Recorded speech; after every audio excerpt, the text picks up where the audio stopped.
haven't seen it.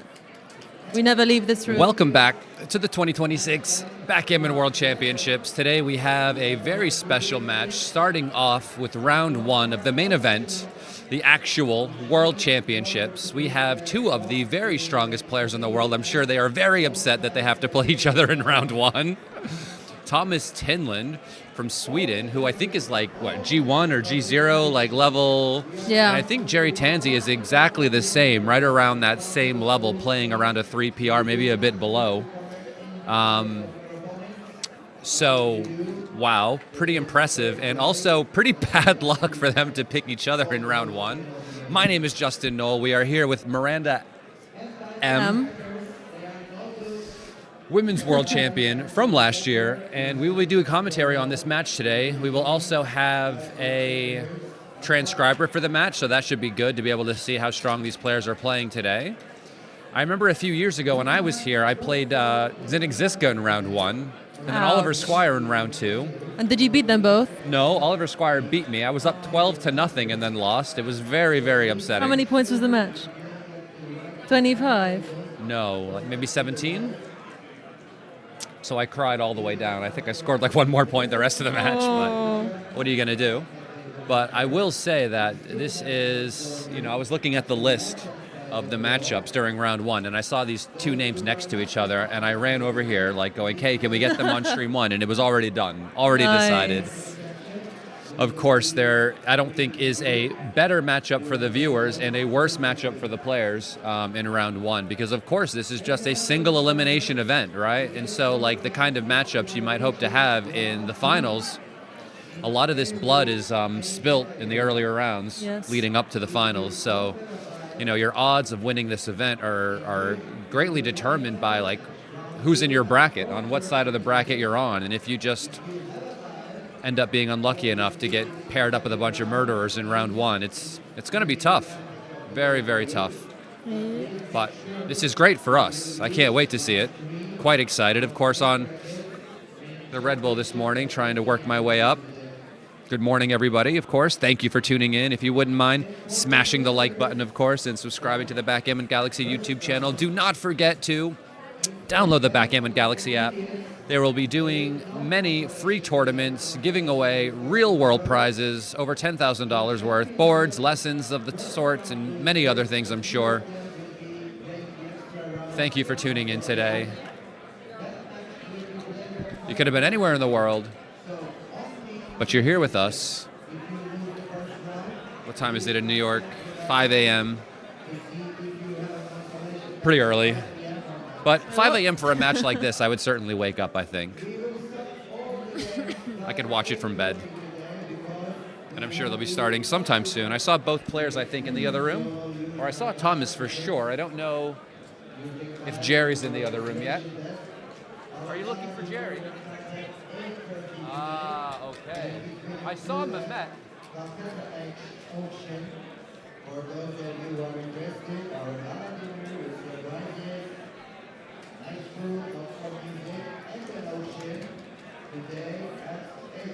Looking for the transcriber, that's why.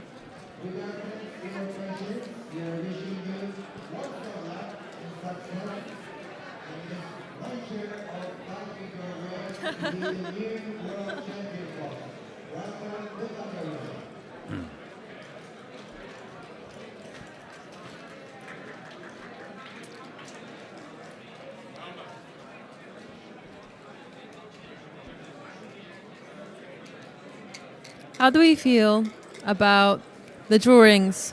Because if enough people hate on this, I won't do it.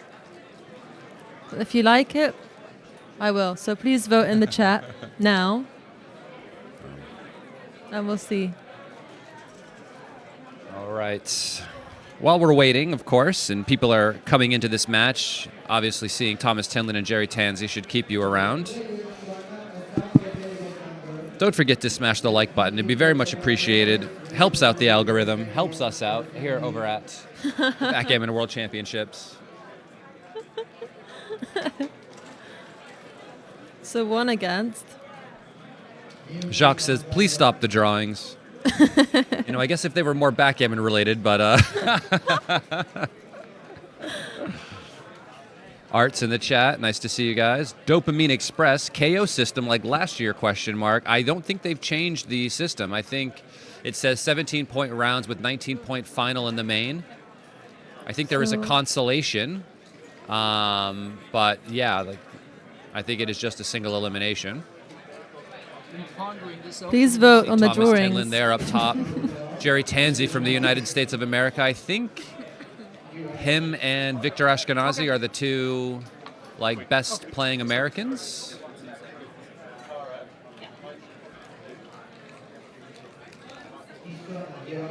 Jerry Tanzi was in the USA UBC competition as well that I played in Texas this year.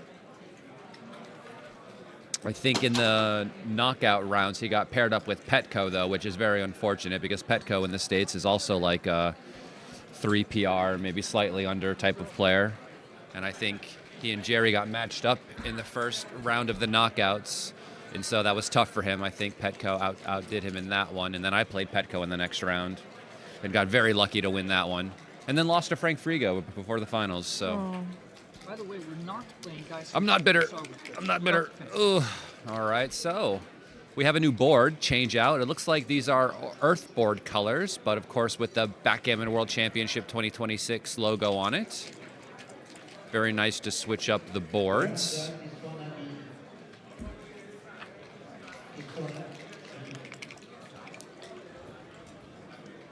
Nothing too complex happening yet. Had my first good night of sleep since being here, so this is good. Yay. I feel pretty refreshed. Oh, you don't have jet lag because you're from London. That's true. That's true. I'm just a poor sleeper. All right, so 5-4, fantastic roll, allowing him to escape. This is really what he wants to do. And then cross his fingers that he gets missed, and he does. So he just makes the 8-point and steps up with the 2. Just trying to put some pressure into the outfield so we can't safety that checker too easily.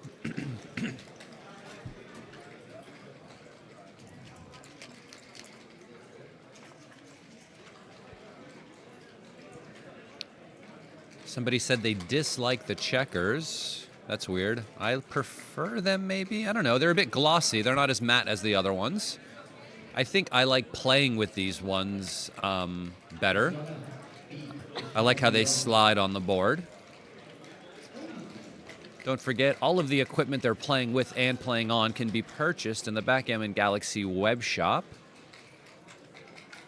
I have a mini Earth board, and I have the Nova board they were playing on for the past like 4 or 5 days as well at home. I like the Nova board. It looks pretty good.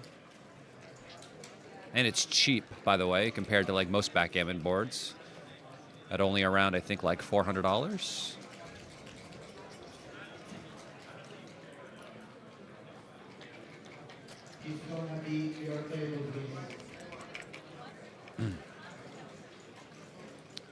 For 1, and this is a tricky decision. You know, you don't really want to make the 20-point anchor here. You want to come down and slot. And the reason why you want to do this is because you're hoping to get a shot. And the problem with making the 20-point anchor, of course, is that you're just not looking out for your opponent's bad numbers. And if we just make the 20-point anchor, we'll see that all of your opponent's rolls play really, really well. And here we just play 5-4. It's a great roll for white. And 3-2 is a decent decision now, because now that he's made the 9, the question of whether or not we want to make the anchor, of course, becomes a little bit bigger. But notice that all of the plays on the XG feed, none of them make the anchor, right? Because we're playing for numbers like 6-2 and 6-3 and 6-5, and you know, even 5-4 that points on us leaves us return shots. And numbers like 5-1 leave shots. Numbers like 2-1 leave shots, right?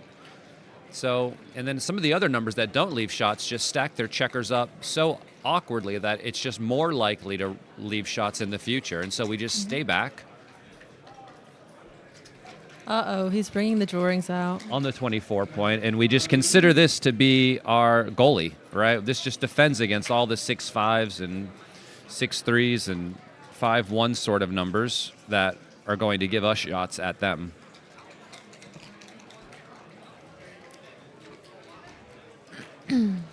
Well, this is a big consideration, and of course Thomas knows this. He's like one of the best backgammon players in the world. But of course there are numbers that will punish us, and double sixes might be one of them, but we still get a shot, by the way.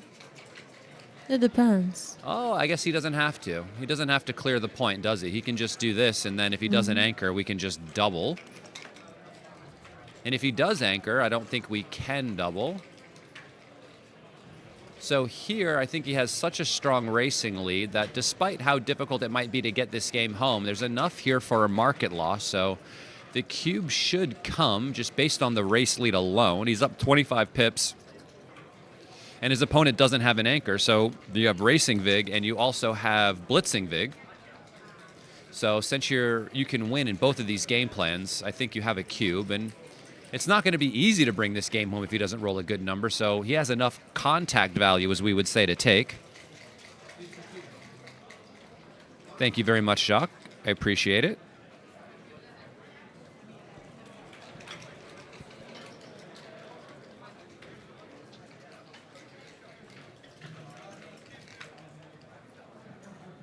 Until when is the Backgammon World Championship 2026 coupon code valid? I am not sure. I could get an answer to that, though. The guys that run the shop are here, and I'm sure they can let us know until when it expires. Very easy double, very easy take. Well played by both players. 6-5 just plays to the 2-point.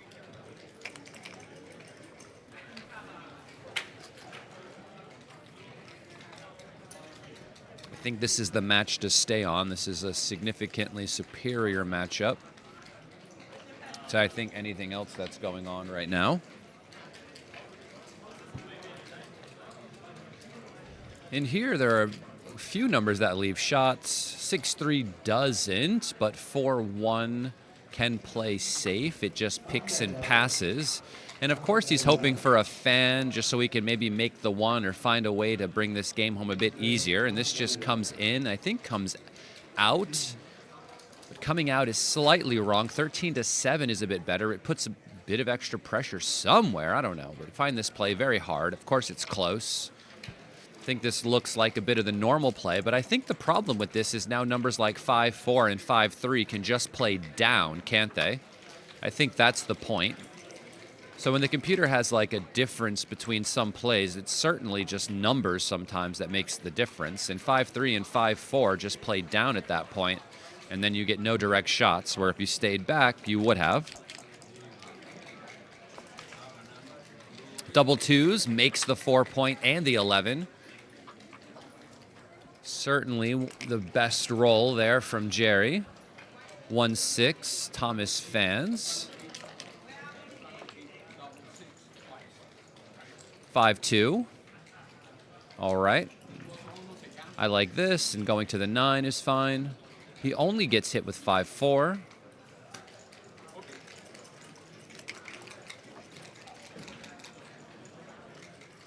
Two, 3. Michael Pfeiffer in the chat just said, just as it so happens, just saw your video on checking the bad numbers. Very nice. Certainly, I have created some educational content using live match footage on the new Backgammon Galaxy, on the Backgammon Galaxy YouTube channel, so feel free to check that stuff out as well. Bad Numbers was the first video I put out.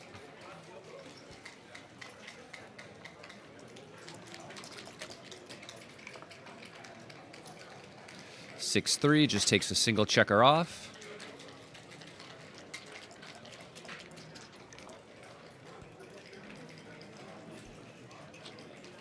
4-2.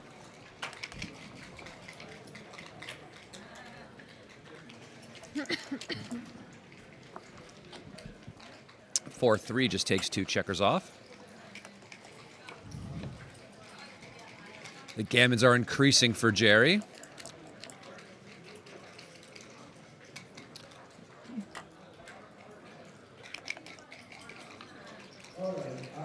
5-4.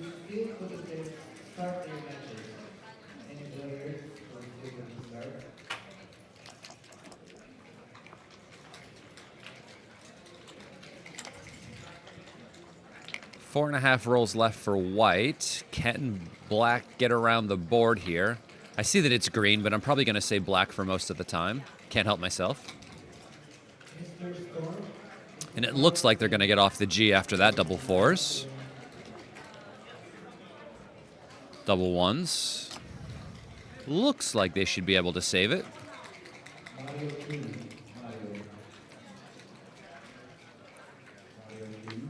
2-1, okay. Maybe I jinxed the guy. He wants to definitely stop rolling that, and Jerry, of course, would love to pick up the G. He'll have a shake for it. Double threes are better. And Thomas might have an issue here because, as we see, when he makes this play, if Jerry's able to take 2 checkers off here, if he rolls a 1 on the next roll, he won't be able to take off any checkers, and that would give Jerry another shake at it if he doesn't get it now. Double 2s, okay. Not double 3s, but still pretty decent. And as long as Thomas doesn't roll a 1, no, and he loses the G. Are you good with He loses the G. It looked like he was going to get off of that when he rolled the double 4s, but of course the 2-1 Yeah, followed so by you the tell us if you 4-3 see followed by another ace isn't going to help out anyone in a race.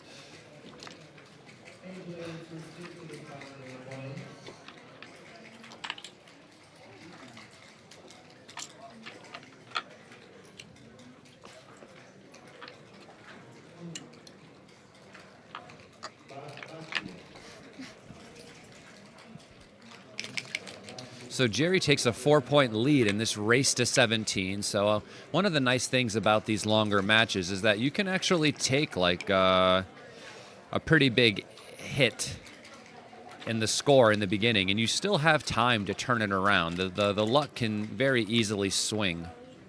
It gives you more time to fight. You know, if we were playing just a 7-point match and that guy takes a 4-point lead, it's a much bigger hit than taking a 4-point lead in a 17-point match.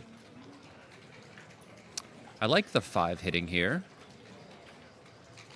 Looks like what we would tend to normally do in this situation. Making points, hitting, just fighting for the momentum. 4-6. Do we come out? Do we come down? I think we just probably... Yeah, I mean, I'm not exactly sure. Do you have any preferences here, Miranda? Waking up. Just waking up? It's all right.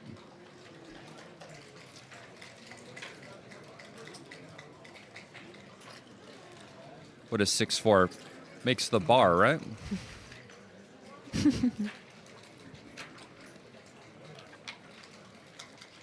Yeah, I was trying to find a Red Bull, but they don't have any. I'm very tired. 2-6, great shot. This just comes up and hits, and wow, are we coming out or down? Down. I prefer down. Yeah, Jerry finds the better play here, coming out, trying to fade the 4 and the 3 from the roof, and 5-6 just plays down. And now white is doing good again, but I don't think they have a cube yet. I think they might want to just pick up those extra checkers in the outfield before they do anything, and this doesn't clean it up. But maybe we just play with 1 blot here. And I think as long as we find some single blot play, that we'll be doing just fine. I see 16-8 is the best play. I'm not sure which one I would actually choose over the board, if I would just play down and clean it up or not.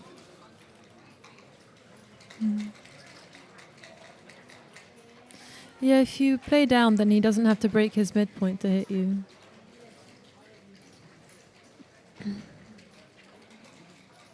But you want him to break his midpoint. Yeah, we can talk about that afterwards. Seeing just for the comments or in the chat here. See how it goes in this round. I think it looks pretty good so far, but we can talk about it. Do they distract you? No. I think this is a pretty tough decision. I'm not exactly sure I would know to go to the 8 versus playing down and cleaning up. One of the nice things about the 8-point is that even if you're hit, you still have spares remaining on the 6, 7, and 8-point if you actually go here. So even if you are hit, your spares are well distributed. But if you're hit here, you have an extra spare here and no spare here. And I think the computer really just thinks about distribution a lot when it comes to making these plays if you are hit.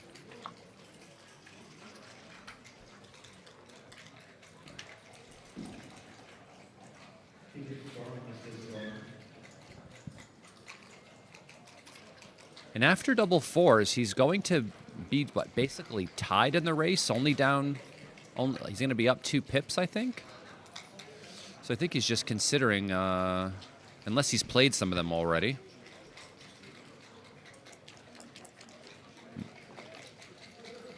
Okay, so he's played one of them. And decided to make the structure. Seems pretty normal. 6-5 makes the point on his head. And 3-6 misses.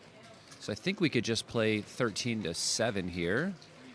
We want to stay back now because we're getting killed in the race. We don't want to hop out and decrease the contact zone. So by playing 13-7, we keep our priming structure, even though we give up the midpoint.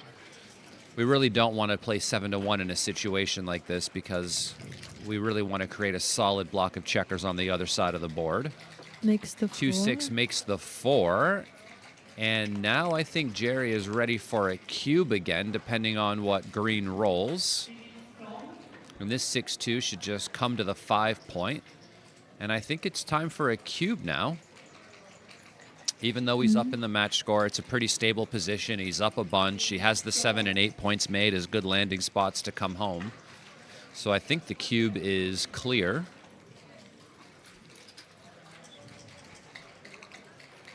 I spoke to Timo. He said he just wants to relax this year.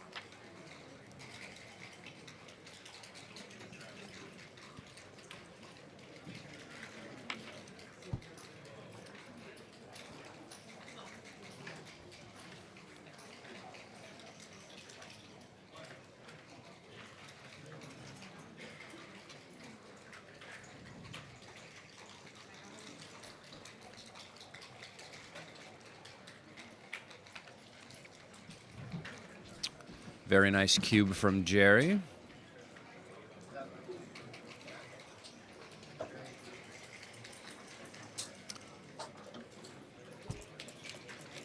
Pretty simple situation. You know, holding games, which is what this game plan is. Wow, we just have to break the 8 here. Not great. We can see his equity drop by quite a bit after just that one silly roll. And I think we have to go to the 1 here. We don't really want to give up the contact zone, but apparently this play is close.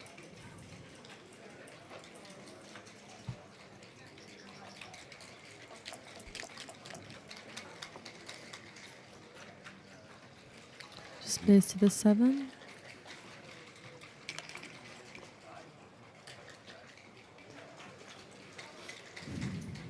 Double 3s, so he can't clean up the blot. I think playing 20-17 for me is hard. Very difficult, actually, because I'd be afraid of getting hit outside and then not having the anchor in my board. But I guess after the play, the race is only 7 pips, so maybe it's worth coming out. But I find it to be quite tricky and wouldn't generally consider hopping off of my anchor at this point in time very strongly. But we can see that after setting it up, Thomas might see something about the timing of the situation and consider it for a moment. But now he goes back to this play, which I totally understand.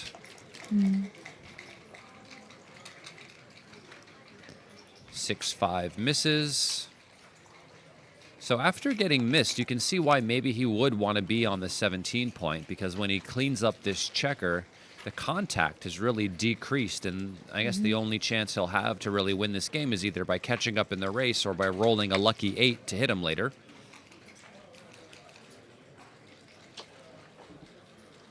But I wouldn't have considered hopping out very strongly, and we can see that Thomas didn't either. So there must be something there in the way we're seeing this, and I don't think I would volunteer yet. I think I would just go to the 1 point and cover the 2. I would wait until maybe this other green checker were inside of their home board, because then green might have to hop off before I even have to break this. So that would be my thought there.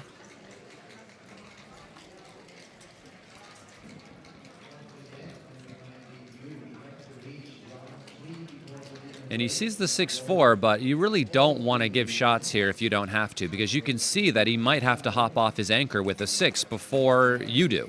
You have spares to play with. You don't have to necessarily leave an 8 shot. I mean, if you leave a double 4s, a 5-3, and a 6-2 right now, you're talking about 5 numbers out of 36 that will just lose you the game immediately. So it's a bit much. What is that? Almost 14% of the numbers would just give your opponent the win. So there's no need for that, really. And this makes the 1. This is a good roll. It allows him to stay outside for a little bit longer, which is what he wants. He doesn't want to have to come off his anchor too soon. Now would you clear it? Wow. Yeah. It feels like the timing got worse, right? So even though his board is closed, I think the issue with using the rest of your spares to go to the 1 again and then 6-3 is that you could roll something worse next roll. So you do have to give it now. And it's difficult because you use some reasons, and the same reasons are existing on the next roll. 6-5. Wow. I guess we have to come off. No? Coming off is wrong. I would have come off. I don't break my board for anybody. No. Yeah. But if anyone can find the board breaking play, it's going to be Thomas. Generally, we don't like to do so, but maybe it's just because they have the 2 spares here. And if we come off our anchor and come around the board, he might be able to pick and pass. But coming off your anchor is kind of a very common idea here when you can see that your board is going to break. So I understand why Thomas makes this play. No, the main event is not limited to 256 players, but that was the bracket that was created due to the number of players that showed up and decided to play this year. Of course, if we had, 400 and something players to show up, the bracket might have been expanded to 512 or something, right? 6-1 clears the point. And it looks like Jerry is going to be taking a pretty decent lead in this match so far. I don't see a reason to stick around. No numbers are going to give us a shot, and the only thing that could happen is we get picked and passed and maybe lose more gammons or more games by sticking around. Of course, he doesn't really have much winning chances anyway, but the winning chances he does have come from racing and not from contact.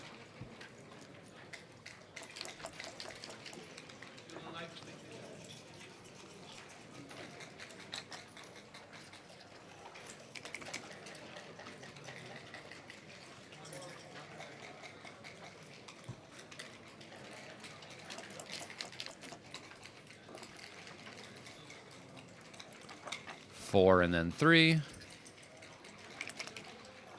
So, we've played some holding games basically so far, which for players of this caliber are likely some of the simplest game plans that you can play. So there's no surprise that both players' PRs are well under 2 right now. If we ever get some more complex, crazier games, maneuvering type games where things could go wrong, I'm sure the numbers could go up a bit, but both of these players are so good, it's not likely to go up by much. Though it would be fun to see. Double 3s for Jerry.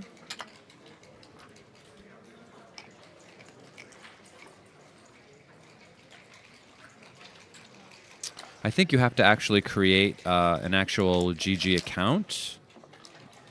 So I think it's a new account, but I'm not entirely sure. I could find out more information on the login and sign up process later and kind of disseminate that information to you guys.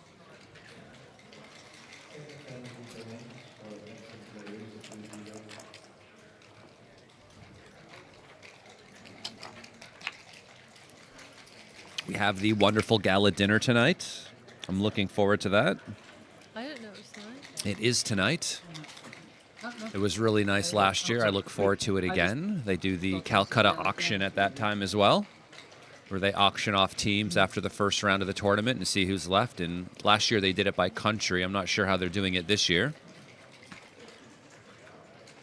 Anyone who Nicely bought the played. miscellaneous bracket last year got Doron in the semifinals, right? Into the finals. So like that was a pretty big sweat for them. Pretty nice bracket to buy.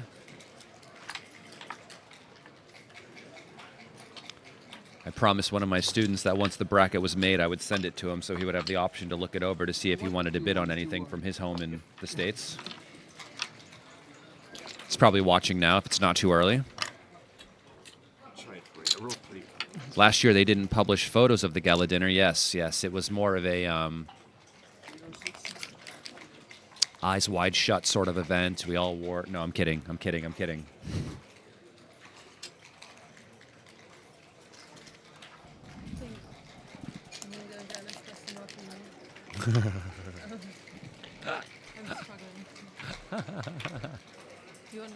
No, I'm good, but thank you.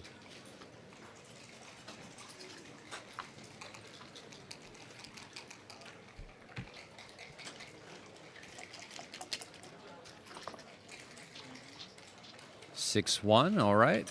Jerry decides to make the anchor instead of the 5-point here, which I'm sure he knows is correct, though I might have been a bit unsure. Jerry seems to have himself firing on all cylinders today.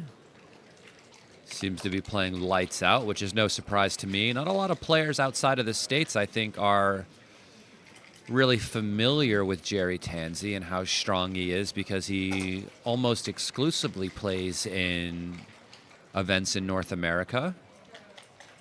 And so this might be, I'm not exactly sure, one of his first times playing in a tournament outside of the States. And so people will certainly be aware of him now. Thank you all for tuning in today. If you haven't yet, please smash the like button, of course, and subscribe to the Backgammon Galaxy YouTube channel. Yes, I do want you to like the video, of course. Thank you.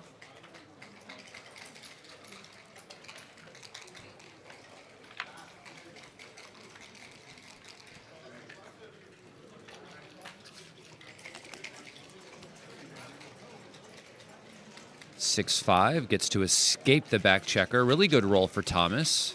Find ourselves in a bit of an 18-point holding game. After this roll, Thomas is only going to be up 7 pips, so he's not really up enough in the race to offer a cube yet. In these situations, you want to have like 4 or fewer checkers on the midpoint, and you want to be up at least like 12, maybe 15% in the race in order to offer a cube in these holding game situations. Yeah, Jerry is a very nice guy as well. Marin, for sure. Certainly much nicer than me. And you know me, Marin. I'm many things, but no one's ever called me nice.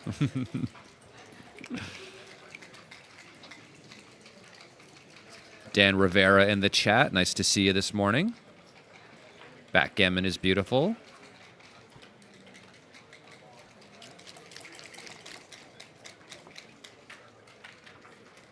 (6-3) just plays 2 down. Once we have the 18-point like this, we can release the midpoint fairly early because we still hold a lot of contact from here to here. So we don't really need to hold the midpoint once we have the 18-point. Some people try to hold on to the midpoint for dear life like it's going to rescue them from the ocean if they're drowning, but certainly good in the beginning and middle and late middle stages of the game to have it to have contact generally throughout the position. But once you're in these one-way sort of holding games, and especially if you're on the 18-point, you can release it fairly early to maintain the flexibility of your position so you can try to create and maintain priming structure on the other side of the board.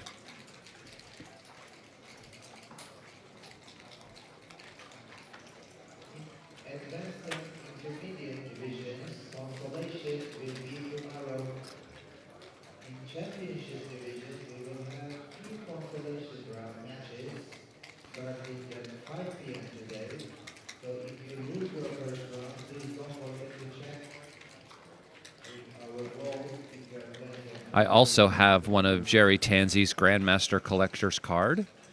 I think we should create like a baseball card series for all of the top GMs. See if you can collect them all. We can then get the cards graded, put them in collector's packs. Just play 13 to 8 here. I'm not sure about... Yeah, okay, 13 to 5 I meant, but I guess making the board has some sort of promise here. I guess Thomas isn't really up that much in the race at all, so here I would slot the deuce and play 10 to 9.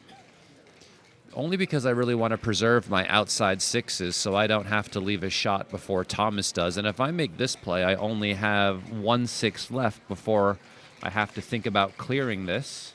And then I could accidentally roll something like 6-1, 6-2, 6-3 and break this. So if I slot the 2, it's good for the race anyway. And then I have 2 6s in the outside, which gives me a bit more timing to try to roll a large set of numbers to bring these checkers home.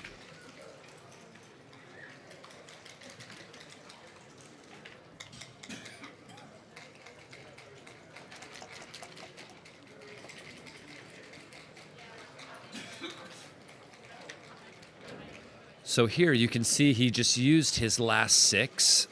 And now, you know, his next 6 probably has a chance of not playing as great unless he rolls 6-4, 6-5, or 6-6. But 6-1, 6-2, 6-3 leave shots. Notice that Thomas is just assessing the race, but he's only up by 3 pips, so he's got nothing. 25-year-old mint condition Justin Noel rookie card valued at $1.32. In 25 years, $1.32 is going to be equivalent to about 5 cents today. So that sounds about right, actually.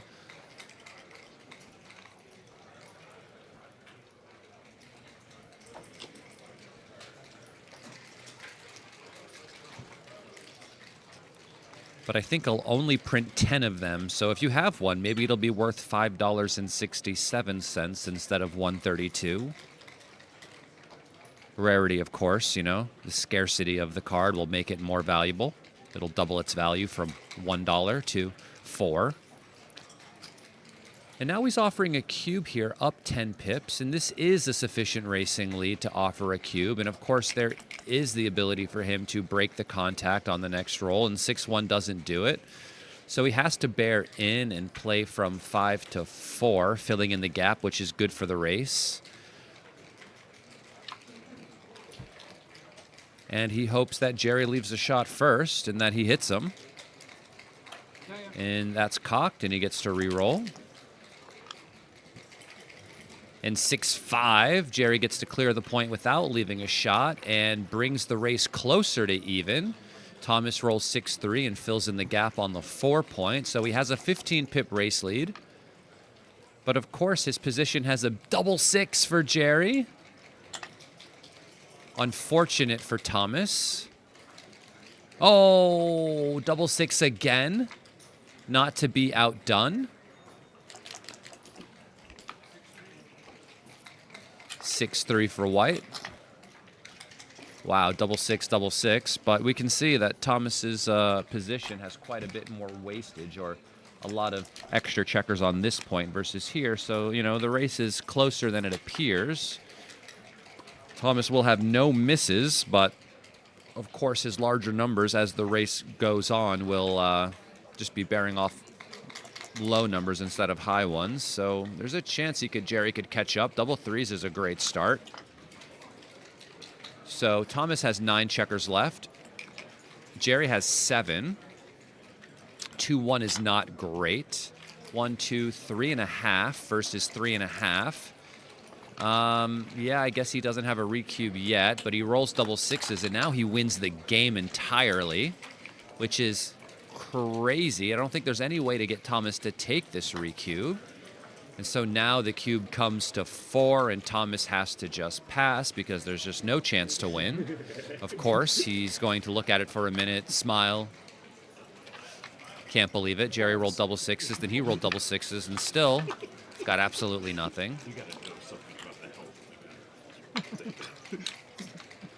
I think he's not going to be able to complete the barrel.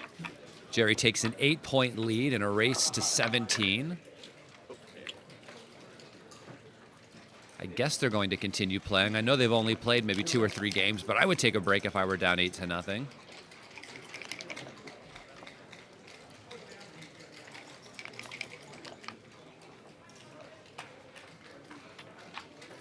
Yes, I think if you go on to clubgourmet.dk, you can see the lines Morton Holm has created.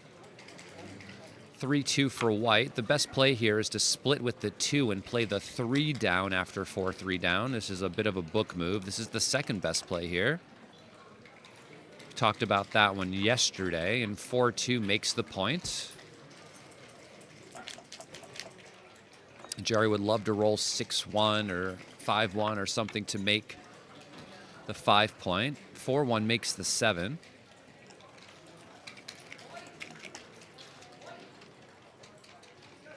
Five-1 here makes the 5-point. Strong roll from Thomas. So he's doing quite well in this game. And being down 8 points, if Jerry doesn't roll something good here, there's a chance the cube could be coming pretty quickly.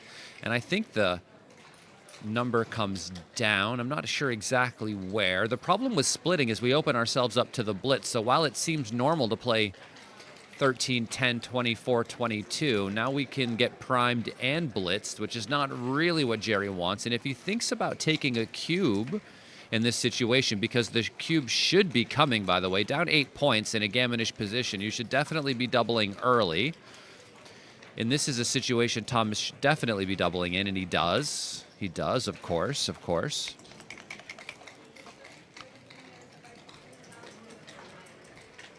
And the 3 hits, and the 4 makes the 9 points. Wilson, we should do photos today after the stream, maybe before the gala dinner. Yeah? This shirt is actually really nice. You like it? Oh, something that's not white or completely black. Okay. I also have my suit jacket I'll be wearing later. Fancy dress.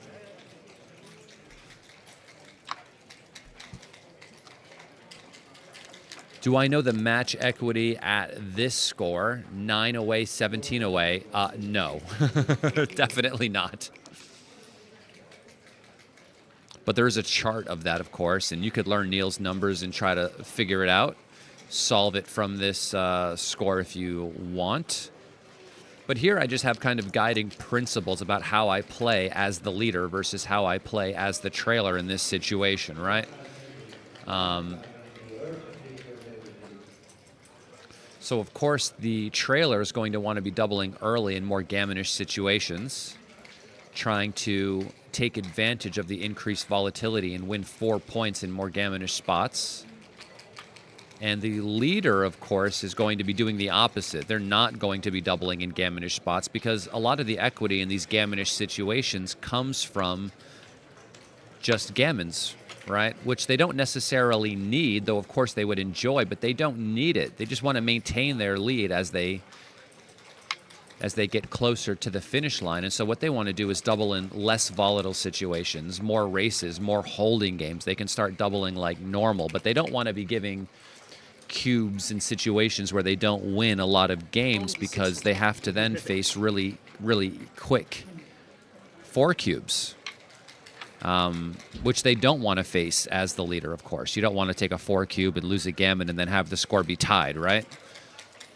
So Jerry would be a bit more conservative in gammonish positions, but would play normally in gammonless ones. Thomas seems to be on the road to getting his points back, or 4 of them back at least in this game. The gammon is certainly on.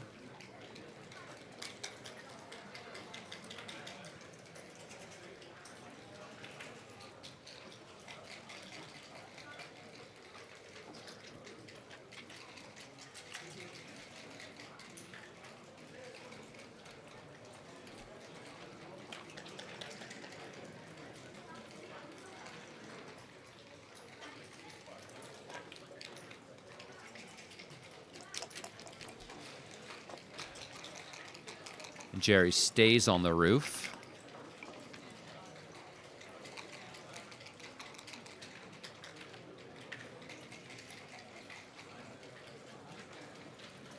Could play the 4 down and just, I don't know, could just play 7 to 5 here. You want to start bearing in with your checkers to achieve this sort of like triangle structure like this, where you have most of your spare checkers concentrated on the 4 point, and then the other spares on the 5 and the 3. And you kind of want to have the 6 point pre-cleared as you're bearing in and off against these ace point games, because you want to start clearing the 6 point rather quickly, because that's a point where you could leave a shot pretty early.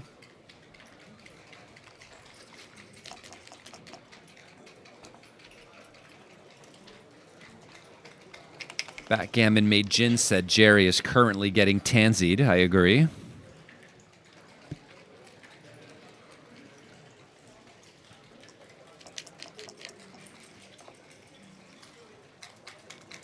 Five, 4 fans. And green still hasn't been able to escape white's homeboard. Needs a 4 or a 6 to escape. I mean, I'm sure he'll roll one at some point, but it hasn't happened yet. Double 1s would be like a super joker if he could roll it and enter. Double 4s, though, still on the roof. Thomas is finally able to escape. I would keep it moving because I would be worried about double 1s.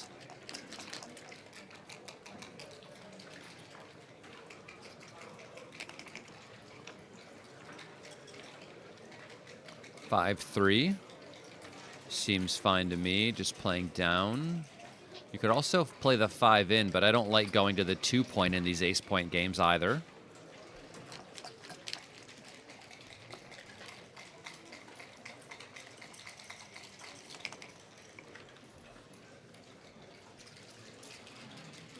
I think the 5 comes in, and maybe the 2 can play from 6 to 4 or something like this. Remember, we don't love having spares on this point as we're bearing in and off against these ace point games. We want to have this descending triangle structure. So one of the nice things about 6 to 4 is, of course, it starts to do that.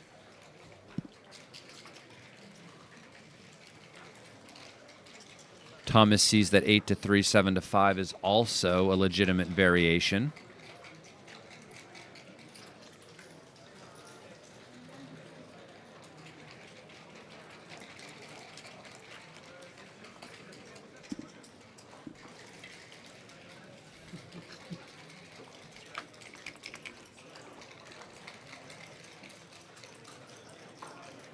Four, 5. Okay, so the 4 enters and the 5 takes off, I think.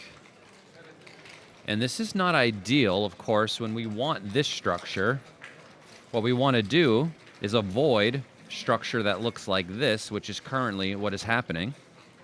The problem with this, of course, is if he ends up rolling a number like 6, 4, we can see that the only 4 he would have to is to take off, which would leave a shot immediately. Or he could play, of course, from, oh my God, I called the 6-4, the shot leaving number. He's actually not going to take off from the middle. He's going to play from 6 to 2 here, I think, because you don't want a gap in the center of your structure, because that will lead to more weaknesses as the game goes on. But notice this is the issue with the way this was brought in, even though we played it perfectly, is that having no spares on the 4 point is terrible, because it creates situations like this. But Jerry fans. He had a chance there.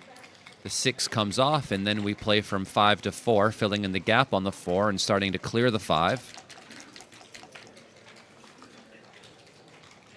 He finally enters with an ace.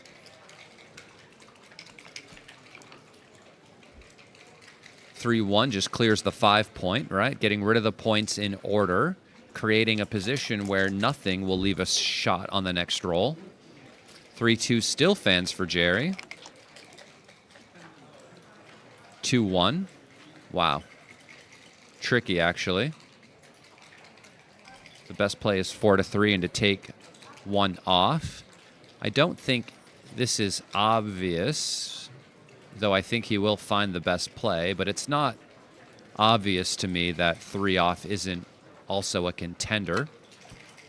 So yeah, Thomas makes this play, and I think the issue with this, of course, is it creates this little gap here. So you can see if he rolls a 3 next time, he'll have this off and then a gap here, which creates an even larger sort of gap in the structure, which of course we want to avoid long term.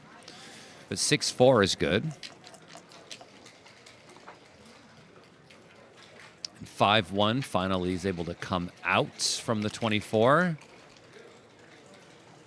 3-1 leaves a shot.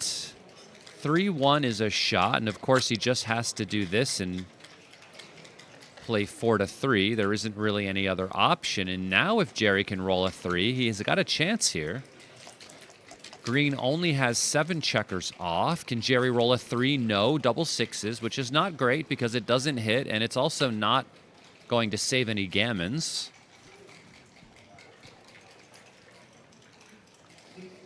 The only way you save a gammon is by getting a shot and hitting it. I would come out with both and make the 4. The 4 is going to be part of our priming structure. And then next, of course, we're going to want to slot the 5 and get another shot.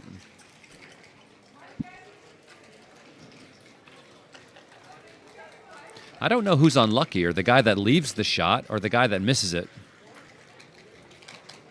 So, take the 5 off and play from 3-2, leaving an even number of checkers on the outside so he can clear the 3-point next roll.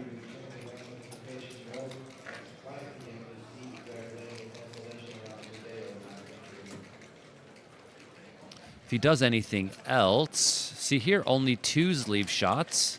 The other way, only 2s didn't leave shots. 4-1, slots the 5, plays the 4 down. I like this. You can't really, I mean, I guess you can come off of your anchor, but that won't win as many games. Because now they could roll double 1s or double 2s or something, and then you don't have a chance to get a shot. 4-3. All right, so green is odd here, which is not great because the next ace is going to leave a shot. Or if they don't roll one this roll, they could fall into the trap of the Coupe Classique, which is a very common situation when there's only 3 checkers left on the deuce point. But he leaves the shot now, and he has to hit. And if Jerry rolls an ace, he'll have a chance. Notice he's built priming structure on the other side of the board, so he could trap him if he hits him with the ace, and he doesn't. 5-2, gets off the backgammon, but the gammon is for sure. And Thomas gets 4 points back. So that's good for him. And anyone else watching from Sweden.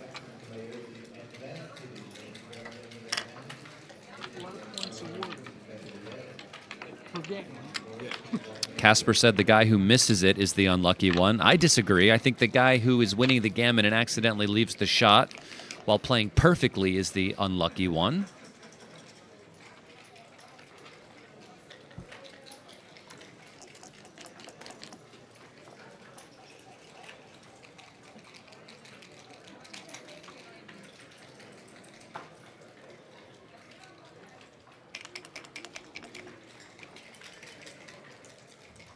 Five, 3 hits outside. You can feel the momentum heading into Thomas's favor right now. 4-2 though. The 2 enters and the 4 hits. Nice roll from the roof.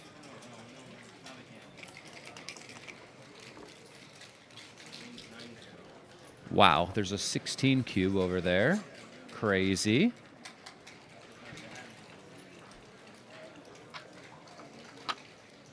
2-1. Enters and hits, and Jerry needs another 4 or else. Double 5s, okay. So what does this do? Does this make the 3-point? Yeah, okay. You see, I'm just looking for like constructive plays that actually make something after entering, and that's what Jerry's doing too. Like we could run and do all this escaping stuff, but like making points is good. 6-2 hits on the outside, of course. I think. Oh, look at this. We can make the 2-point. Wow. Hitting outside is like a serious blunder. That's really tough. When there's a lot of options like this, there's many opportunities to go wrong. I don't know if this is clear. We'll see what Thomas decides. Andy Rubian in the States would say, when you have a choice, you must rejoice. But the problem with having a choice is you could always choose wrong. Is it behind door number 1, door number 2, or door number 3? I don't know. He's decided on this 6, which is already a blunder. Yeah, I mean, I would have likely done this too. It's hard to discern the difference from me, but of course when he rolls a 4-6 back from the roof, I regret my life's choices.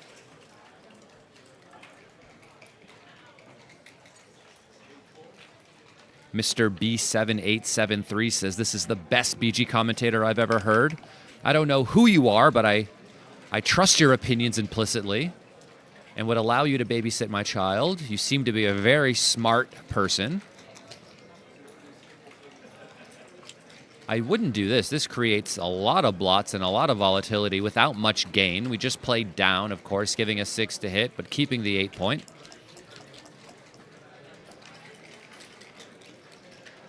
(5-3) makes the 20-point anchor. They're not on the roof. Okay, so what are we doing? We're making... we can hit outside. Yeah, so hitting outside seems pretty clear, actually. We can just go 3 and then 5, hitting this checker, which I think is very strong. A 32 cube. Lions and tigers and bears, oh my. Wow. Good thing there's no XG feed over there, huh?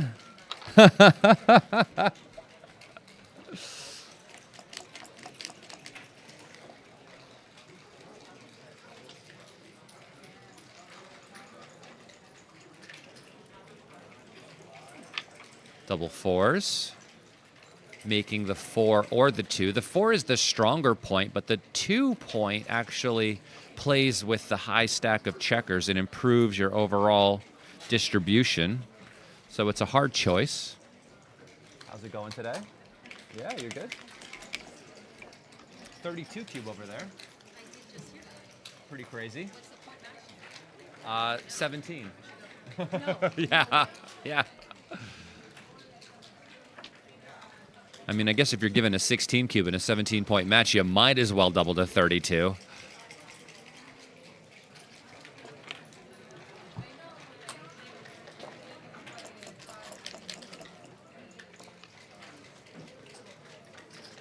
Six, 4. Yeah, you could make the bar or you could hit outside. Both seem like very strong plays. One of the nice things about making the bar, of course, is when you own this point here, it blocks these checkers from being able to really leave. So even though this gains a lot, it's hard to not want to make the 7 as well. Even though it doesn't gain as much ground in the race, it really improves your overall structure. 5-1 enters and hits back. Nice roll from Thomas from the roof.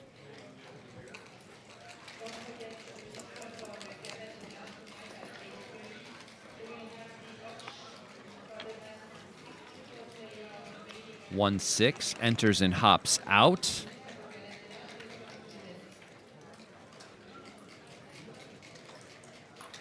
And the 6-2 here. This is interesting. I like hitting and making the 11 point. I think that seems reasonable. Hitting and making the 11. What is this? Hitting and going 7 to 5 is the best play. Slotting the 5 point. My goodness. If Thomas is making all of my plays today, he's going to be in trouble. That's all I'm going to say. Goodness.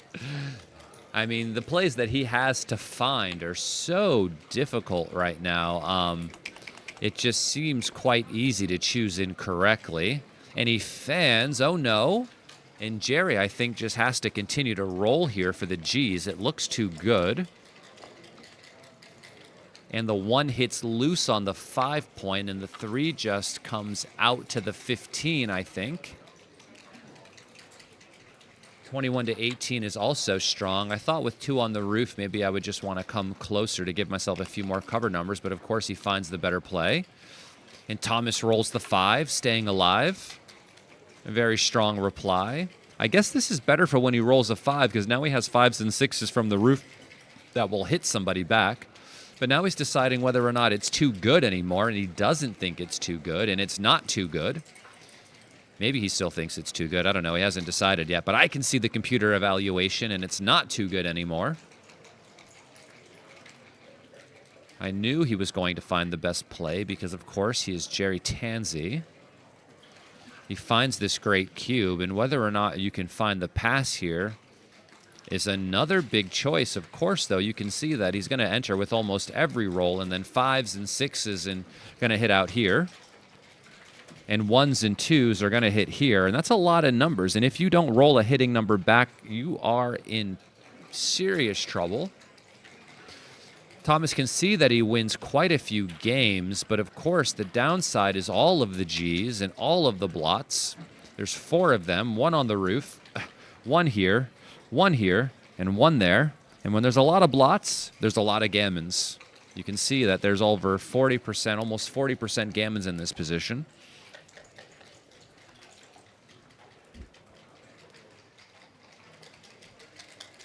Who won that match over there? Who? Don? I don't know. Simon. Oh, Simon was playing. Thank you.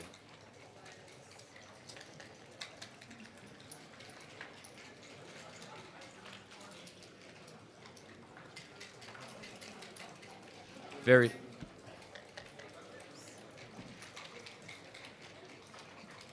Oh, Jan Jakovitz versus Simon Barget. And Simon lost? On a 32 cube. Oh, so sick. Well, I guess he'll be back on commentary table 2 pretty soon. Sorry to laugh. That's crazy, Simon. So Jan is very strong as well. So I thought that maybe it wasn't, but wow.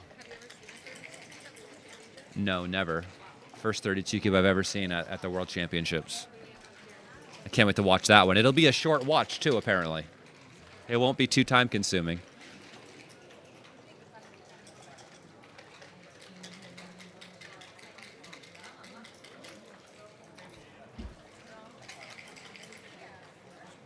Carter Mattig in the chat. Nice to see you, buddy.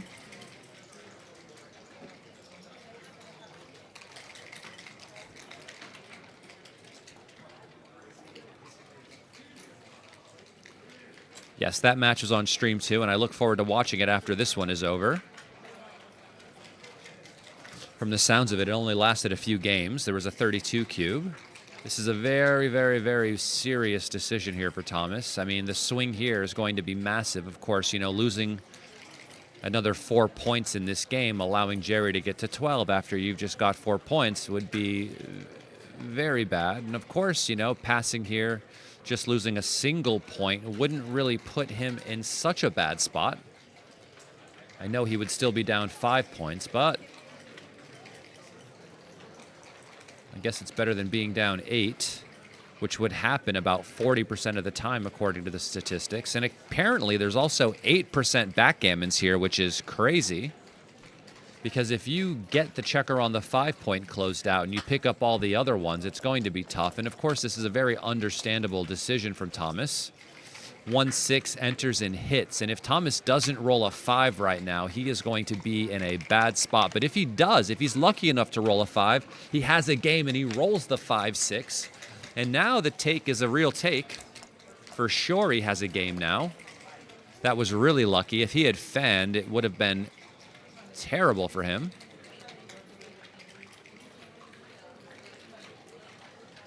And this just makes the outside point and steps up with the back checker. I don't see what else we could really do here. Don't forget to smash the like button, of course. Please do that.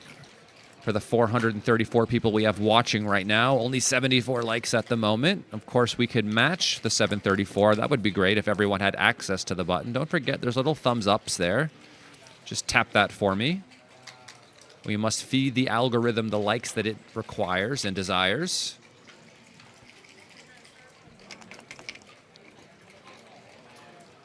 Nice play, and he fans again. Of course, Jerry would like a 5 to pick up the other checker before he's able to safety it. He's not able to get it. I like this play, just coming out to the 15.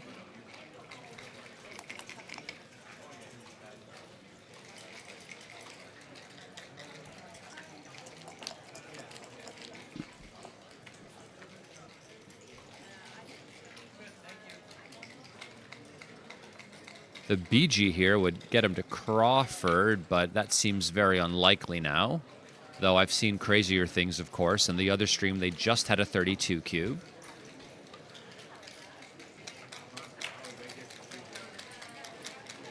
And with 2 up, we can focus on getting off of this. But, I mean, look at making the 2-point. There's 2 on the roof, and has he seen that he can make the 2-point? Because if you just make the 2-point, they can't make it. Wow, that's actually quite... Making the 2-point actually in this situation is quite a clear play. Because if your opponent makes the 2-point, you are going to be in serious trouble, and he sees he can make it now. This is good.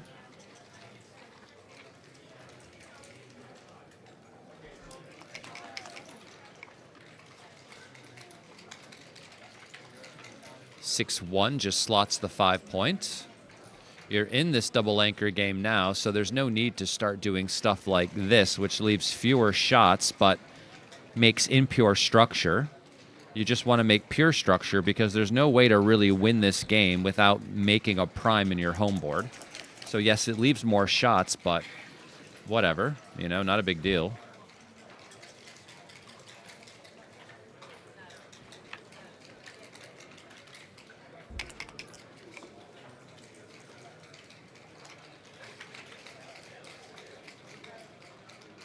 Yeah, that would be cool. We could run a contest like that, actually, where anyone who likes the video and subscribes to the video, we could then pick somebody at random to win a signed poster from everyone behind the scenes here.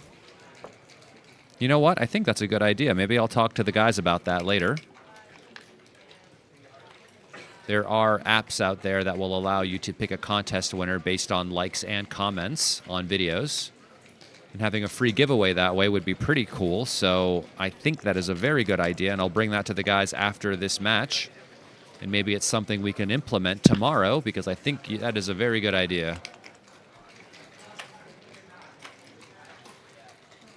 But of course, we would have to have signed posters. I don't know if we have posters. But it's something we could definitely do for the UBC finals that's happening in the Czech Republic later this year, because they always make a live actual poster for that event.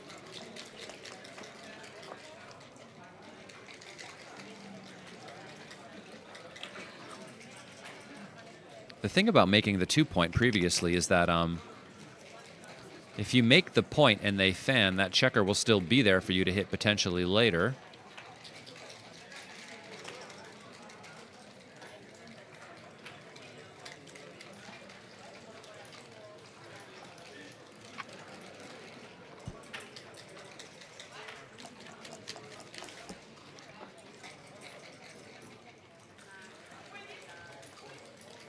Two, 6.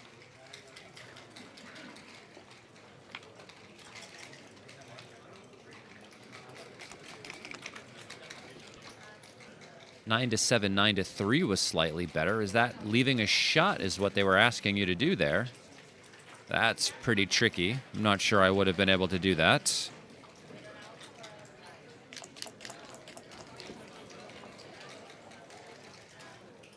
For 1 hits and then goes to the 4-point. Pretty nice roll.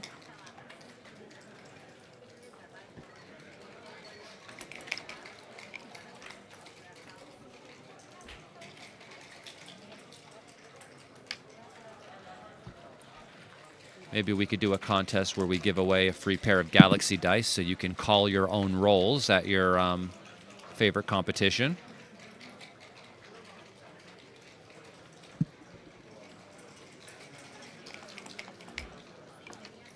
Ziziska out here with his Canon camera, like a tourist. You've been here every year since you were 6 years old. You're out here taking pictures.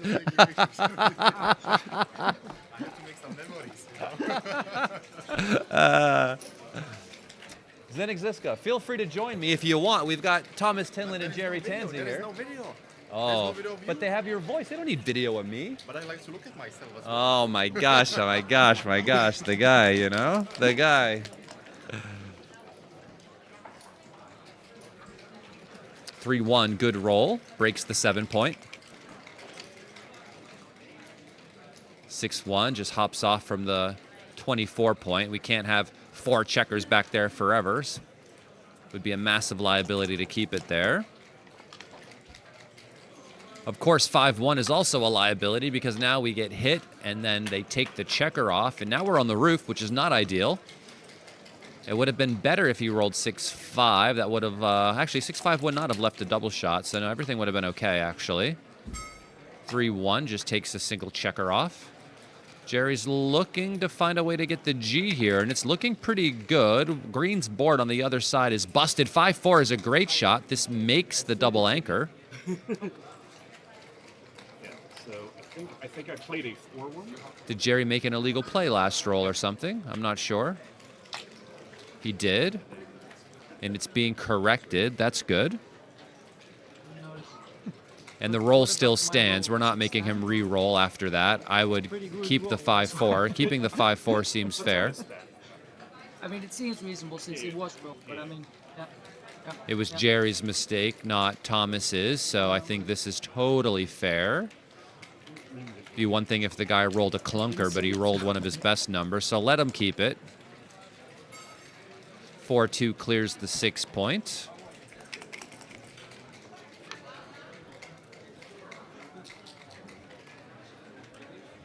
So the 6 comes down and the 1 just splits from the back a little bit. We want to give ourselves a builder to try to remake the 6-point here, just in case there's a chance for another shot later.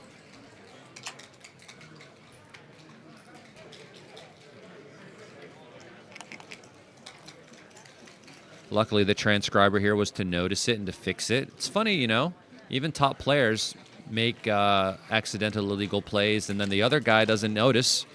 Happens frequently. Not maliciously, but just, you know, some of these guys have already been playing for 5 days here. Double 2s from Thomas. Maybe not 5 days, maybe like 2 or 3, because they weren't in the UBC. 3-1 is a shot. 3-1 is a shot. And if Thomas can roll a 3, he can turn this game around. And the 3 is in the window. Very nice. And maybe the 5 just comes down. I like maybe spying the outfield, going to the 11. But, of course, if you go to the 8, that increases the number of... And he's defending against double 1s by making this play. I'm not sure which one was right. I haven't seen the outcome.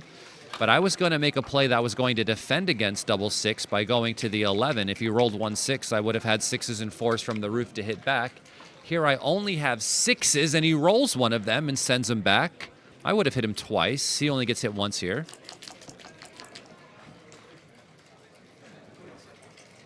Three 6 fans. And, of course, Thomas should... Wow. Okay, so for money, this is nothing. But for here, it's already a pass because it's a 4 cube and not a 2 cube. I think a 2 cube Jerry could probably take, but a 4 cube... Apparently, he can't, and he knows it and just passes. He doesn't want it to be an even score. Even though he still has winning chances, this gap here is pretty bad. It's as if he has only 4 checkers off instead of 5 having that gap.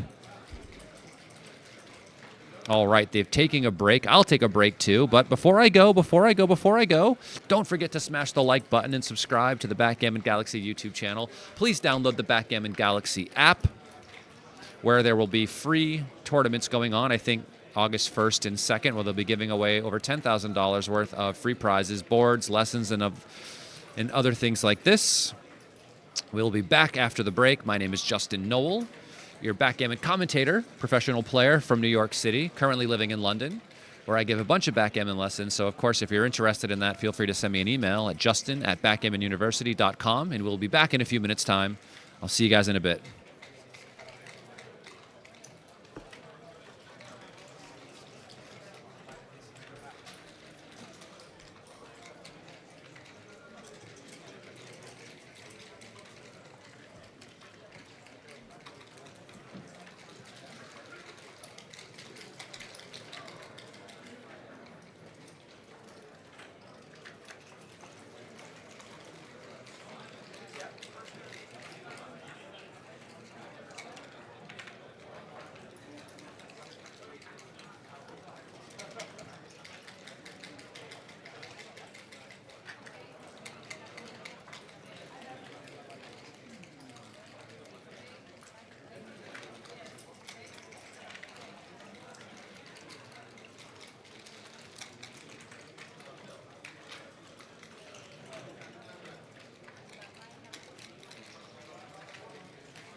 Your decision.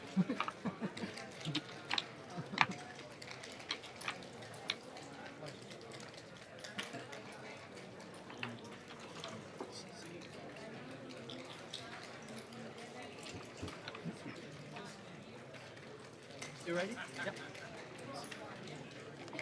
6-8.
All right. I am back. After a quick break, we can see that Thomas was able to turn that game around and pick up the 2 points there. So instead of Jerry Tanzi being up 12-4, it's now much closer. It is 6-8 and a race to 17.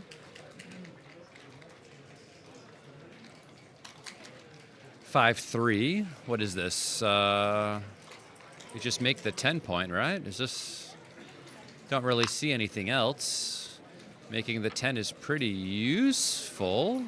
It deals with the stack and takes care of the blot and makes a new point. Making new points, always good. Always good. The problem with this is now we're giving more than 20. We're giving 20 shots from the roof, more than 20 actually. 21.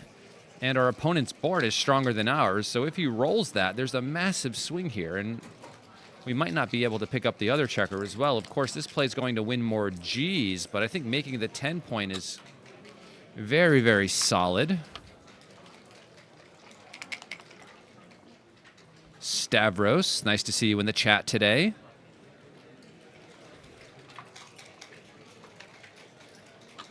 Twilisat Games, nice to see you as well. Thank you very much for the compliments.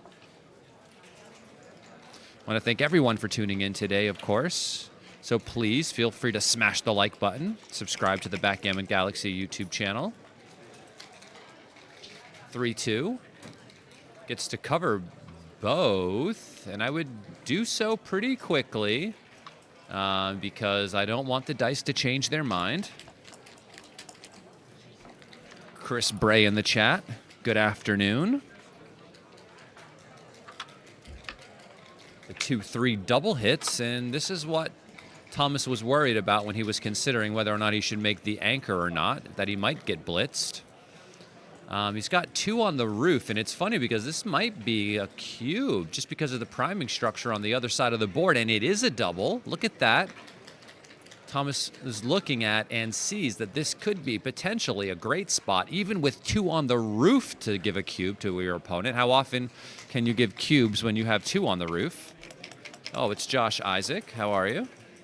I know who that is. And he doesn't double, and he fans. And the 5 covers, and the 5 hops out, and the other 2 come down. A massive swing. Trauma BG says Justin is the best in the business on the mic. Wow, thank you.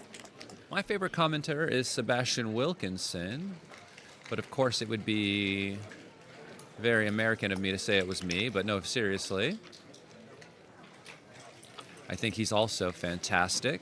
There are many people that do great jobs, and I appreciate listening to them for their different perspectives. But of course, I appreciate your opinion.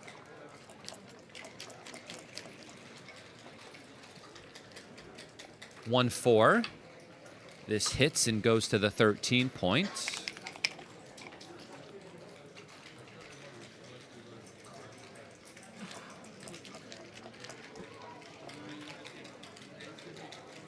Six, 4 runs out and makes the 13. Now White's doing really good, and if Thomas doesn't enter, he can seriously think about doubling. I mean, you're up how much in the race? I can't see the race in this view, but this is a great shot. He's off the race yet, not quite. So he wants to come off of the 18, but the question is, how is he going to do it? And going to the 11 just gives double 2s, 4-6, 2-6 from the roof. So I think that's the best play. He has to do it at some point, and he chooses it now while he's on the roof. And if he can avoid the numbers, 2-1, not great, has to break the board. And now that the board is broken, I think you can double, because you've already broken the 18, and now Green's board is busted. And when their board is busted and you have a race lead like this, I think you can do the thing. And that thing would be to offer the cube.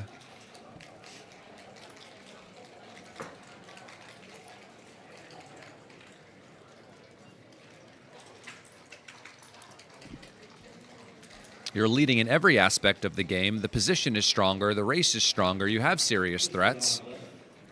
Market-losing sequences are abound. And I think, actually, if you look at the computer, it's already a pass.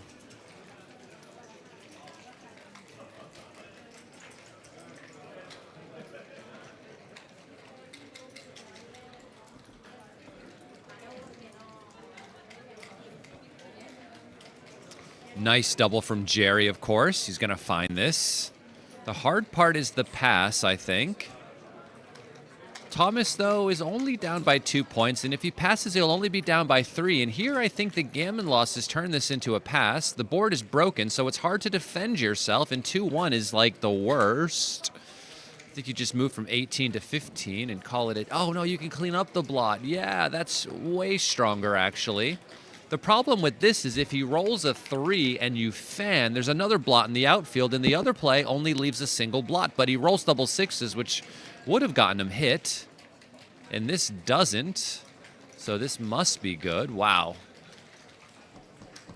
This really improves the position for Jerry, although the race is closer, but he's still up by 24 pips.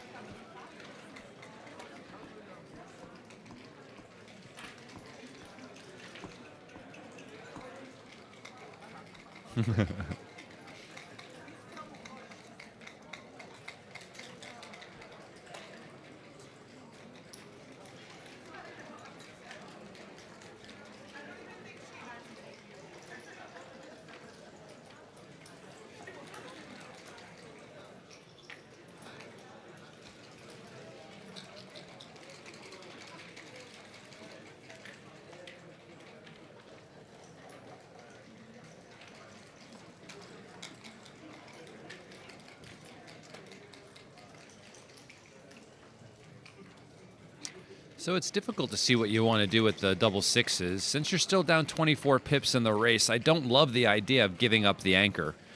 right? I mean, if you just come out, this checker is alone by itself. So I think I would have made Thomas's play here, which is just making the 1 point.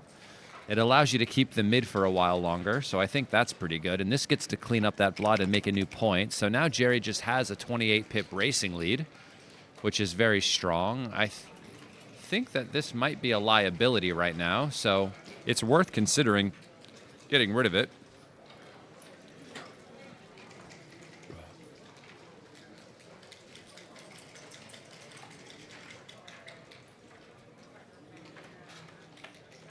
Two down is the best play.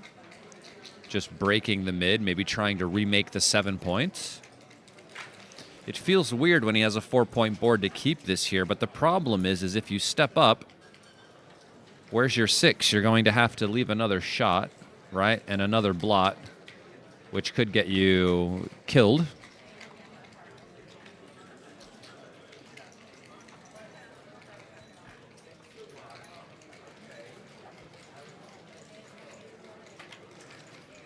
Jay Calvaruso, nice to see you. Boris in the chat, how's it going?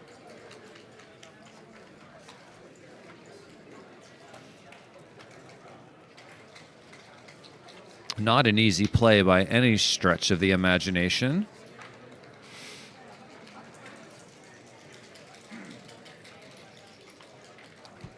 Totally reasonable, this play. Of course, you know, the stronger your opponent's home board gets, the more likely you are risking losing gammons by staying here. But he finds the best play, which is just 2 down, with the idea of trying to remake the 7. And here he gets hit with 5-6 and 3-6 and 5-4, and 3-6 is a hitter. Of course, this play is going to win more games, but this is also the classic gammon trap where you do this and then they roll a 6-1 from the roof and gammon you. Oh, I don't mean to call the exact number every time, but my goodness, I'm pretty good at it. And then they enter an anchor. Okay, so that will stop a lot of the gammons, but of course there's a 4 and a 5 out there. And 6-3 doesn't hit anything. This is like terrible. And I guess, you know, you could try to break contact and just win the game, or you could really go for the gammon and just break the 11 and bring the builders in and leave the 4s and 5s from the roof because the 6 is open. I do it all the time, don't I, Tara? Don't I do it all the time?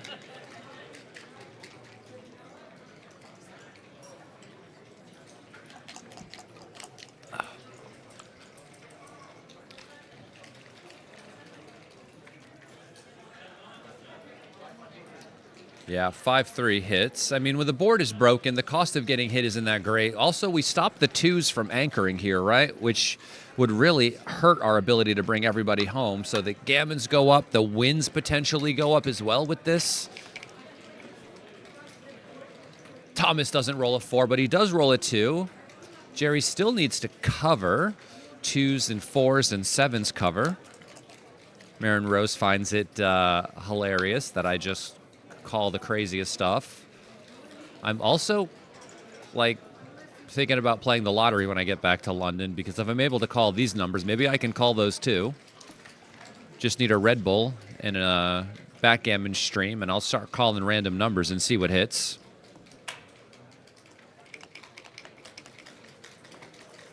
Jonathan Hardigree in the chat, nice to see you. Yes, Jerry Tanzi is here at the Backgammon World Championships.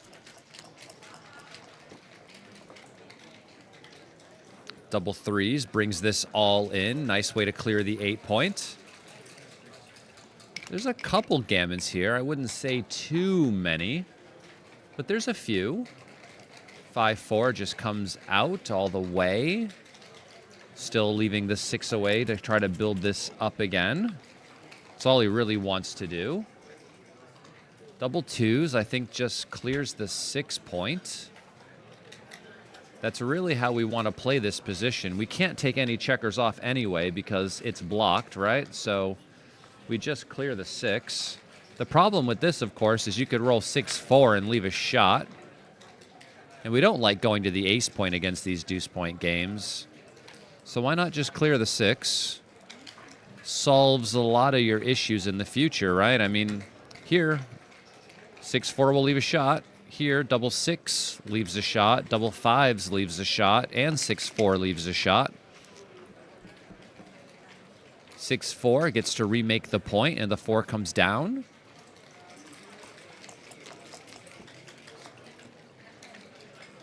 Four 3 just takes 2 off.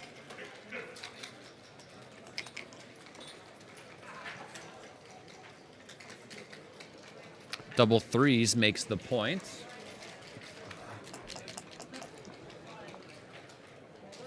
6-4, there's the shot lever.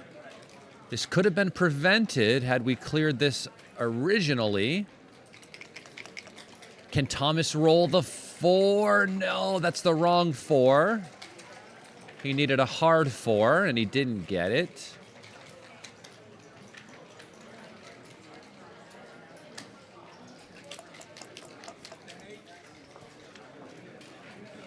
He gets to clear it, okay. Everyone just goes to the 3-point.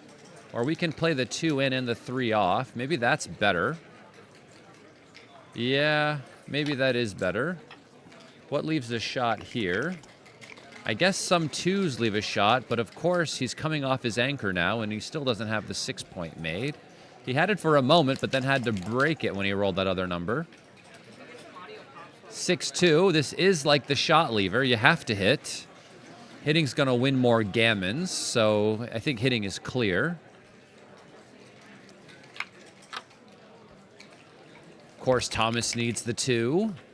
Thomas needs the 2, and he fans again, of course. Of course, he wants to roll some number to cover that blot, and he does. 6-3 is a perfecta. He gets to take off another checker and cover. Thomas needs to enter to get off this G, and he does.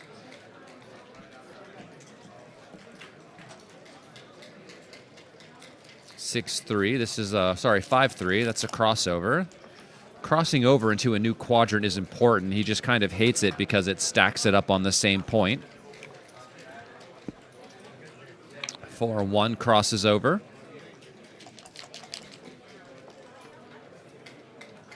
3-1. This is not great for Jerry's gammon chances because now the gap on the 1 means if he rolls another 1, he'll miss. 6-5 is perfect. Now, even if he rolls 2 big numbers, he has a chance to get off at the gammon with a 6, Thomas does, and 5-4. Thomas gets off with every 6. He'll need it to help save the G, and he does. He does. Nice gammon save, Thomas. 5 away, 9 away incoming. Oh, yeah, I prematurely. I prematurely. Right. I knew Trusted me on that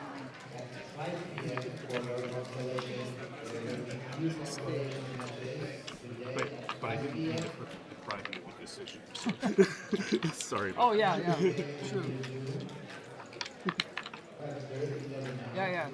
In the PR. 5 away, 9 away. So Jerry has 10 points, which means he's 5 away from winning. Of course, Thomas has 6. 10-6.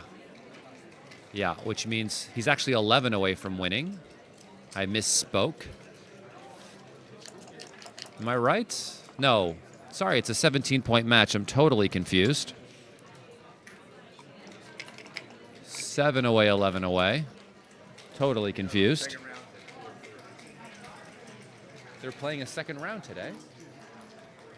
Okay. Cool. So there's a second round of this starting at 4:30 today. Thought they might have only been playing 1 round today before the dinner break, but apparently not. Certainly. I don't know why I was thinking it was a 15-point match for a moment. I could see it right in front of me that it says 17.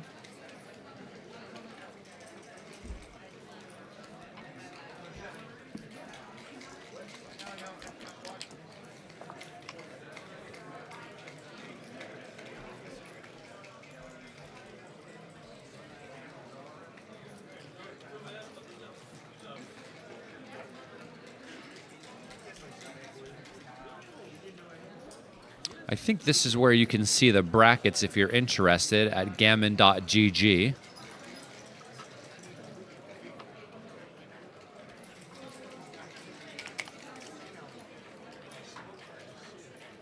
2-1 enters both. Yeah, so they play until they reach 17. And so right now Jerry has 10, so it is 7 away, 11 away. Now that I've relearned how to count.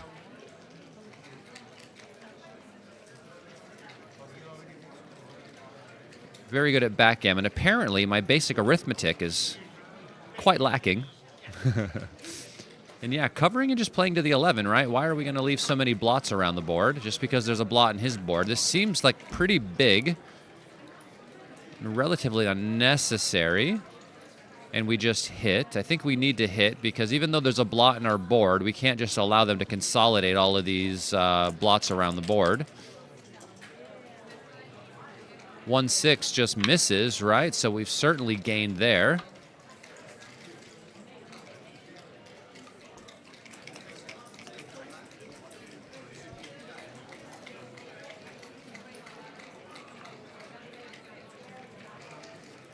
Now we can cover.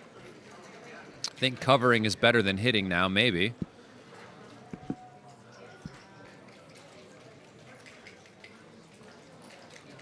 Because there's already a checker back, so there's less of a desire to send a second one back when there's already one back.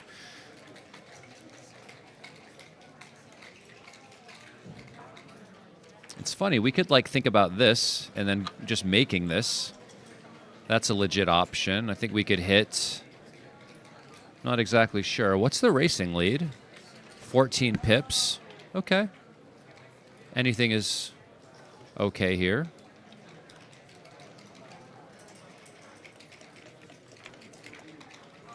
Thomas down 17 pips on the roof. He sees there's really well-diversified position.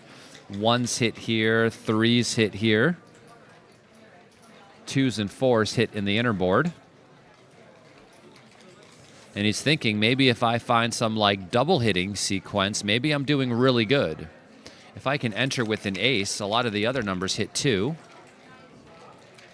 And he did have a Q, but he's happy he didn't because this is like his worst entering number. And 13-7 is a little bit better than coming out with the 6. Even though you'll get hit with a 3 that just blots all around the board. And anytime he doesn't exit, you just have more blots to attack him with, more builders to attack him with.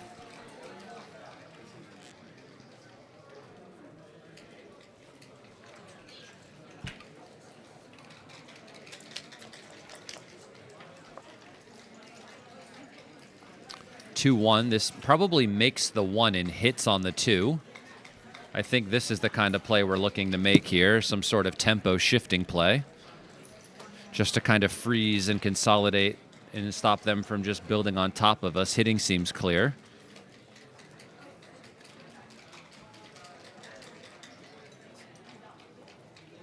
Thank you all for tuning in today, of course. We have almost 500 people watching this incredible match from Jerry Tanzi and Thomas Tinland. If you wouldn't mind smashing the like button, of course, subscribing to the Backgammon Galaxy YouTube channel.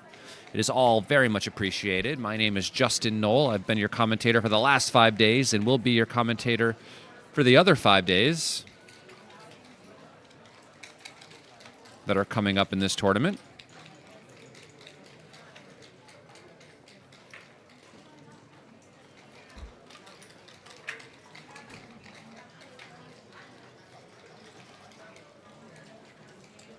Oh, that's really kind.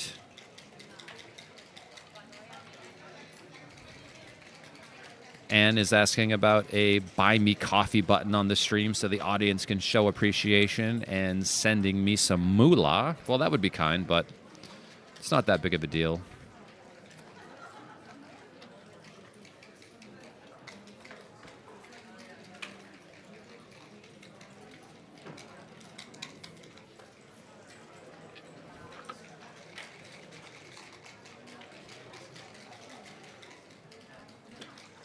Finds the 2 cube from the roof.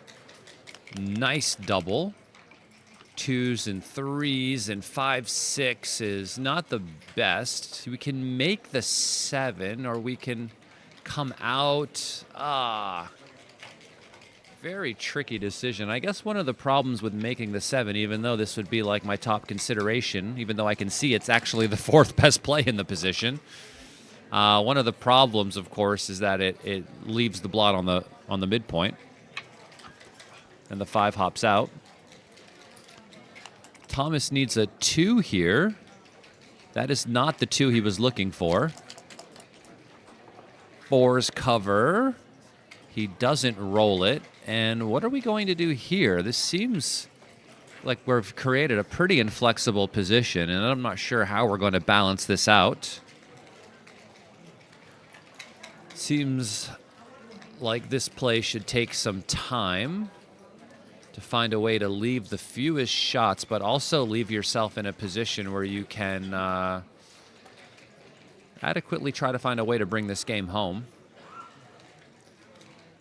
It might be tough, though correct, for the player to play 16 to 13, leaving 7 checkers on the 13 point. I can see that it's correct, but I mean, it always feels weird to do stuff like that, so you can see he's just seeing if there's any other play.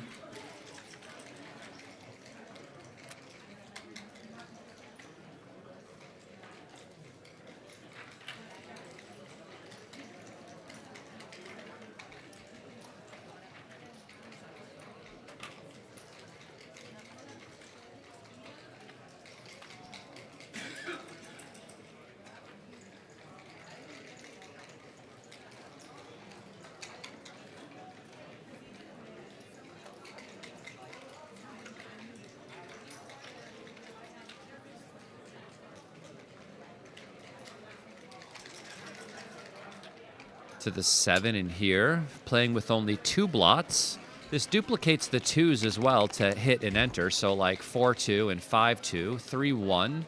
This stays back and plays 6 to 5, and Jerry just wants to make the 7 point to establish some control in this quadrant here. So any 6 would be really welcome.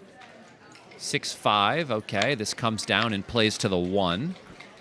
He's very happy to have made that point, though of course he needs to start landing some checkers on top of this structure to improve his flexibility to help him bring this game home.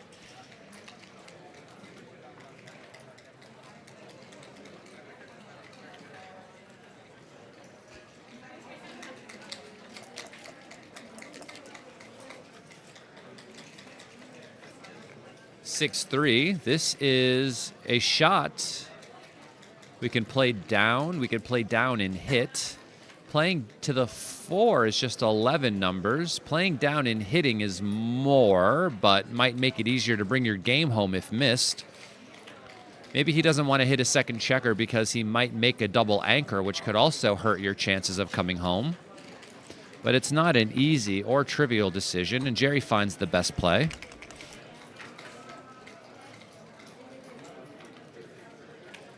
Thomas covers, but I would play the 1 first.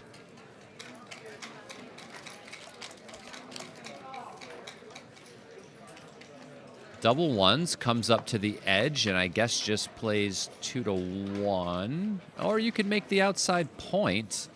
Yeah, I guess coming up to the edge leaves you with playing a really bad 1, which is just 2 to 1, right? So even though you really want to step up, I guess you can't really afford to.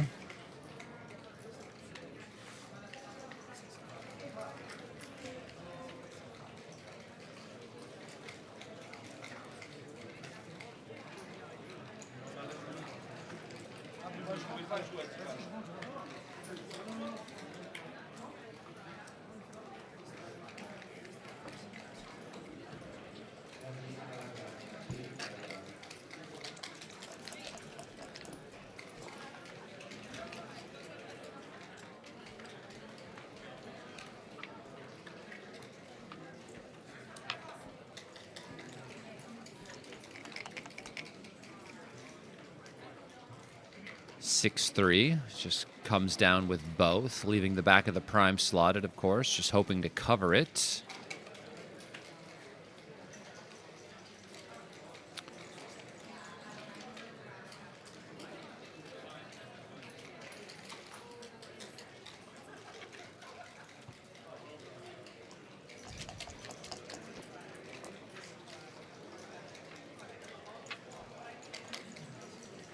5-2, great shot from Jerry, getting able to step up, covering the 2-point, and he rolls the 3, so the 3 covers and the 6 hops out, and now he's behind a 6 prime.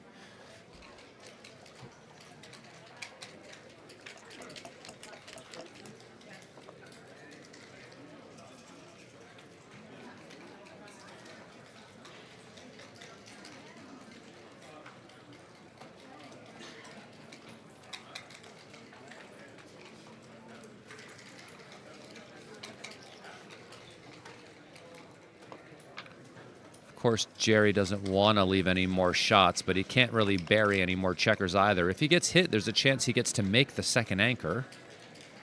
So he should just stay there and bring this checker in to bear down on the checker on the 3-point. So 14-5 seems like a pretty good play.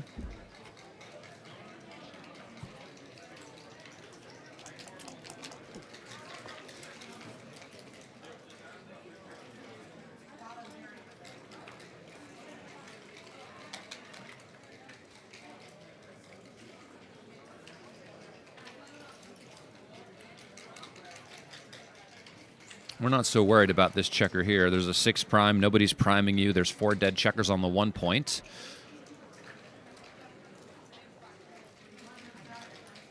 Three one isn't great. Of course, you would prefer to have a play that allows you to maintain some of your board. So hitting and going to the 2 is correct, but leaving any more shots just seems difficult. He finds the better play. He's just trying to do anything he can to not get gammoned here because there really isn't any way to win.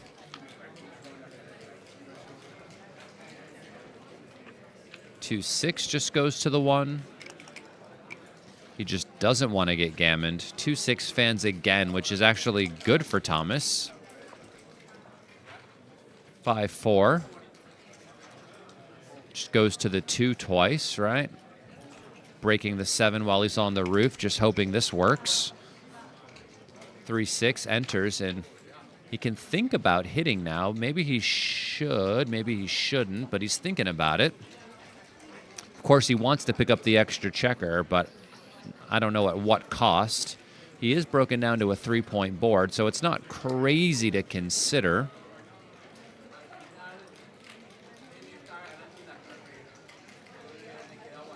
Picking up a gammon here would tie the score, which would be nice for him. I can see that it's wrong, but he doesn't have access to the XG feed, so he's not sure how close or far apart this decision could be.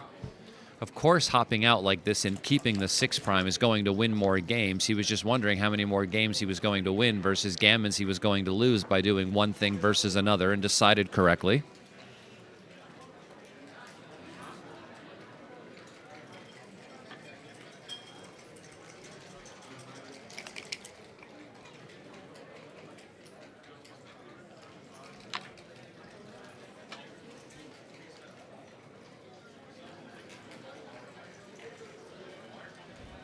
Thomas double slotting the board, trying to get hit, trying to find a way to get another checker. 1-4, slots the 3-point.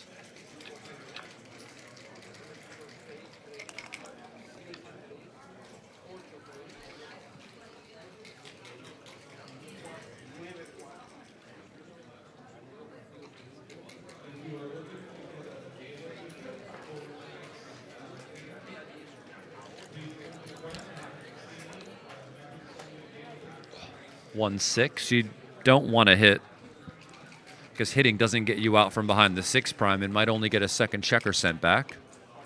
And all you want to do is just not lose a gammon. So cover the 2, I think, right? And then just play to the 6. And you're just going to roll this forward by using your next 4 or 5 to hit on the 1-point. 2-1 just goes to the 2-point again. And this doesn't hit because we don't want to break our 6 prime.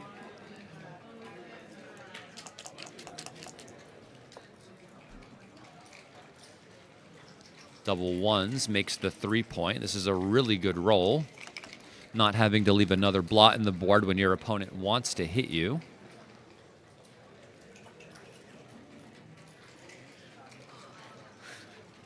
2 hours later. Nice to see you. They were wondering what happened to you in the chat. They thought that I might have, like, you know, killed you or something.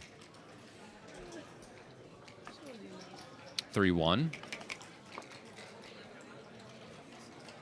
5-4 just makes the point. Okay, wow. 1-6.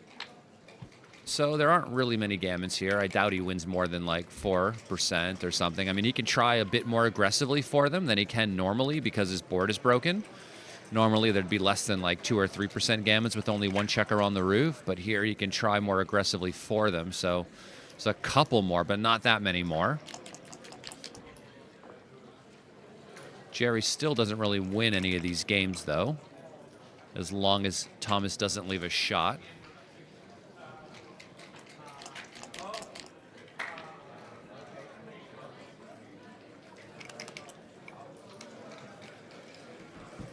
(3-2).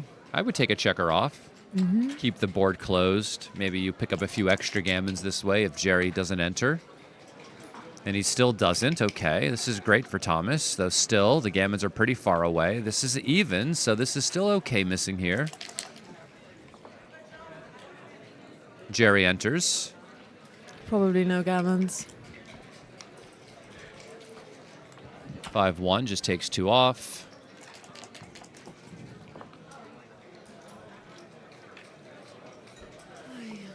A big double here will scare Jerry a little bit. Nothing. He'll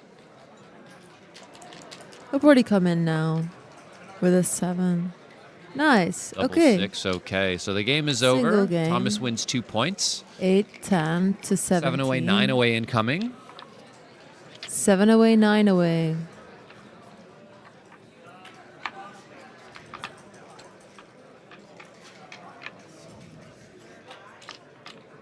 Long match. Some of these matches were over in like 20 minutes.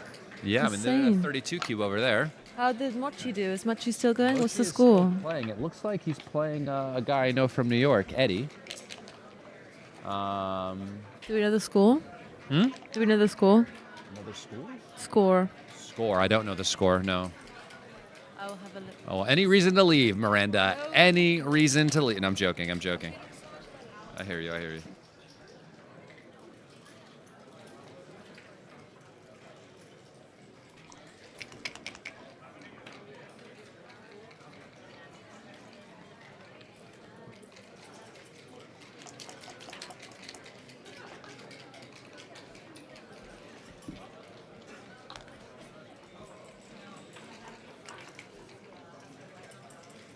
Three, 4.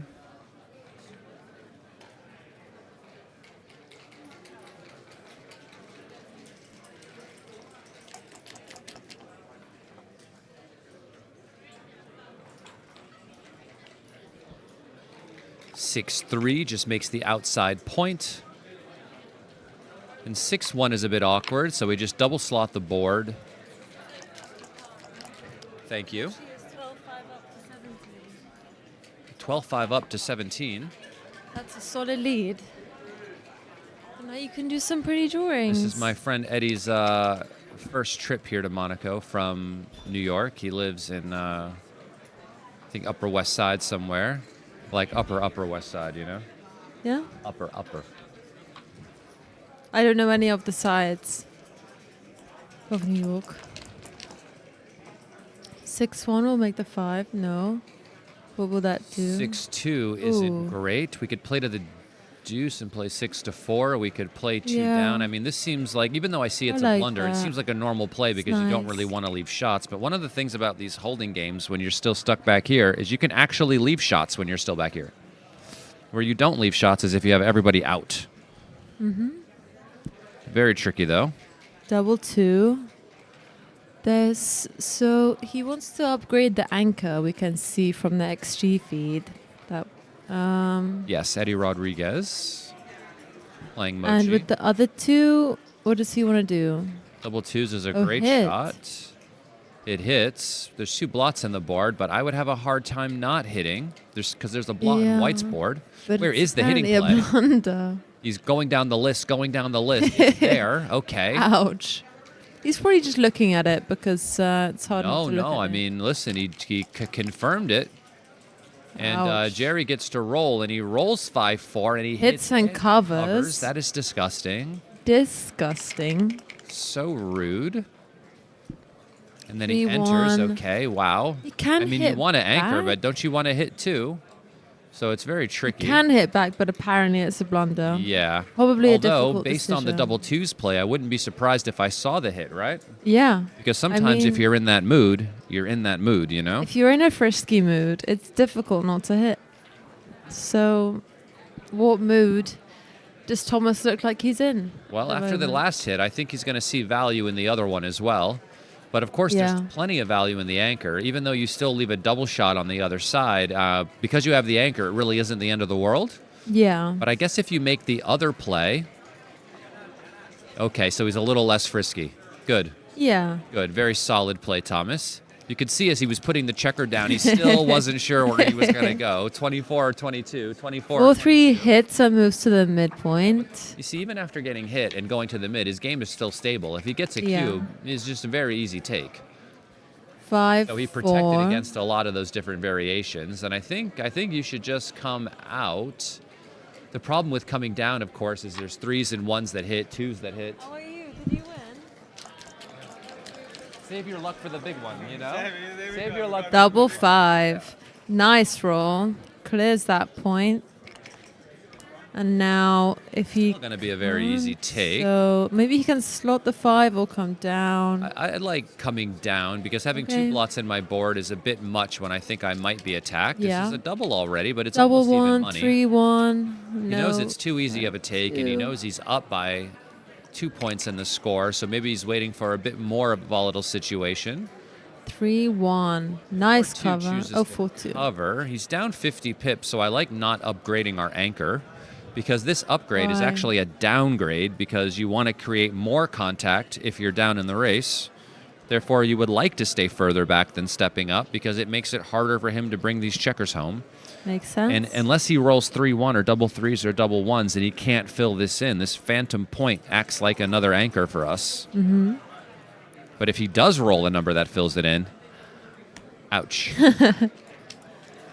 3-1, double 1, double 3, double 4 makes the 5. This can hit loose, but I think that's a bit bold. So he's going to play a bit safer. He's up in the so, score. Like I said earlier, if we're out like this, we don't leave Yeah, shots. no. If we're back over here, we can We leave could, shots. yeah, Sometimes. fair enough. Makes sense. So, what's he played? He's played the 6, and that's the 2. Fair enough. And now Thomas rolls a 4-1. You could make the 9 here, I think. You could Slot the keep it well 5. diversified. I like the slotting play. Slotting the 5, the hard part about that is, of course, like... But I guess when you know, get hit, you don't really want to have a blot on your board. That makes Yeah. sense. So But it's very, very close. play makes sense.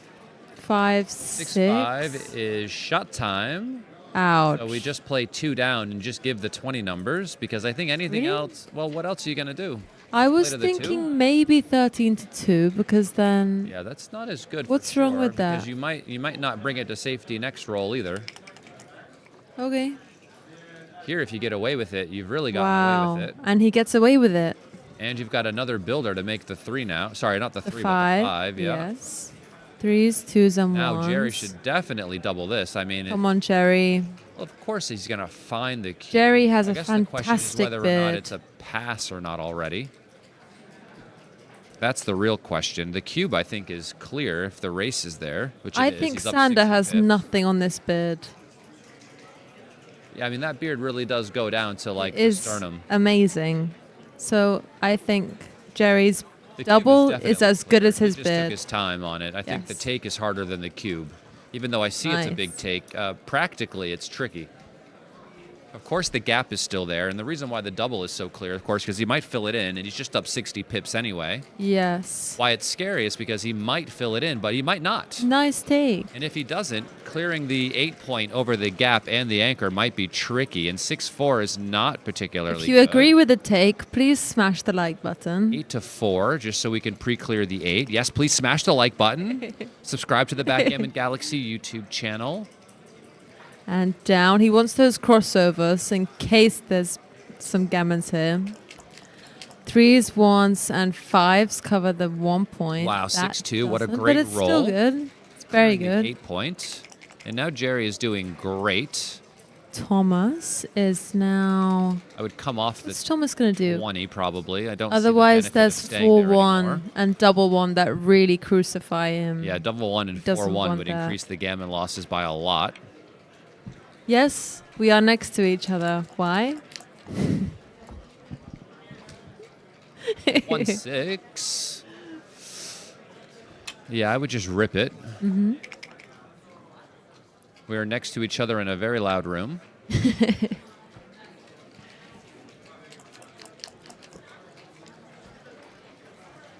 Double 6 leaves a shot. Not ideal. No. 2-1, any 13 numbers are going to hit. And put him back behind the 6 prime, which is And Thomas rolls the 3. nice. And now White we has 6 can- off, but they have these gaps here in their position, which makes this More probably shots a could be redouble there. already. I'd Thomas like is to going to see. give him the recube. I think he should recube. Yeah, it's very loud in here, and we Yeah. can't really hear each other. I can't really so- hear her at I all, can't really to be hear honest. him either. Sorry. And it's already a pass.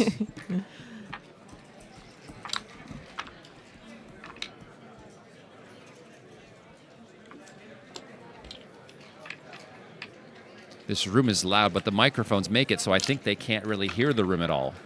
The room. Yeah. Oh, really? Yeah. It's really loud in here. All we can hear is the rattling of dice in dice cups. That's all we can hear.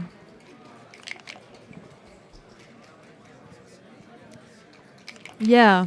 If I had a beard, I would be stroking my beard right now when I'm thinking about this cube decision. So, 10-10, even score. 7 away, 7 away. 4-1. Hits loose on the 4 point and maybe splits. Yeah, nice. I remember when Jerry didn't have that beard. When did he not have it? He looks like he's been working I on think this like for a while. Pre-COVID. Yeah. Did you grow a beard in COVID? No. Have you ever grown a beard? No, not like this. It's just too itchy. And every time I get to this stage after like a few days, I feel like I start to look a bit homeless. So it goes away quite quickly. He could hit on the 1 now. I like that. It's kind of blitzing vibes. Yeah. The best thing about this is when you put 2 on the roof and there's the blot in the board is that he can't enter and cover at the same time, right? Yeah, and now I'd be thinking about a double because he's got some blitzing potential. Well, now we're at 7 away, 7 away, 6s, right? 3s, 1s, 5s cover, 3s hit again in the outfield, in his opponent's home board. Yeah, There is a lot of stuff going on. nice double. But there's so much volatility here. 9 checkers in the zone with somebody on the roof, another blot in the home board. Yeah, Looks pretty good. love it. Nice cube from Thomas. At one point, Jerry was almost up 12-0, but that turned around pretty quickly. Yeah. The take is definitely clear. He needs to roll well, but Has to hit on can the roll. 5 here, that's for sure. He can't Yeah. even cover. So And hitting the on the 5 is 2 obvious. where's the 2? Coming down for more covers. Yeah, exactly. Yeah.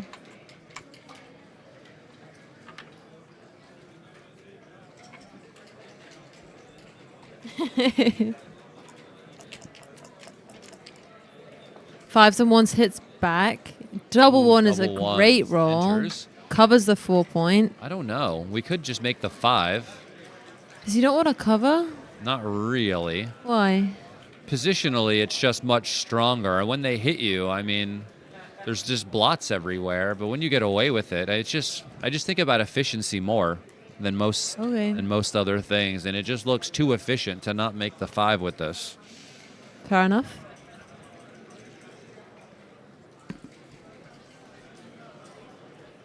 I'm not really seeing though why it's a blunder to make the 4.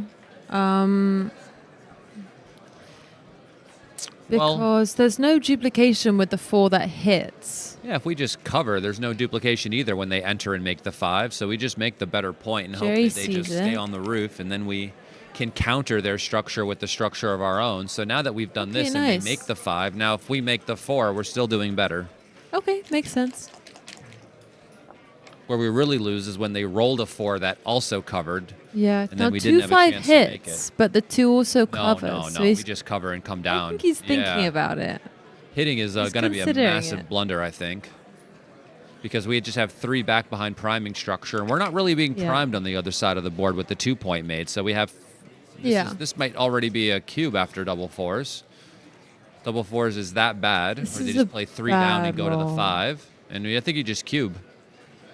Yeah. I see.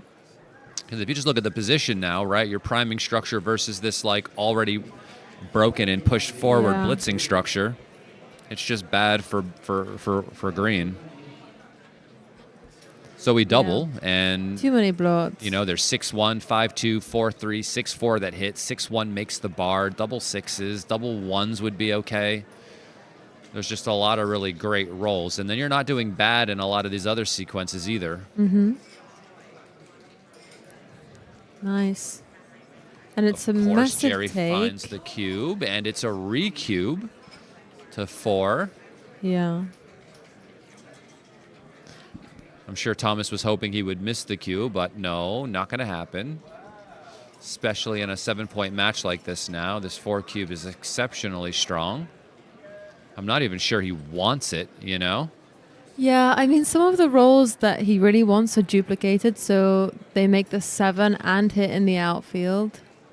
So, When he doesn't come out, though, he's doing okay. You know, Yeah. when he doesn't come out, because he might then make the 4 on his own. But some of these other rolls, like Yeah. 5-4, is bad. this is not the best. Yeah, 2 down. I think with the idea of making the 7 still, it's fine. You could have also played in Double and then twos. have more pointing numbers Great on the shot. 2. Makes the 7 and the advanced anchor. This is like Nice. super joker. Now white is being trapped a bit, and now they're at the edge of the prime. So they want some 4 or something to block them in. 4 would be really good. Double 3s. Steps Wow. up. What a shot. Advanced anchor and just brings You can it hit on in. the 2. Pretty. Looks really Is good. it bad? Not really. This must be like the best roll possible. 5-2. He Makes can make the 3. I would just make the 3, but running out seems to be good as well. Wow, they're both really close. I guess if you run out all the way, there's the 4s that are duplicated, so it makes it a little bit better because only 4s are really going to hit you. That's tough, though. I can see why, because you're just kind of running out of spares to play with if you get away with, if you just make the 3. But it seems pretty solid to do this. But after this, you are really just hoping you roll a 5 next roll, and you just got one. 6-4 makes the 2 on his head.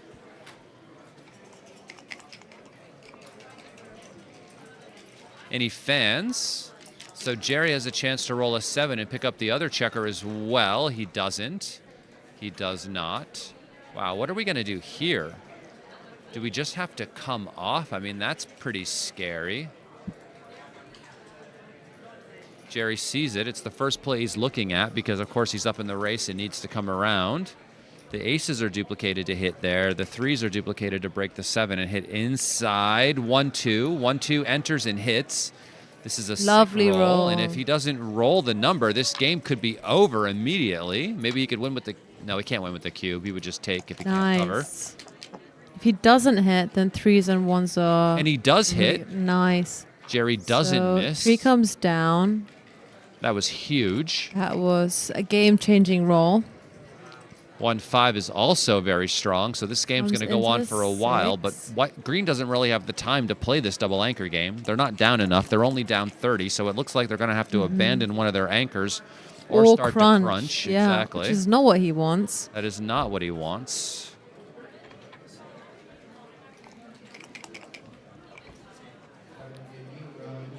Six-four misses. Wow. Ouch. Make the 18, huh? He could make the 18, but then he Yeah. has 5s and 2s to hit, and I'm a little bit scared. But I guess everything else is a blunder, so he doesn't really have a choice. Yeah, I mean, I can see that it wins more games, and I guess because the cube's already on 4, you don't really have to worry about the gammons all that much because you don't really get that much Yeah. extra when you lose the G. It's only one more point, so the gammon value must be quite diminished. Mm-hmm. And it just wins so many more games. There's and not if the really any gammons other don't good matter- option. What else are we considering? No, exactly. But it feels weird. It's funny getting rid of both anchors when you're down,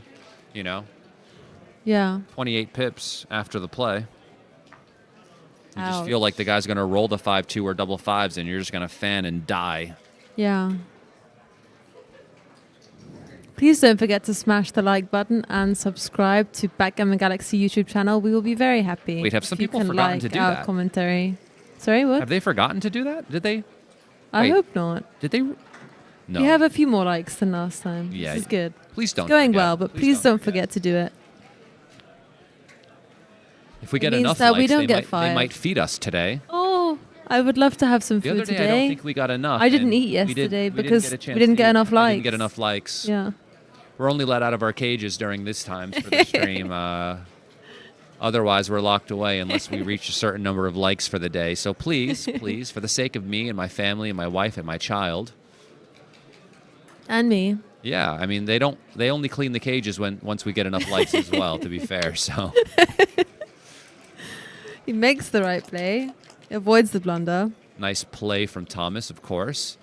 And 5-4 can just go to the 8, I think. Gonna hit on the twice. 3. That's too scary for me. Sorry. It's too scary for you. I know. I I'm- like that play. I you know, need I some know, but gammons. Gammons don't have much value at the score. That's the point. They win the match with 1 point of overage. I think I can deal with that. Oh, you're right. I forgot. I keep on Yeah. thinking it's a 15-point match. I don't know what's wrong with my brain today. I can't keep 15 in my head.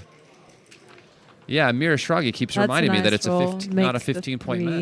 3. It's a 17-pointer. So no, the Gammon does have quite a bit of 3-1 value, makes the even though 4. there's Okay, so overage. they've both got really good boards now. I need to give myself a proper note in front of me that this is a 17-pointer. My head can't comprehend it once something is stuck in there. Now what do we need? Not great. So I think this we just give leaves the a ace. shot. We just give the ace. Anything more would be a bit much. The other guy has a 5-point board. Yeah. I'm scared. Are you scared? Am I scared? Not really. No? It's only an ace. I'm upset, but I'm not scared. I'm upset, but I'm not scared. Just think that 17 numbers versus 11 numbers is just a bit too much right now. You know, there's a chance you could roll something different next roll and maybe make the point if you can't escape with a 6. But of course, you know, one of the upsides of doing something like this is that when you're missed, you've solved the problem. Indeed. So that's often kind of the thought process Kind of. sometimes, but it's a Yeah. bit much. 17 we understand versus, this. versus 11 is 6 more, and 6 more is an He extra, really what, wants to come 16.5% of the time you're going to get hit. Yeah. And black has a little bit more time to play outside than white does. So we understand. But it gives much more shots. We get it. Somebody wants me to say the number, but I'm not going to say the number. Justin jinxes. I don't want to lose my every I don't want to time. lose my citizenship. No, I'm not wearing my sunglasses today. The lights feel a little bit dimmer. I'm not going to look directly at them.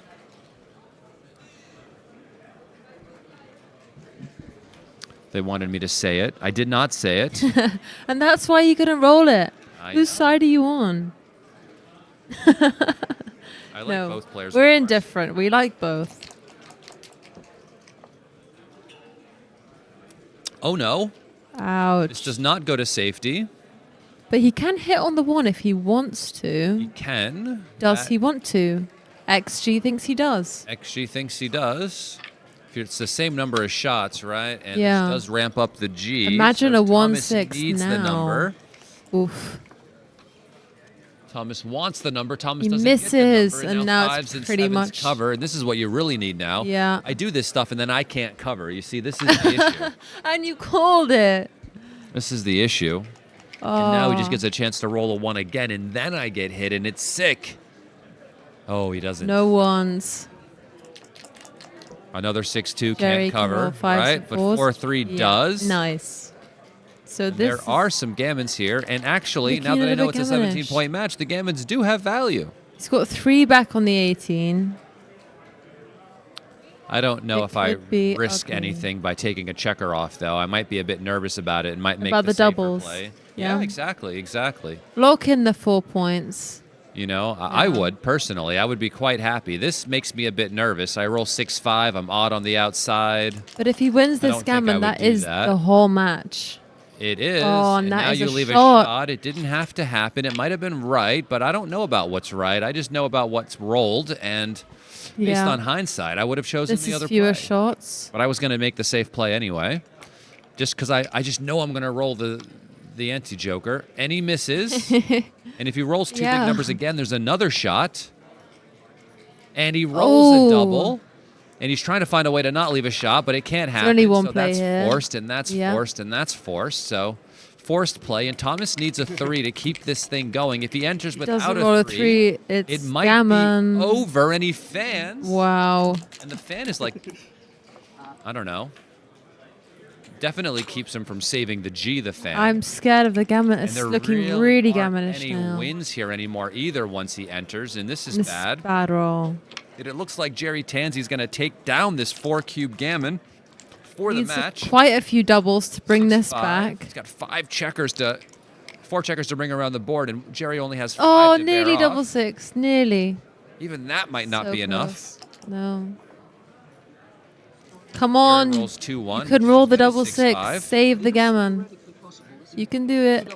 Save the Gammon used to make doubling cubes out of New York State. I don't know if Can he he still do does. it? Oh, that's Too like fun. the opposite of a double 6, and it's over. Well played match by Jerry Tanzi and Thomas Tinlin, and Jerry Tanzi wins his first Very round 1 exciting match of his very first Backgammon World Championship in 2026. As we can see, Jerry Tanzi, very, very strong player, playing a 2.27 in this match against one of the strongest players in the world, Thomas Tinlin. Congratulations to him. Congratulations to you for turning in today. Please smash the like button. Subscribe to the Backgammon Galaxy YouTube channel, and don't forget to download the app. And Thank play you for watching. Please different stay on for the tournaments that are second there. match. Yeah, we will should be back very shortly. When is the next one? Is it 3:30 or 4:30? Very soon. Okay, very soon is the word. I don't know exactly. I'm not sure. And I'm not sure we know the matchup yet because, of course, this just ended. But, of course, we're going to find the best matchup that we can to put on this Yes. stream. We'll have a transcriber. Just we will for be your here doing entertainment. commentary. And thank you all for tuning in. So, please don't forget to smash the Please like like button. our and we will be video. back. Today is Thursday. It doesn't say when round 2 is on the schedule. But we promise that it's soon, so please don't leave us. We need more likes, otherwise we won't be fed. Actually, we need to eat something. All right, we'll be back. When are we starting next? 4:30. So we have about an hour, Okay. an hour's time to We'll go see find you in lunch an and come hour. back. So we'll see you then in about an hour, and we will know what matchups are available then. Have them switch over to stream 2 to watch bonus coverage.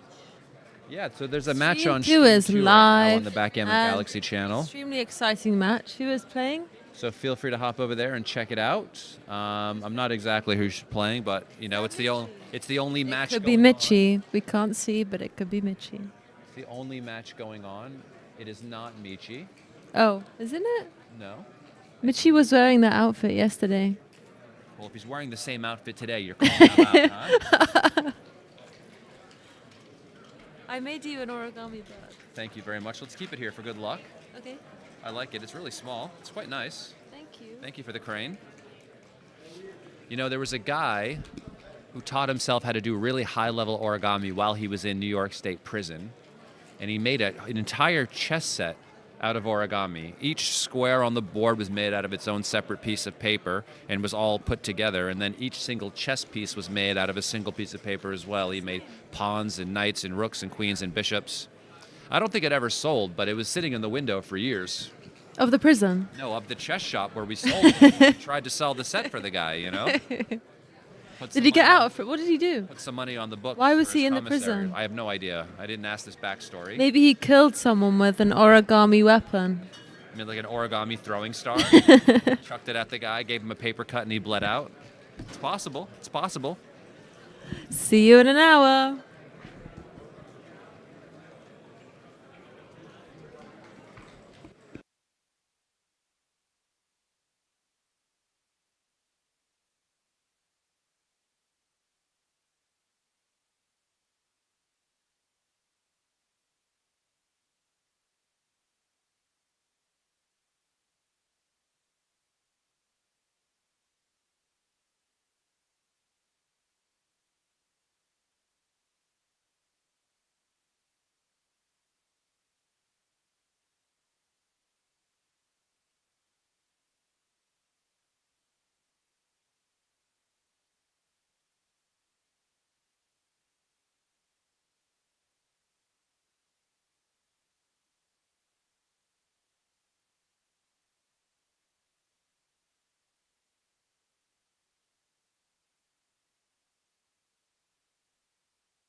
Even better. Have a spot. Oh, well, that's the US ones. I take the European. No, it'll take, it's international. All It'll right, take that's anything. amazing. I'm going to get a Coke. Do you want one? You can take one from the fridge for free. Oh, amazing. Go for it. Last question. Do you have the link to find the stream? It's on the Backgammon. Back in the Galaxy Yep. channel. One. Thank you.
Hello, Backgammon fans. Bill Riles here, sitting in briefly until Justin Knoll returns.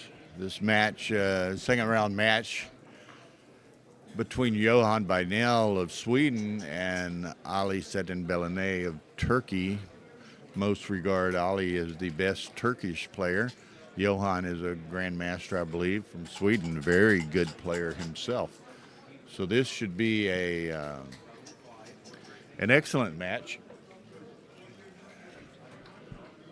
Trying to juggle everything here of getting all the matches chosen and the players together and the play started. So it's a bit of a challenge at times, but we get it done. So they're both in the room or have been in the room. So hopefully we will get started very shortly. Apparently Ali had went to his room. He thought the matches started at 5, but we chased him down.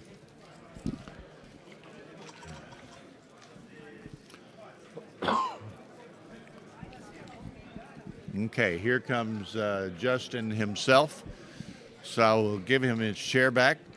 So they're both in there. I don't know. Yeah, yeah. I was waiting for him. I was just sitting there looking at the screen, waiting for them to show up.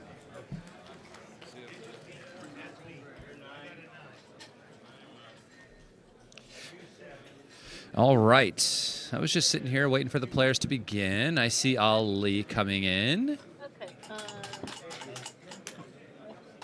See Johan showing up as well. Very nice. Both players here ready to start their journey to 17 points. I must remember it is a 17-point match and not a 15-point match. Thank you all for tuning in today. If you haven't yet, please smash the like button and subscribe to the Backgammon Galaxy YouTube channel. We have two very strong players, Johan Bynell, who is a backgammon grandmaster from Sweden, and Ali Setenbelene from Istanbul, Turkey. I believe it's Istanbul. I know it's Turkey for sure. Not exactly sure where in Turkey, but I assume there, but obviously I could totally be wrong. As an American, I don't know too many places inside of Turkey besides Istanbul and a small beach town I went to once called Kesh, K-A-S. That was a beautiful town on a beach, about 10-hour bus ride away from Istanbul. That was a very good time.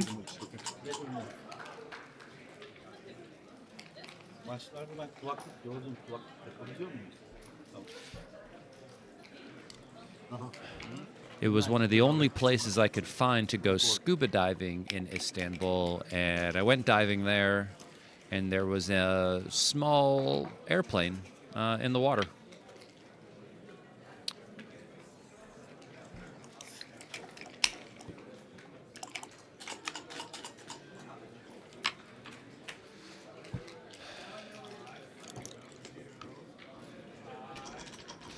For 3. They're using a baffle box. I'm going to be very confused for the majority of this time. I will apologize ahead of time. And this, of course, should just make the 7 points since there's a checker on the 24. Seems pretty strong to block the majority of their 6s from the roof. And 2-5 enters and plays down. Hello. I don't know when this stuff starts.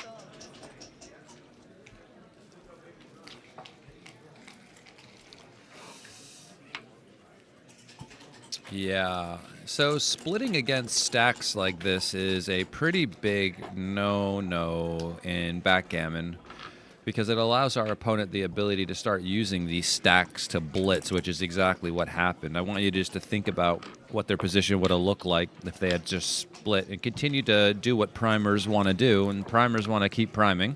Primers want to prime. Players want to play and ballers want to ball, Primers and wanna primers prime. want to keep priming.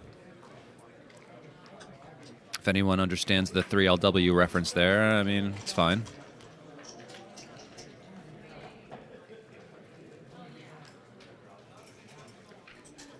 (6-2) is for white here, and of course they should just run. There's no way to really cover There's no way to effectively hit with that blood on the 1 point as well. And since you're being primed, it's probably a good idea to like think about just running out. It looks as if the clock hadn't started, but don't worry. It's only been a few moves into the game. It's not going to affect much. Unless, of course, you're John Veltri and you want to play 2 matches and end with 9 seconds in one and 5 seconds in the other. Wow.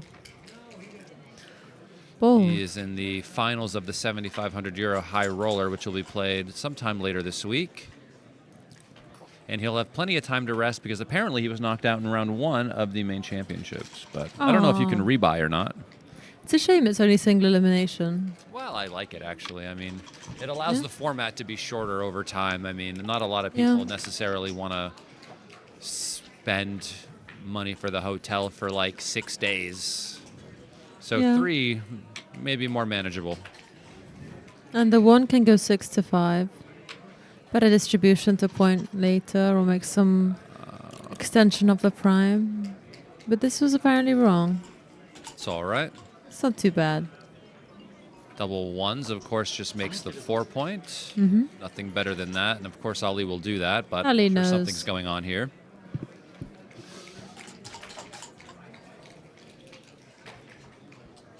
I think he's talking to the transcriber who something is going on, or someone who's in the room.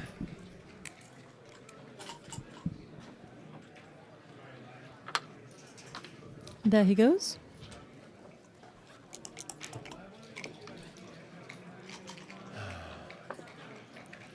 Five two. Just have to hop out, actually. Imagine just hitting on the 2 and still being stuck back here. We just hop out. No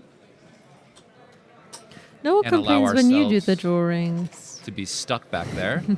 What was that? Nobody complains when it's you doing the drawings.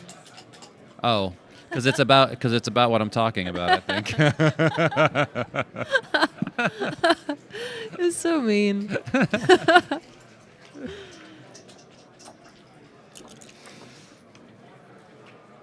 Neil Kazaros is the only person happy to see the baffle box here. I am going to be confused. Hit and because, cover.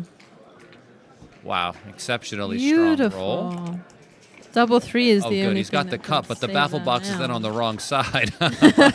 So you got to put the baffle box on the baffle boxer's side. That way I can tell who's who when they're rolling.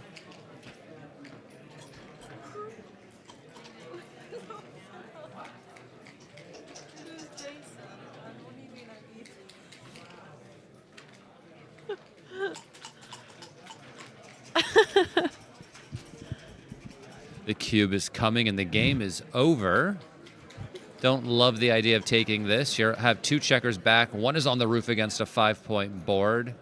You're down 34 pips in the race. It's only a 4 prime there. It shouldn't be too difficult for white to escape, and you lose way too many gammons here to really want to contemplate taking this. Feels a bit optimistic to want to try this game out.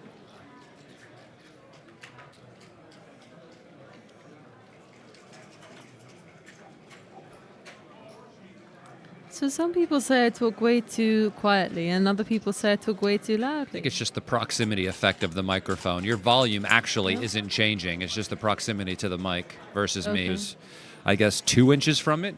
I don't know. Is this fine or is this too close? I think it's fine. He took. Oh no. This is some optimism. That is for sure. Wow. Okay. No worries. I guess this just goes to the 7 point for lack of a better thing to do. And now Johan has to prove to us this was the take by rolling a 3 immediately and trapping that back checker. Because if not, problems will be on the horizon.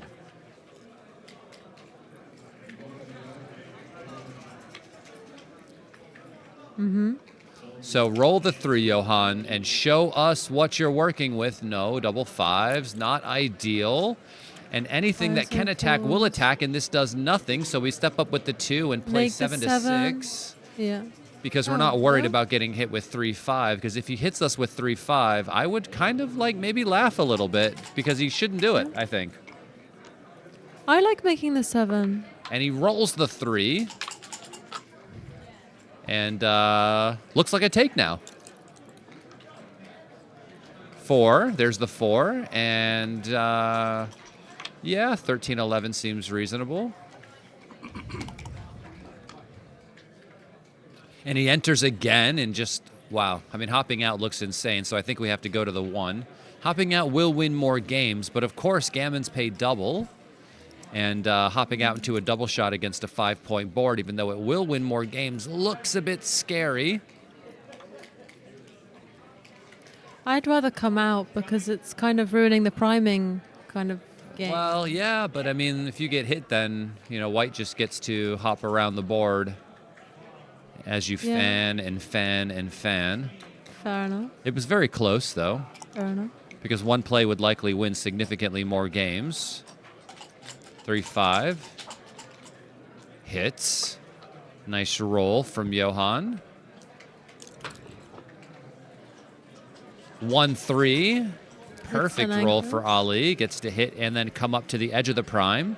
He doesn't really want, I mean, he has to make this anchor just to give himself 5s and 6s out. But now he really needs to roll a 5 or a 6. And he rolls double 3s. Wow. What does that do? That is not great. This is the problem with 2 checkers behind a 4 prime. You might get stuck. And if Johan can roll a 3 here and hop out, he'll have some ability to try to control the outfield. Make it difficult for white to get around the board.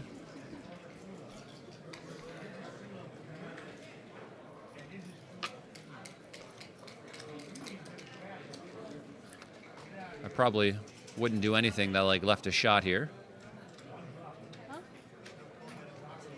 Huh?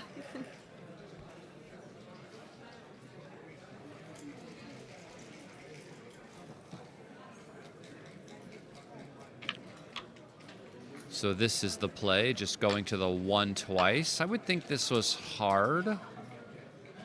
I might put everything on the 4, which I can see is wrong by quite a lot. It probably just doesn't absorb numbers like 4-3 next roll. So, you know, maybe I wouldn't, but I guess 4-3 would break anyway. It doesn't give any returns, which is good. Yeah, I guess you get shots if he comes out with like 3-6 or something. Double 1s fans. Ali really needs a 5 or a 6. And he rolls a 4 and a 2. He can just about absorb this. And he enters and makes the 10-point and then just comes down. Wow. Johan is certainly a favorite now in this game.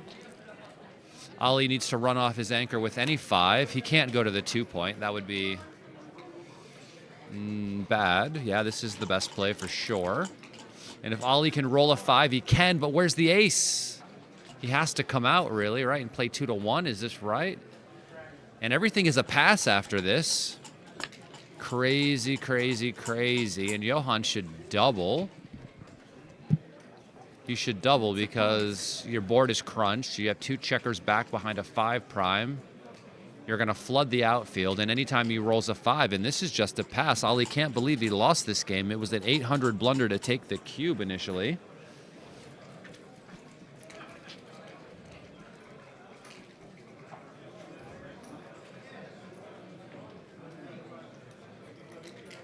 Yeah, there's just too much priming in front of the anchor, and his board's already crunched. Now, when you take the cube and win the game, it looks like a good take. Yeah. Because it worked out, but Ali, of course, isn't going to be shaken by that. He's lost crazier games than that one before. He is a consummate professional. One of the nicest guys I know in backgammon. But everyone's nicer than me.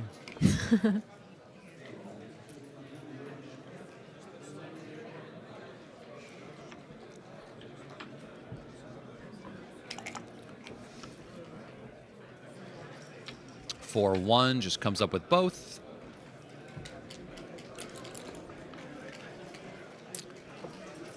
4-6, guess we'll just slot the 3-point.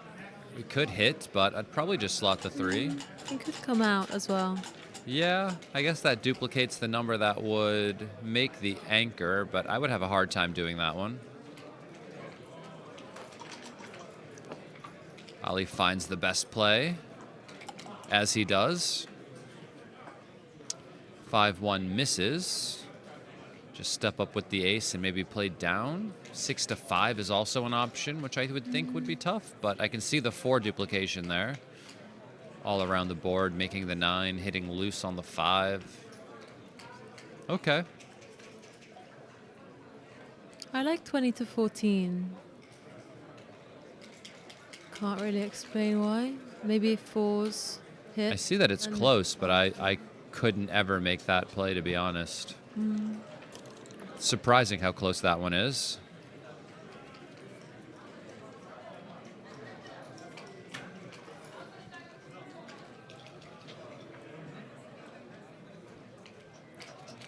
Ali's just 6-3. getting the race now, trying to see if he should hit after he makes the 9 point. And since he sees that he's down in the race, he's going to do this. If he were up by a bunch, maybe he just splits. And this hits back on a 20.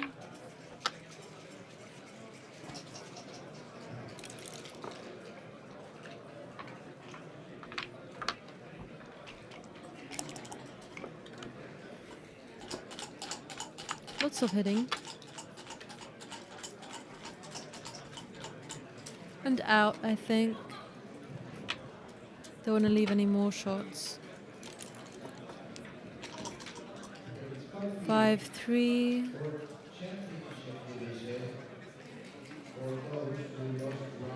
Yep, make the 21. 2-1. What would you do with 2-1? Whose roll is this? 14-13, step up. Leave Well, fewest shots. we're up Yeah, 40 black- pips, so Yeah. we just play safe and try to not lose our racing lead generally. 4-2. He can make a second anchor. Yeah. Down. White has a very strong structure now. It just comes out to the 18 maybe. No, is that bad? Not that.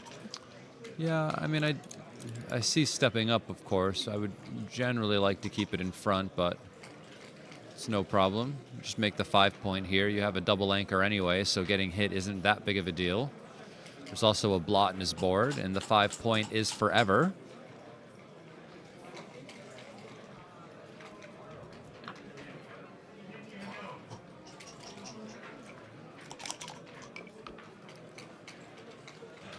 Two, 1. And so we don't leave any additional shots. The only thing that doesn't leave an additional shot is just 8-6 and 3-2. 4-2.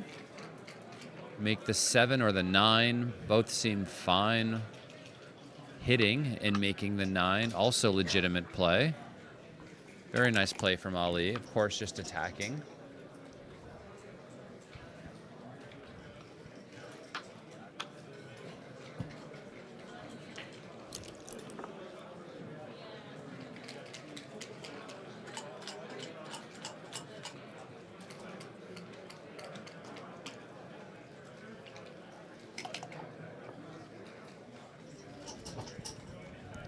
Six, 4 covers the 2 point. Yeah, this just hops out and probably covers come the out. 2. It's a nice roll.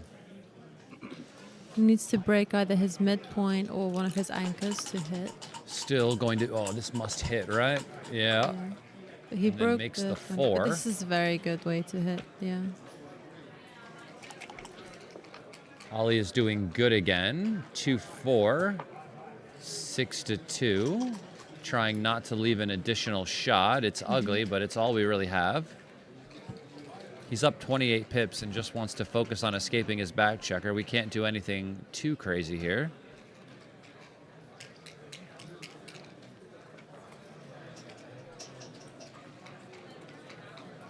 I mean, White does have a much stronger structure, but he also has 4 checkers back. I am not single. I wouldn't answer these questions. No, These people. Paul is my dad.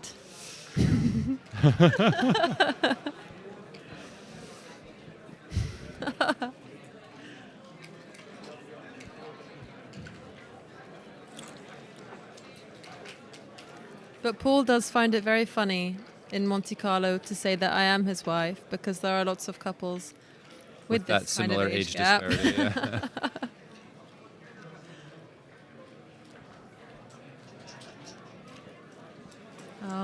Double two. What does that do? Who rolled it? Ali. Oh no, he's still thinking about doubling, or what? No, he has a double twos to play. Oh, baffle box. That confused me. Baffle box, exactly, exactly. Double two. He could make the 20-point anchor. XG wants you to make the 20-point and then make the 18-point.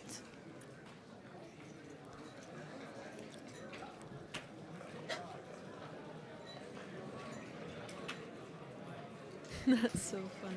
I want a picture of that. Is she married to Paul?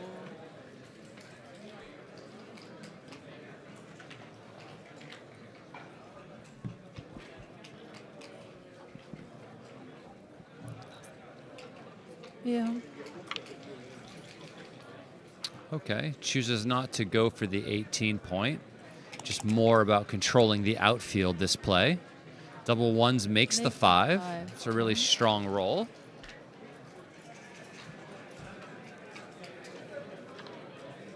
I guess making the 18 would have stopped him from being able to make the 5. That would have been significantly worse. And double 6 makes the 7. On the, yeah, good point. Comes on the out 2. and down, and Early as then I well. think we just cube.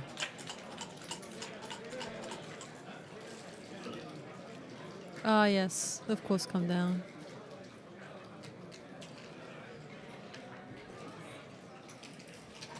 Hard for me to find 21 to 15 twice and 13 to 7 twice. I like the variations where I just hold the anchors. It's already doubled. Double 4s is 4 down. Okay, so must have missed when he passed the cube. There's a lot of glare on the cube. I can't really see the number on it. I know it's a 2, but I think I would have just played 4 down. Yep.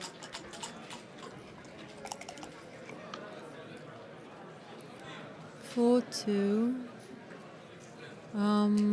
Maybe play down and then slot the 3. What do you think? Okay, 2 down is correct. Okay, we can see.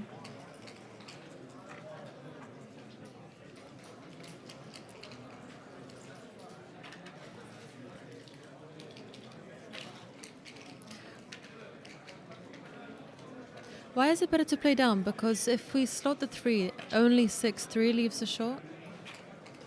But otherwise it's an extra one. Only the computer knows. Only the computer knows.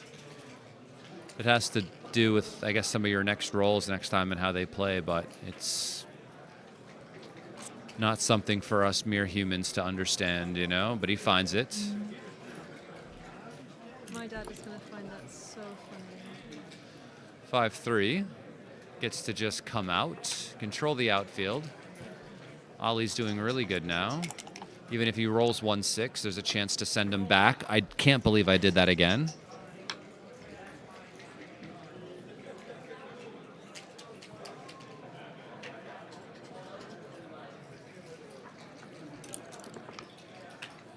And he hits him with the 4, sending him right back. 3-4, not quite a 3-6 from the bar, but still better than fanning, no doubt about it. We can't clean up the blot, so the 4 just has to come into the 5-point. Now any 2, 5, or 6 will hit on the 3, unless, of course, we can hit outside, which we can, so we should. Beautiful. Because 2 back, better than 1 back, definitely.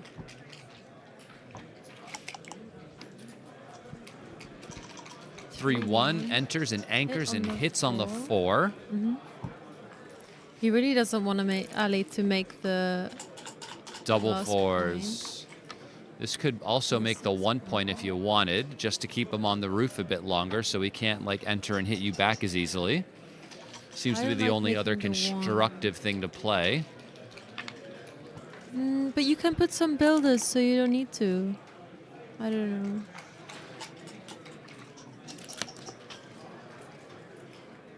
I guess, yeah, you want him to fan so you can roll 6s and 3s Yeah, out. just so you can get out. Yeah.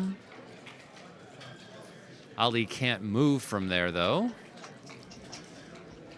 This happened to him last game, right, where he couldn't hop over the 4 prime. And he enters, and now the 4 prime moves for him by attacking. It's again. Yep. Well, now the prime is Yeah, gone, and if he can enter, he should be fine. And he can, and double 3s makes the 2-point on his head. Nice. And he needs to enter here with a 2 and a 5. Sorry, a 3 and a 5 pretty quickly, or else he is going to be getting gammoned. 1s and 5s. If he can pick up any of these, 2, 6. He does hit on the outside, picking up another checker. You could play 8 to 6 here or 7 to 5. One of those two are going to be fine, starting to break the outside points while he's on the roof.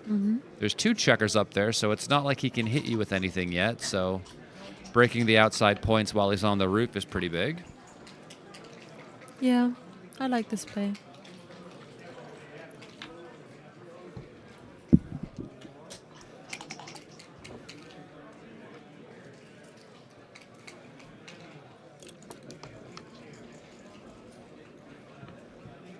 Double 1s just starts to break the 7 and bring those checkers in.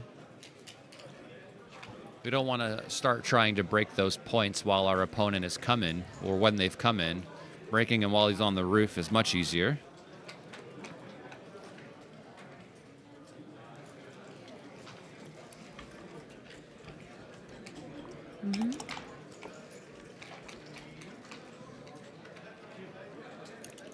Yep.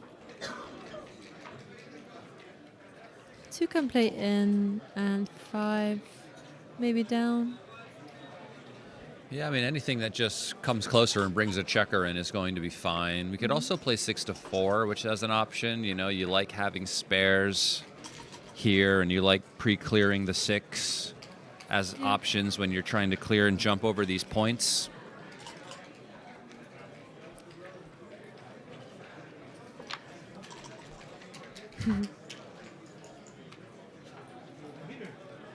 She brought you a better one. Did you get it? This is the better one, I think. Or the different one, I'm not sure. Oh, there's another one here as well. That's the better one, apparently. I think they're the same.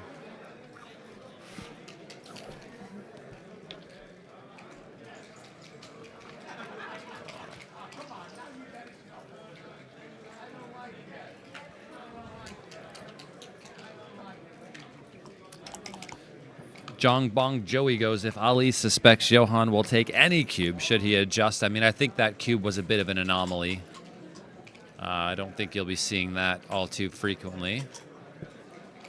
Yeah, Johan's a very good player. I played him in the UBC in Sweden. Everyone can become susceptible to deep takes sometimes, you know? Yeah. Feel a little optimism.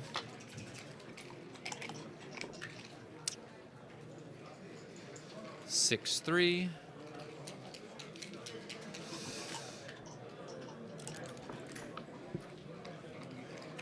Three, 1. Just takes a single checker off, right? Or is this 3, 2?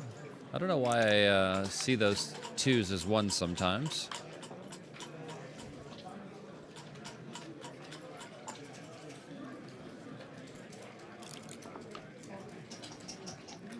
Three, 2. 3, 2, unfortunately, has to clear the 4-point out of order. Double 3. This can help to try and save the gammon. Yeah. Crossovers. He only has, what, 1 checker off right now? Is that right? Yeah, only 1. And this takes 2. So that's not fast enough, but it's got 2 crossovers. Maybe Johan can save this. I don't think so. I mean, 2 double 6s and we're talking, but That is what we would call a long shot.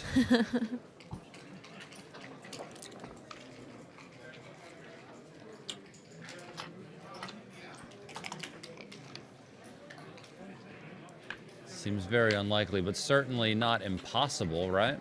yeah. And I He's mean, got an extra 2 stacked on top of the 5 okay. there on the 1. So 1, 2, 3, 4 rolls. That brings one in. He just wants to maximize crossovers here to save the gammon. Double Ah, twos. this kills it, I think. And there goes He's just going that. to save the backgammon and say thank you. You should play for it. It's possible. He can get off with Oh, double yeah, with double sixes if he six. just comes around to the 12. He should play for it just for fun and not do the resignation, because if you roll it, it would be hilarious.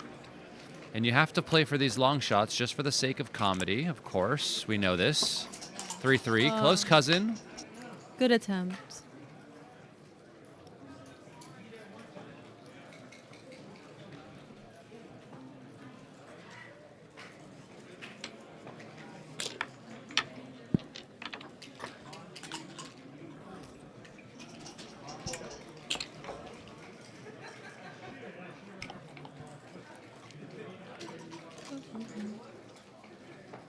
Six, 4. Yeah, Yeah, trailing, we're making the 2 trailing. points should be fine. Yeah. Double Makes the fives 3 makes point. 3, and green should not be splitting their back checkers in any variation here, and luckily they're not given the option to. 5s and 2s are blocked. 2-1. I mean, could very easily split. Yeah, I'm not keen on splitting against these blitzing structures with 10 in the zone. Well, you're up in the race after double 5s, and so working It's true. towards getting out is kind of big. Yeah. Ali finds the second play here, which is almost tied with the first play. 6, 5. Runs one to the midpoint. And now 4. He could carry out a blitz here with few rolls. Splitting now is good when we have a stronger board.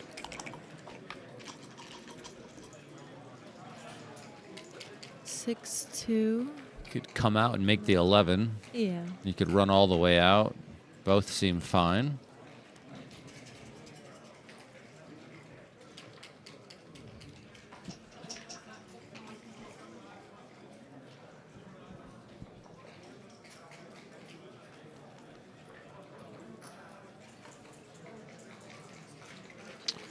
Yeah, both plays seem fine. Coming out and making the point or just running all the way. I kind of like making the point, even though I know I get hit more on the bar just because I like making assets.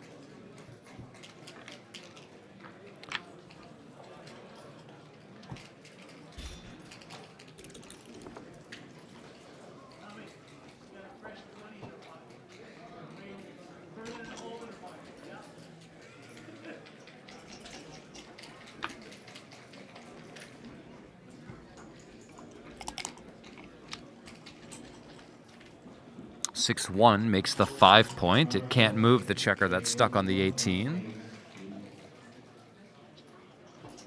Of course, you would have preferred some sort of running roll, but this is not bad for a second place sort of a number. Being able to make the 5, making the 7, probably not as good, even though I can see why he did it. He didn't want to leave the shot on the 11.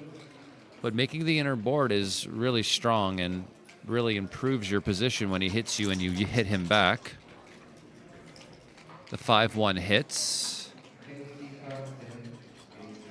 Just 13-7.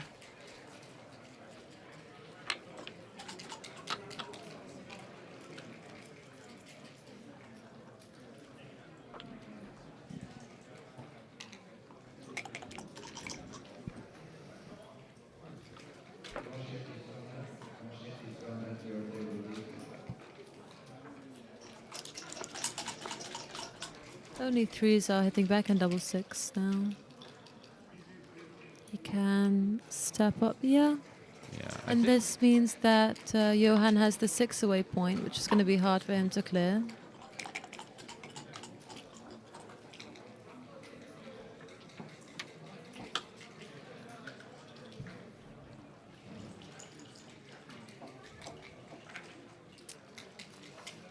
So playing 13-8 is better than playing from 12-7, because if white enters with double 4s, they'll be able to hit. And you won't get hit if you play to the 8. So just looking out for your opponent's best numbers and playing against them. Double 5 hits back now. He doesn't roll it. Yeah, we don't want to break the anchor yet. Oh, we can't break it even.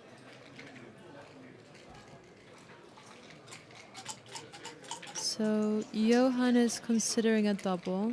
Oh, yeah. It's a small no double. Yeah, it's really shiny for sure. He has a 12 pip racing lead, Looks good. but probably Yeah. the gaps and the goalkeeper Telestrator are works. deterring him from doing it just yet. Right? The gaps and the goalkeeper are why it's probably Yeah, I mean, definitely the contact a little bit zone. early. And, you know, there's just a lot of roles that's going to be difficult for them to fill in the 4 and the 3 as they try to break the structure. So I think our Yeah. timing is good. They have, you know, it's only a 12 pip race lead. It's not that much to overcome either. So seems like they get enough here.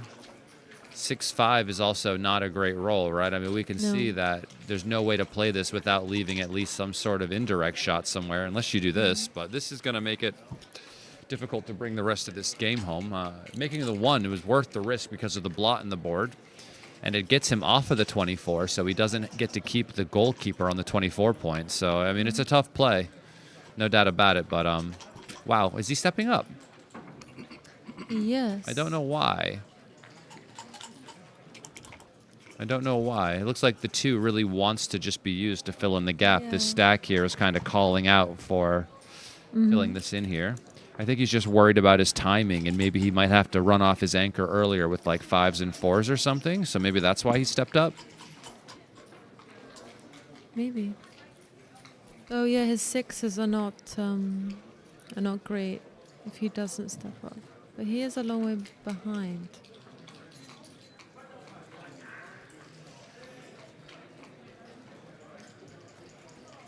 Five, 3. Can't see anything better. No, it looks Really like a good doesn't play. want to leave the anchor now. There's a lot of flexibility here now and a lot of ability to point on him. And if he points on him, right, there's a chance he fans, and there's quite a Yeah. bit more gammon. Well, not really gammons, but quite a bit more wins when that happens. I guess he could even hit loose, and then because he has 2 blots in the board, no? I don't think so, no. I won't use that as an opportunity to just start hitting loose. I think you want to avoid it almost at all costs here. Okay. This just makes the 1 point. Making an additional point on your board, kind of utilizing this spare checker here, right? I don't think Yeah. anything else can be better than just making the 1. And you still keep all of your spare checkers here and here and here to continue to build. Just looks very efficient. This pick and pass looks ugly. Not just like regular ugly, but like ugly. And I mean, the problem with this is he could just roll a 1 and be in your hair even more. Yeah. But he doesn't. But And yeah, has to do this. comes out. Okay. Plays 6-2 then. Yeah.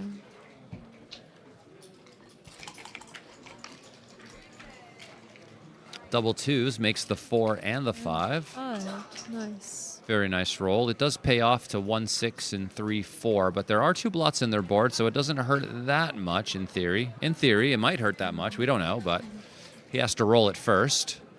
I don't see what else you would do. You can't just clear the 8 because the 5 would, you know, be open, and it might be hard for you to bring in the rest of your checkers. But if you get away with this, you're really doing good. 6-6 fans. You could make the 7 and come Yeah, he in could. 8 to 5. It doesn't give you like a lot of spares to play with though. And if your position is just super flat at this point, it makes it hard to fill in the points. 6-5 is good. Clears the outside point. Ollie enters with a 3. The 6 just comes down, I think. I mean, you could come out if you were concerned about losing gammons here. But I think you just come down to try to give him a hard time and win a few more games. 6-4 would leave a shot. 6-3 This does doesn't. not, though.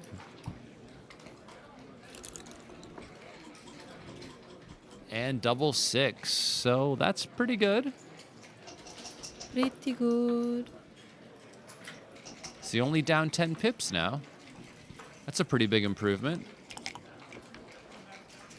And he helps him out by rolling small and filling in the 3-point. And if Ali can recreate this magic again, he might have a game. Oh, I thought I was double fives for a sec. It was close. It was close.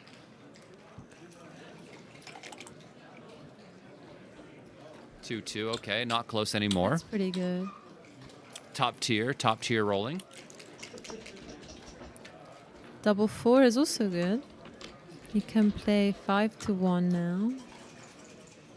Yeah, I think 5-1 is better than 6-2. Better distribution. Just in case you roll multiple aces in the future, you'll be able to take checkers off instead of starting to miss. Mm-hmm.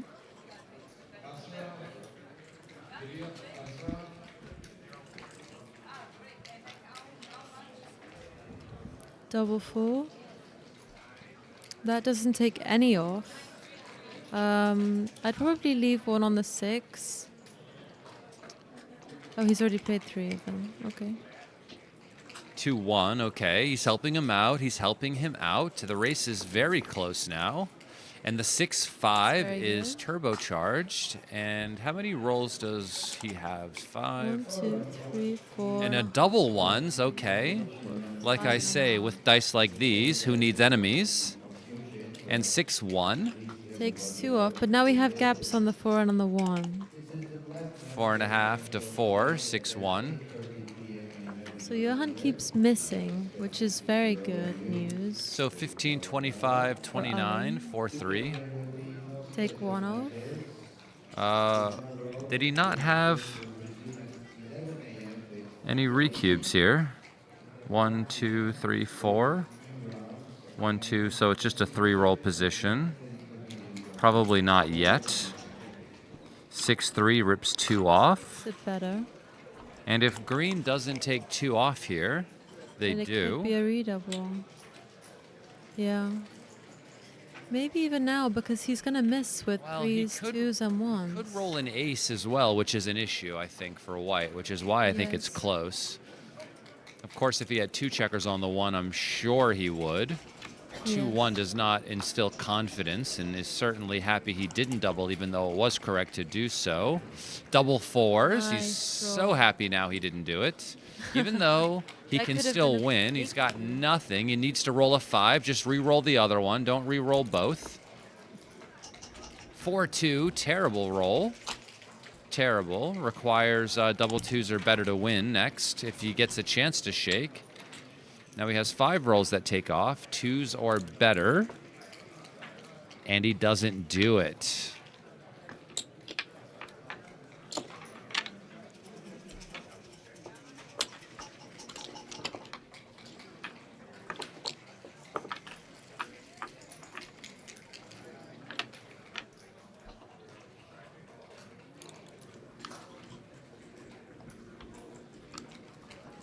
Roll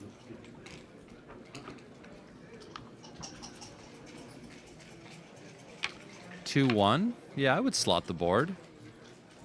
I'm feeling pretty comfortable, pretty confident. Mm-hmm. I mean, I know it's correct, but slotting is fun. Can certainly lead to more complex variations in different types of games that are going to. Yeah, it's nice to anchor in front of the opponent's point. Makes it kind of redundant.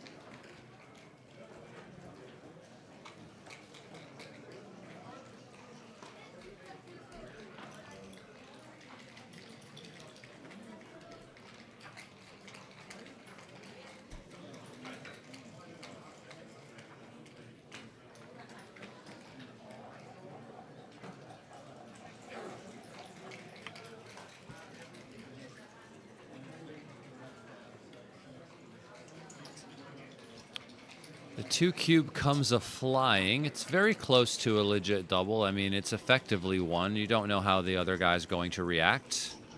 You know, step 1, am I on the roof? No, right? So if I'm not on the roof and I'm not at some super volatile score, I think these are just the easiest takes that you could. Okay. Yeah, I wasn't Well, effectively, this worked out brilliantly for Ali. He was able to sneak get a pass out of this when it wasn't even a cube. So that was pretty impressive. I guess the threat of the blitz scared him enough to make him not want to give it a try. I don't even know if I would have doubled that, so Ali was able to sneak one through that I wouldn't have gotten, I think. And he rolls the double ones, so... You know, it's hard to say. He took one really deep one earlier, right? Mm-hmm. And now we passed this one that wasn't even threatening. So something is off here with our calibration. Yeah.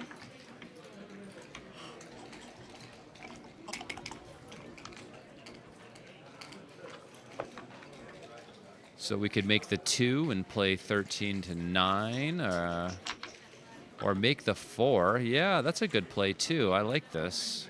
Instead of making the 2 and playing 13 to 9, he makes the 4 and hits loose on the deuce.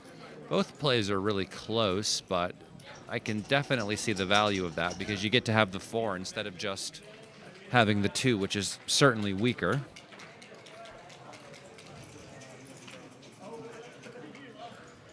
Double 3s. I don't know who this is for since the dice are always on the same side of the board.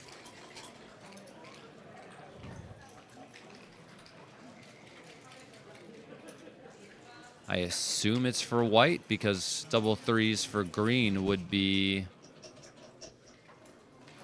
pretty easy to play. I think that's a great play, hitting on the 4, trying to stop them from being able to consolidate. The 4 comes Hits in. back, but he can't cover the block on the Yeah, 2. I don't think I would hit on the 1, so I would either play 13, Probably 8. down. Yeah. He Yeah, wants some 8 more to 3 is covers. also an option, but I mean, I hate playing with so many Very blots. loose. Yeah. So even though I can see it's the best play, it's quite unlikely that I would ever do it, to be honest. Mm-hmm. But you can see the value in putting 2 checkers on the bar. I would just find it very difficult.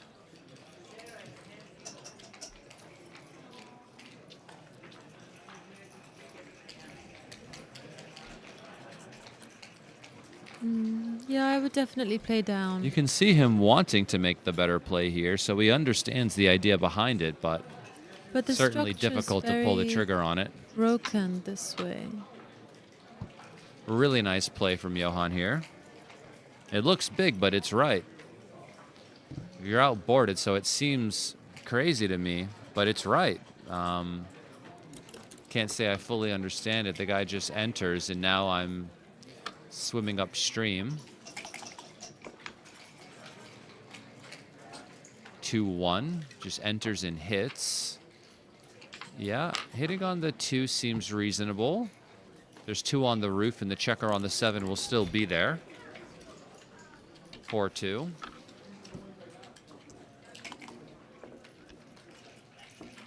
Double 3s. Really nice. So I'm kind of torn here between hitting and making the 3. Have to really think about it. You know, putting 2 back on the roof seems pretty useful. And I guess you can make the advanced anchor afterwards. Mm-hmm.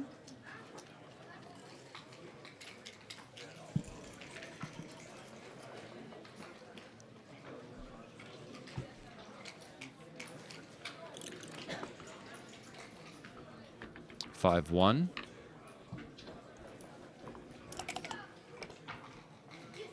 Green's able to make the 5 point. And now he really wants a 2-5, 2-6, 3-4, 3-6, 3-5. 1-4 does get to hit. Yeah. It's not what he was hoping to hit, but it's better than hitting nothing. This would likely stop him from being able to make the bar, though he does get to make it. And he should make it, of course. With 3 checkers stuck on the 24, having the bar point is huge. And now Ali would really like to make a better anchor. Oh, wow, what a roll. Yes. So he can make the 22. And what about the other 2? Well, yeah, I would make the advanced anchor. Thinking about making the 4 with the other 2s. Maybe also... I'm not sure. I think 4 to 2 is like a very difficult play to find. I mean, I know you do want to come up with 3. It feels better to do Yeah. that, but then it's hard to find what you would do with the other ones. You know, just covering the 4 point seems reasonable. I like that because then if you get hit, you have a stronger board. Apparently, making the 9 is like really bad, even though it creates another blocking point in front of him. I don't know why this is so bad. Because this play doesn't, like, I would want this to be plussed right now if possible. Not just for me, but for Neil Kazaros at home who wants everything on plus or either plus plus. I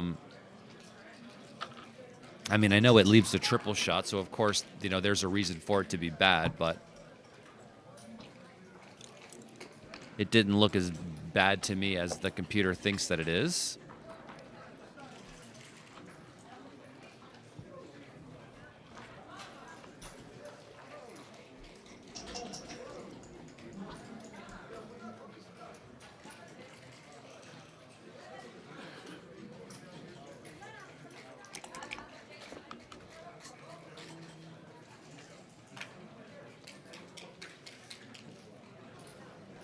Yep.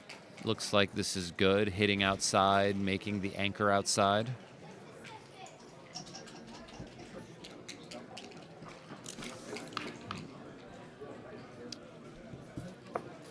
One 5 isn't great. This has to break the 9 point, and I guess green is going to double now. I mean, I don't really see a future for white's position. They're in a 1-3 game. They've got 3 checkers stuck on the 24, but they don't have like the type of racing deficit that they really need in order to be able to time this game. And he comes out. Okay, this is better than playing 9 to 4. Mm-hmm. And Ali already decided he was going to take. What an absolute beast. This is crazy hard to want to take this. Wow. Wow, Ali finds it. I mean, 3 checkers on the 24 stuck behind a 4 prime. I see white has good structure as well, but giving up that forward anchor and saying, yes, I want to continue to play this game out is I like this play, but kind of tricky. 4-3. And he gets to remake the second anchor. Mm-hmm. What about the 4? The 4 is 13 to 9. Yeah.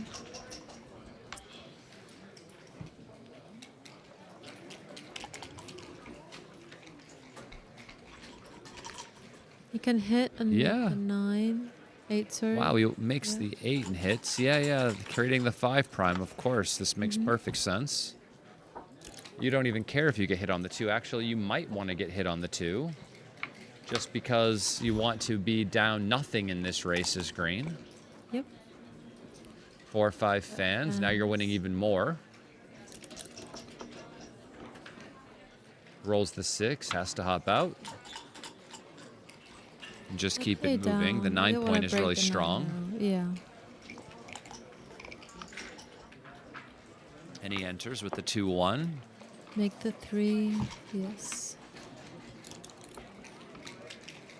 And he hops out Double again. 6. But he can't do anything about making the 3 point because it's blocked now. It's a bit too fast. 3-4 just hops off the anchor again, I think. No, you could control the outfield. Yeah. Okay, both plays seem fine. I think I would have hopped off the anchor, but...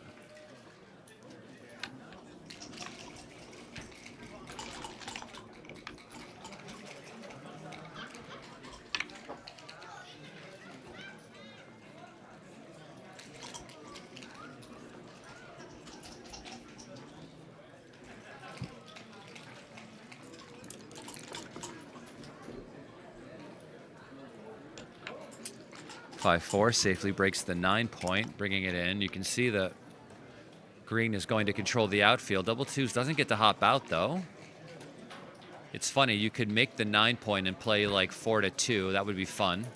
But not in this life, I guess, you know? These dice do this all the time, by the way. 6-2. Well, there's the 6. Wow, can we really hit here versus stepping up? I mean, wow. I think he does this because maybe he enters and breaks. Yeah, nice play from Ali. 5-3. 5-3 misses, but should certainly safety the checker.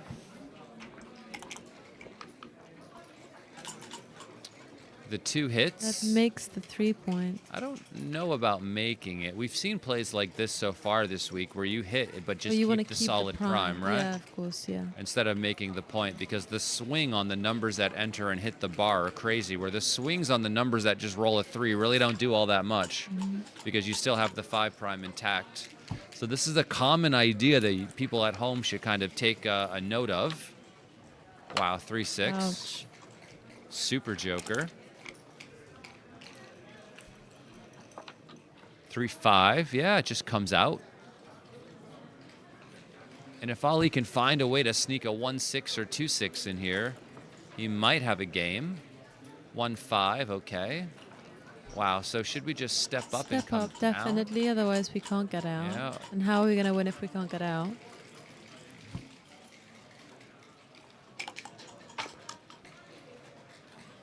He gets, oh, I thought he got missed for a second. He doesn't, he gets hit the hard way. And he fans. Double 1s. Wow. Should he switch or keep the prime? I don't know. Breaking the 5 prime doesn't seem great, does it? No. Because then he rolls like a 4, and then you're forced to start blitzing, where here you can just maintain the prime. You could slot the back of the prime, but that gives him good 6s from the Well, I bar. think we just control, like when he hops out with the 6, so we play like 3 of them here and 1 of them here to stay diversified. If he comes out with like something with a 6, you can have a triple shot on him, right? Yeah. So that's Ali's idea, or sorry, not Ali, but Johan's idea as well with his play.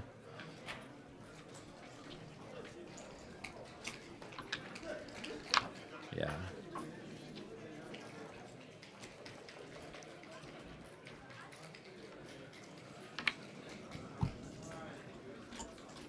That way we've got 3 checkers aiming at the 9-point. 3-1, and we just step up from the back, I think. Just because I don't feel like moving anything inside of my board. And I start running out of spares to play with, and all of a sudden I roll a couple 5s in a row, and I'm playing 6-1. And I start breaking from the 6 because of it, so I would have kept my spares where they were. 2-1, great shot, and 5-4.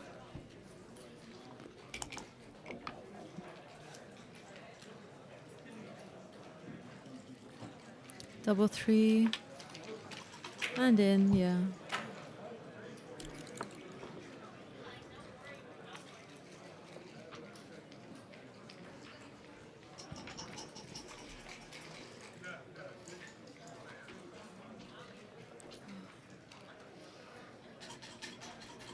I don't know. I'd probably play the last one from 6-4 just because I think it looks better, but Ali will have more logic to his plays than it looks better. But yeah. A lot of top players go on feel, though. I think he's concerned about his Pattern 5s, right? recognition. His 5s just break, but maybe you roll something that just clears it. But Ali really needs to roll double 6s here, and I'm sure Green is like, why can't I roll a number larger than a 3? Hasn't been able to hop out for a while. 5-4 breaks the 6.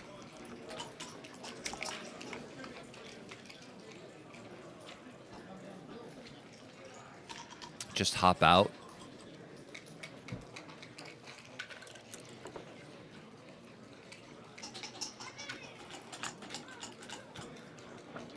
You really need a 6 soon, otherwise... Oh, also I was gonna break the thinking board about this again. number, but for white. Yeah.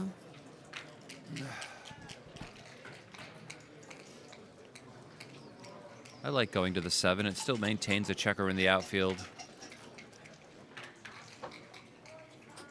You also kind of want to stay back on the 22 point just in case they roll something that allows you to get an extra shot on them. Maybe they roll a 4 something this roll that gets you something else. You see these dice do this all the time. They're almost like complete circles, you know? It's okay. I think it's just I think it shifted right as he went to get it, so they have to discuss now if it counts. Did it go back on its own? I think so. Just as he reached, yeah, so it counts.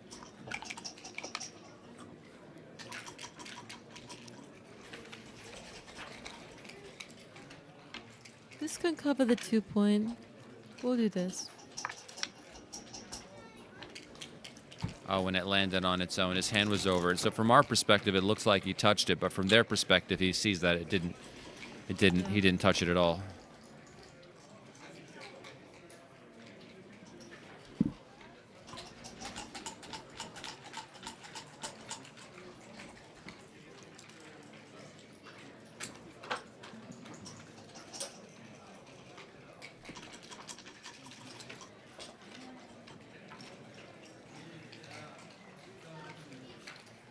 What can we do with this roll? Does Maybe he have the whole this- number to play? Yeah, I'm not really sure. They wanted you to clear the 8 point, That's but because he's broken down to a 3-point board, and he wants him to force him off of his anchor, right?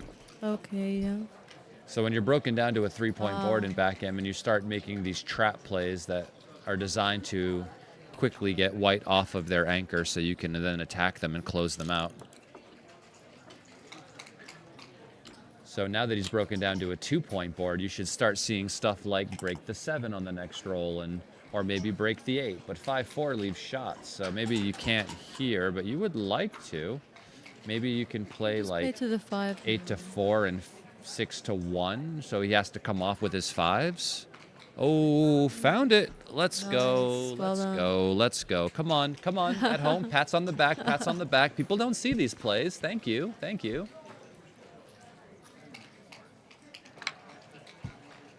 You know, these are the, you know, Kit Woolsey had an article on these back in the day about trap plays, and I remember I found that he had written an article about it that was in some magazine it was, I don't know how old, and I wrote to him before I ever knew him, Yeah. and I was like, hey, I heard there was an article, can I get you to send me a copy? And he like photocopied, Oh. and he photocopied this article out of the thing. I sent him some money to shipping and handling to send it to me, plus, you know, for his time, and got a copy of this like many, many years ago. Nice. But I'm a super nerd. I don't know if you know this. I got Michi's books originally written in Japanese sent to me from Japan. Can you read Japanese? No, but of course you think I can do some language stuff despite you knowing that I can't. I then scanned all of them and then had Google translate the words for me after manually cool. scanning the books myself. That is cool. You don't want somebody else's translation, you want the raw Japanese.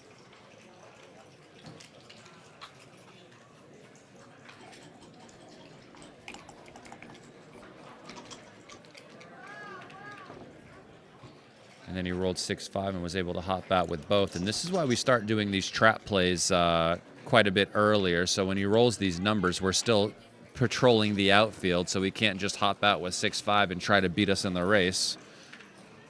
We want him to hop out, then hit him and send him back, and then win some more gammons that way.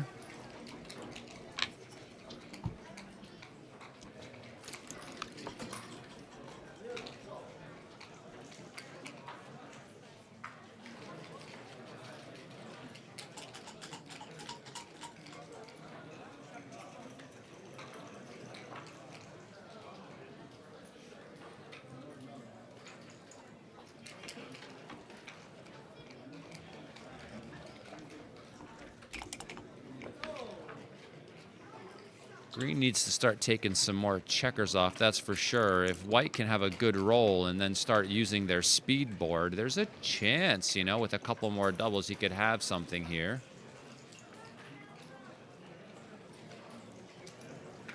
Green has 4 off right now, and white isn't necessarily in a great spot if green can roll large numbers, but it's not out of the realm of possibilities they could find a way to catch up here.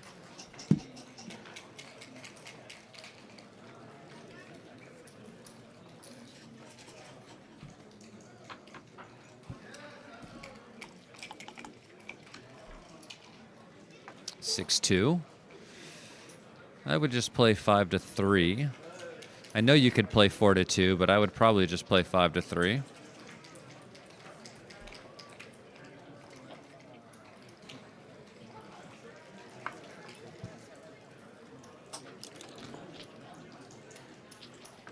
Three and then 2 off. All right, Ollie's got a checker off. He's down by 4 checkers with green on roll, so that's not great, but you know, if he can sneak in a double 2s or a double 6 or something, or a double 5s.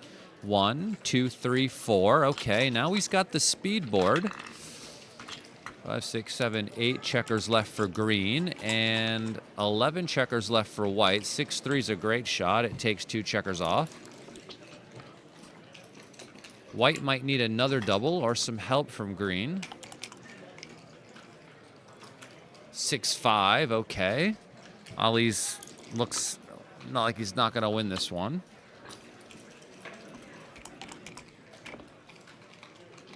Double 4s, and that is the end of that. We'll take 5 minutes. Looks like the players might take a break right now after this game. 5 minutes.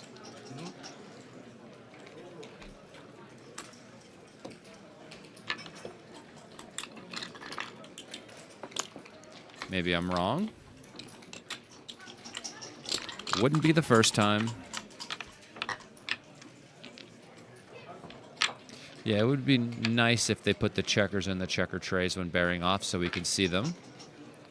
That is what it is there for.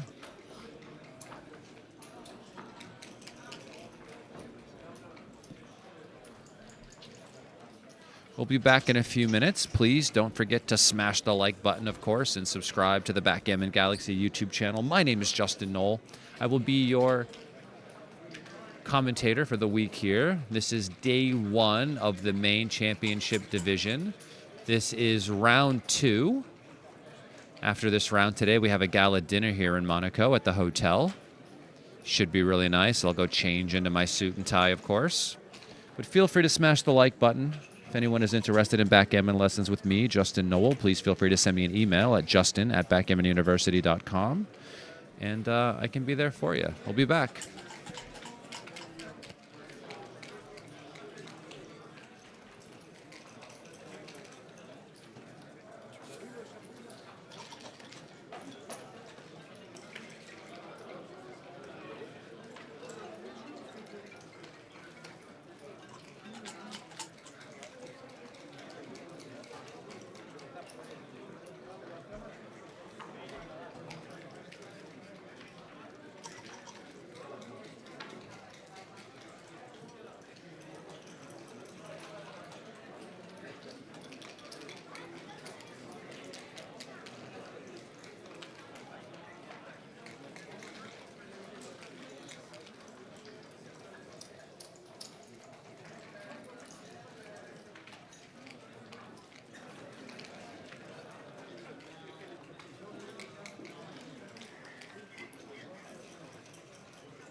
He forgot to turn the microphone on, you know. I was saying something quite profound, but forgot to turn the microphone on, so, you know, it's all right. I'll share with you the meaning of life that I discovered during this last break at some time in the future when I resume with the microphone. But back to the match. Back to the match. Ali has a 6-1. I mean, you can't really just make the 9 and slot the deuce, so I think you just slot the 4 and slot the 5 and call it a day. Hope to be missed and then make your board before he tries to break off of the 18.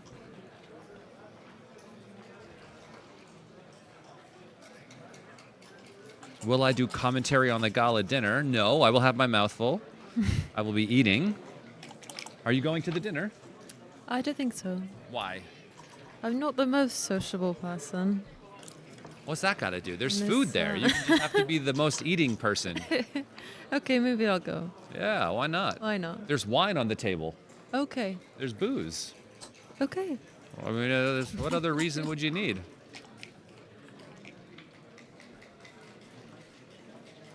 Got gala in the name, you know. It must be decent. I was here last year. The Gala. food was great. Was it? Yeah. Nice. 5-4. This breaks off the 18. This is like a very clear play. This is kind of the stuff you're looking for. Yeah.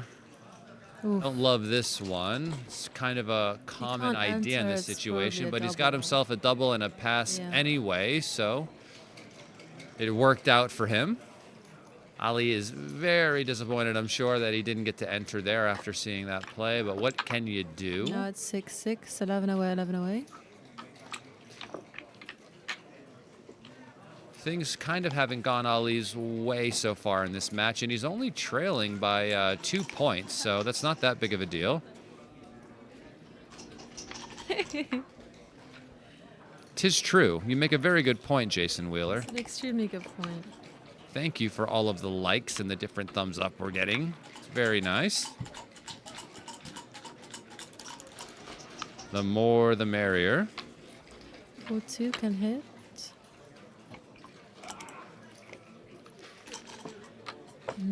4 and the 1 hits. Of course. Double 6 fans. Another bad roll for Ali from the roof. Not ideal. He's not on the roof, but his opponent is. So let's leave him there unless you want to enter him. Make this and just anchor. It's 12 away. Yeah. Making the advanced anchor. Just slowly bringing our position forward and around. Double 4s. Okay. Make the 9. Slot the 2. And slot the 2. There's no other 4 to play after that, but making the 9 seems to be better than making the 2 since the 9 blocks the checkers that are on the 21.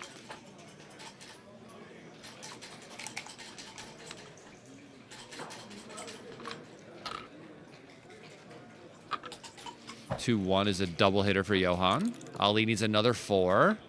He doesn't get it, but he does enter with both, so this is nice. All right, 6-1. What are we doing here? Well, the 6 is, wow, that's tricky. I can see hitting with the 1, but it's hard for me to want to hop off my anchor, though I see it's the better play. You can see it's actually quite a big mistake to play 13-7. Johan finds the very nice play here. Good play. 2-6, just hits on the deuce. Ali is, I'm sure, sick of these rolls by now.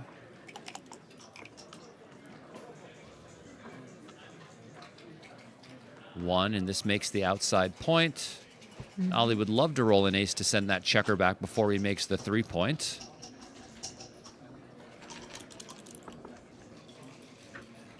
Doesn't roll So it. the 5 comes out and the 4 covers. Can cover the 2-point.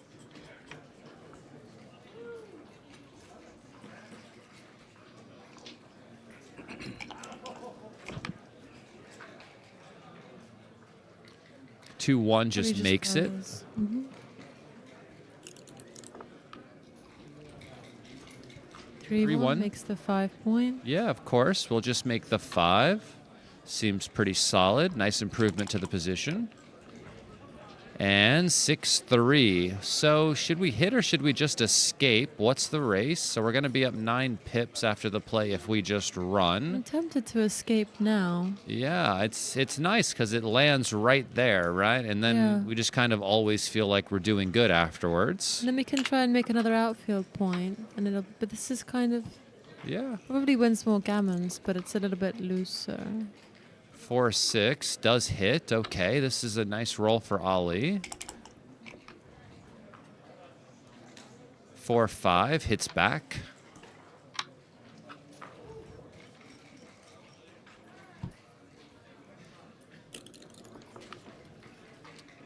And he fans. fan. And Johan Ouch. might have a cube here. Yeah, I think so. Seems like it'd be close. I like this double. Seems pretty strong, and he gives it, and Ali will take it.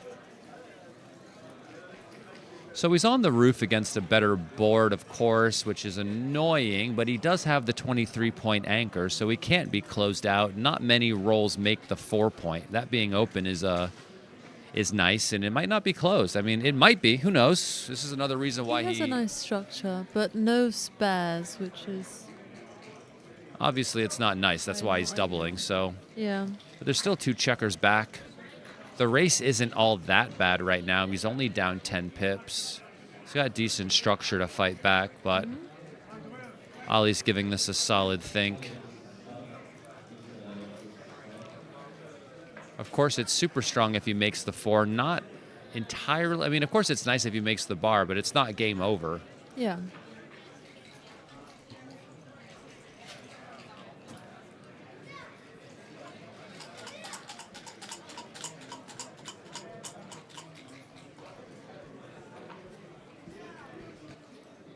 She has energy. Who? Tara? No, no.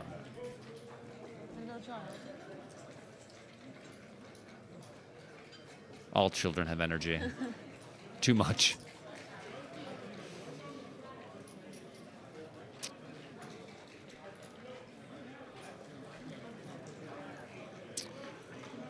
Not a trivial decision, of course, you know. There are quite a few gammons here, which is why he is doubling. Ali does win enough of these games. If he can enter quickly, it's not going to be easy for Green to extract these back checkers.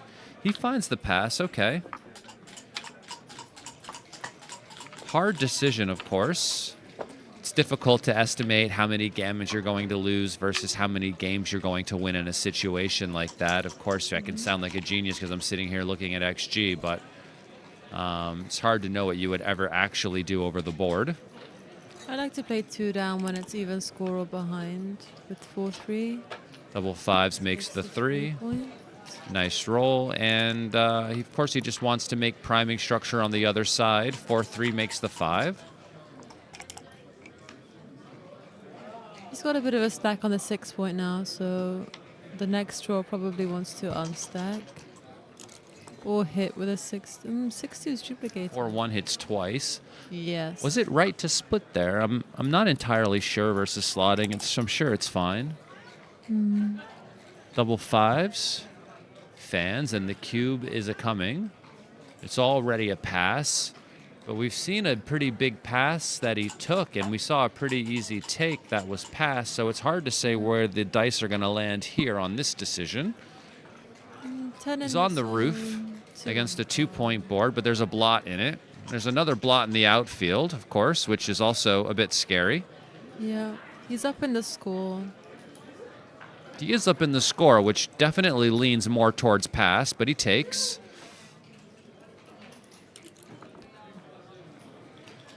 This covers. 4-1, yeah, just covers. Now there's 3 open points to come in on. And he fans. It's not a good fan. Ali's feeling good for the time being, of course. 5-2. 5-2. Can't move the back checkers, but I think we just come down, right? And what do we do with the 2? We could just play 2 down. you can also do 10-5. Yeah, 10-5. I think you're right about that, actually. It brings another builder Yeah. closer to these other points that we wouldn't have reached otherwise, so it does create a bit better diversified builder. I think that's a pretty good play. Thank you. And he enters with 1, so we will be slashing and attacking with anything that attacks on the 4 point. And 4-4 is perfect. It hits this and outside. This is, wow. He doesn't want to hit the second one. Maybe he's thinking he doesn't need to hit it right now. He can hit it next time. But I guess why wouldn't you hit it now? Yeah. I mean, I can see, you know, he puts the builder there and he really just focuses on closing the board. But I like 3 on the roof. Any fans? Okay. Fours, Momentum threes, for Ali. 2s, 3s. 3-1 Like can now bring more this checker closer. Yeah. That's the 3. And the 1 can be up there. Yeah, probably. I think this is good, because if you stay on the 8, double 3s will make the 2 point. The problem with this is it doesn't bring an extra builder to bear down on the 2, which is why this 3 is better. Because now you have 3 checkers bearing down on both open points. 5-1 fans. 2-1, 2-1, okay. You could literally just play 13-10 here. You can do almost whatever you want. There's 3 on the roof. You can also step up with the back checker. I'll do that once I've closed him out, I think. Fair enough. And the reason why 10 is better than any other race is because double 4s now makes the 2 point, right? Yeah. So you just get more numbers. And this is what Ollie's actually thinking about. If I roll this, you know, big number, does it do anything constructive? 2-6, 13-7, right? Into the 9.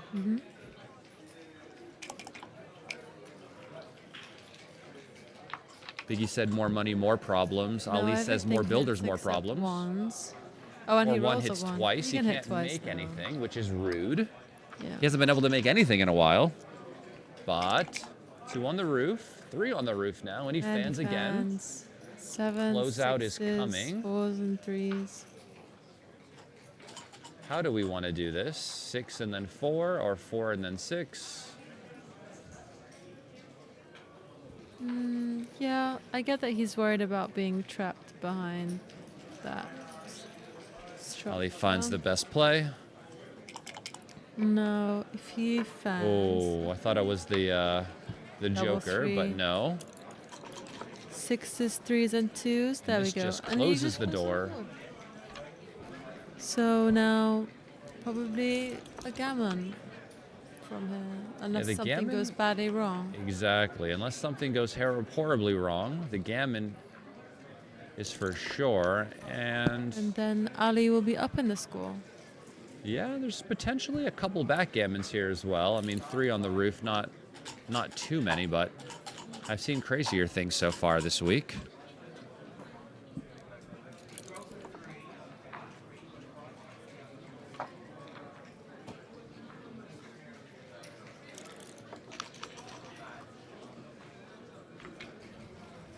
He's playing safe.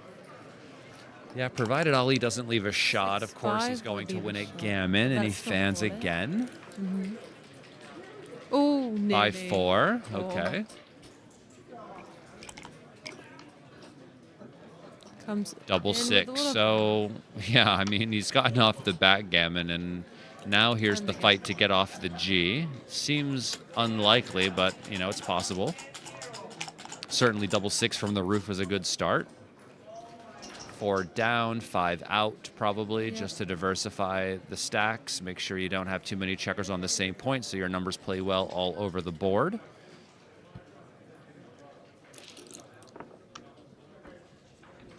Double 3s.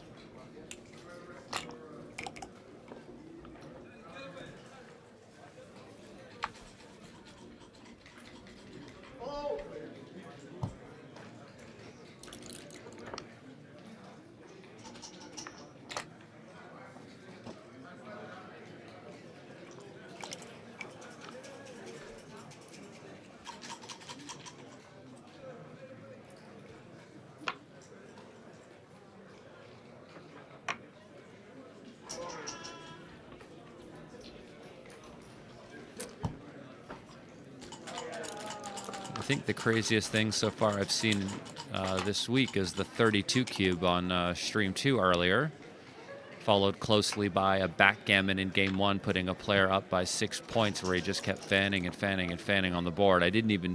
They started the closeout by having the 6 open, so I mean, the 6 was already open before he started bearing checkers off, so I mean, losing a backgammon is insane.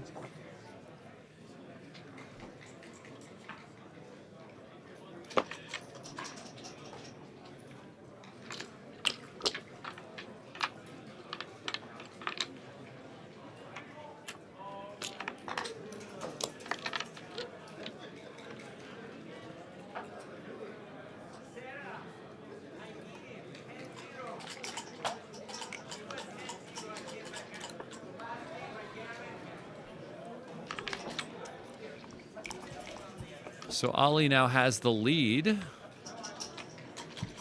8 away, 9 away in a race to 17. 3-1 should still just make the 5. I know it leaves a shot, but if he misses, he's doing really good. This makes the advanced anchor.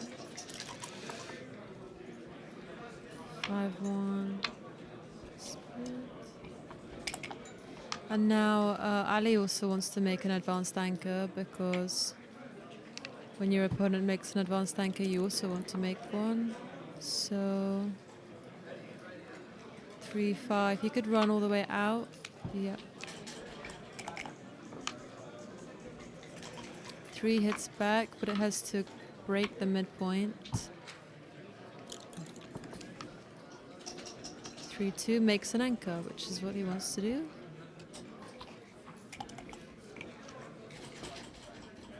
4-3 can make the bar. So now they both have some priming structure.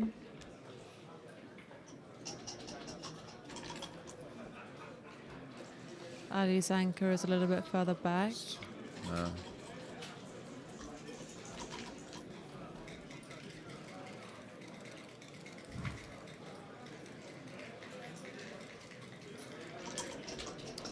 Um,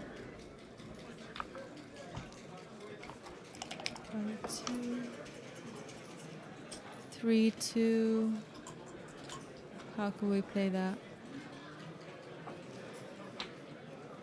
Yeah, this leaves 6-2 is the only shot. And he gets the 6-2.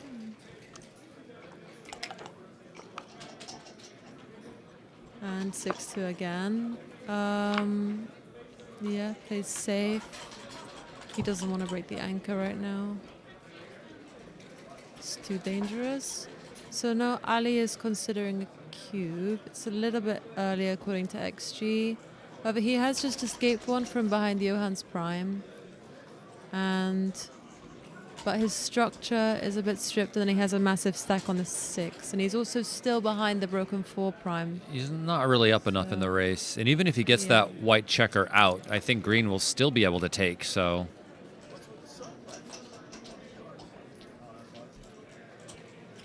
What are you up to, Abe? You won your first 2? Brings it Very down. nice. Now 5-2 and 6-1. This makes the 5. What do you mean? These are 2 of the best. Well, no. I mean, obviously not particularly... Double 1 hits and steps up. And then probably 6-5 for a bit more diversification, because he wants to see daylight with the 6.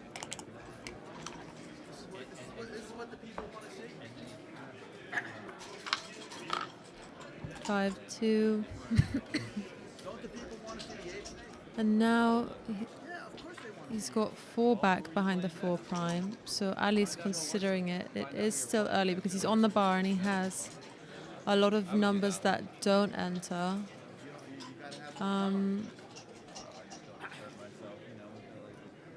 This is difficult. Justin, would you double this? Would I double Don't look what? at the XG feed. Would As you who? double this? Who's As doubling White. who? White is thinking about it. How?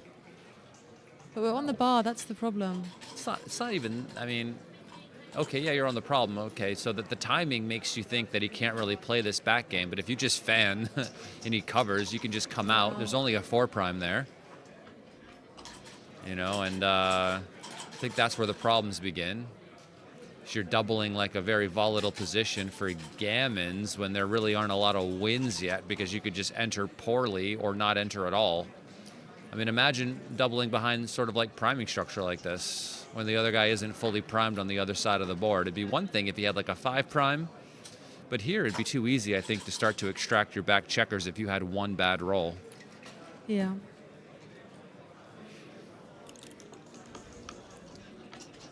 Three, 5, okay. He has the a good good number, roll. but that doesn't mean it's a That pass come now either, down. though, does it? No. So if hitting doesn't Exactly. necessarily make it a pass, then what were we? 3, 2, so You can hit now. yeah. Okay, maybe, is it closer to having not something now? If you should double that. No, still No. 100 double blunder. Okay, interesting. Of course he takes. 2, 6. 13 to 7 puts a builder on this point. 6, 2 just hops out from the 23. Anything Yeah. else would be uncivilized.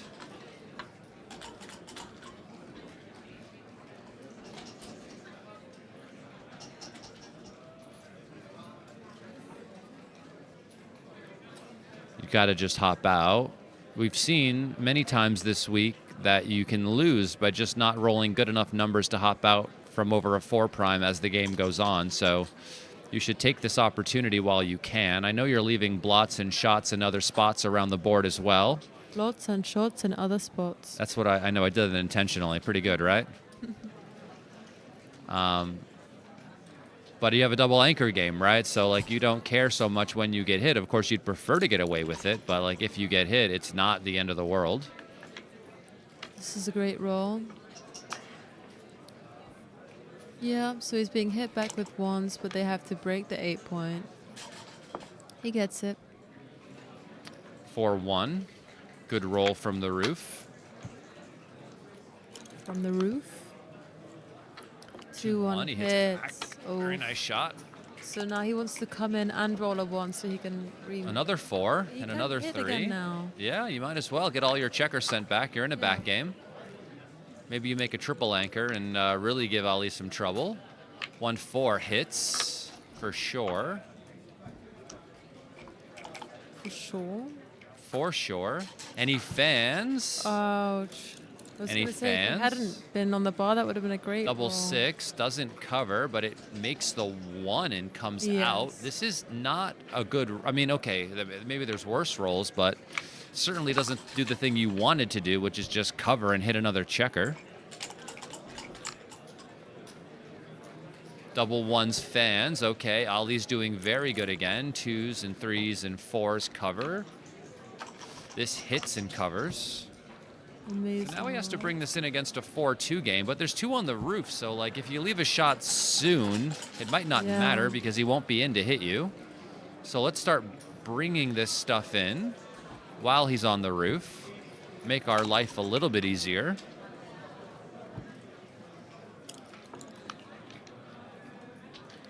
Three, 6, okay, no. 5-2, yes, just gets to break the 8 point. Everything is nice and safe. Don't see anything better than this. No? And while green can still win some games, 4-2, okay, Both in. okay, better late than never. They do lose quite a lot of G's here when they don't win, and 5-3. Nice distribution. Ali wins 72% of the time, apparently. With many, many gammons, and this is just one off, I think. I would play 6-5 here and just take one off. Why? You want to start pre-clearing the 6 against these structures so you don't develop gaps. All you want to do in this, even more than ripping checkers off, is to get rid of the 6 points. That's it. Okay. And anything that doesn't allow you to do that, I mean, look at your next 4. Now it's gone. And then what Yeah. about your next 4? Right? And then all of a sudden, you can see that there's starting to be some I see it now. awkward structure developing here, and all we want to do is just think forward enough to see where the problems are going to arise on the next roll, and the next roll, and the next roll, and the next roll, so we can solve for those issues. There's no need to rip the extra checker off because every time we don't get hit, we're going to win a gammon anyway. Indeed. So safety is first. And look, you see the gap? The gap is happening.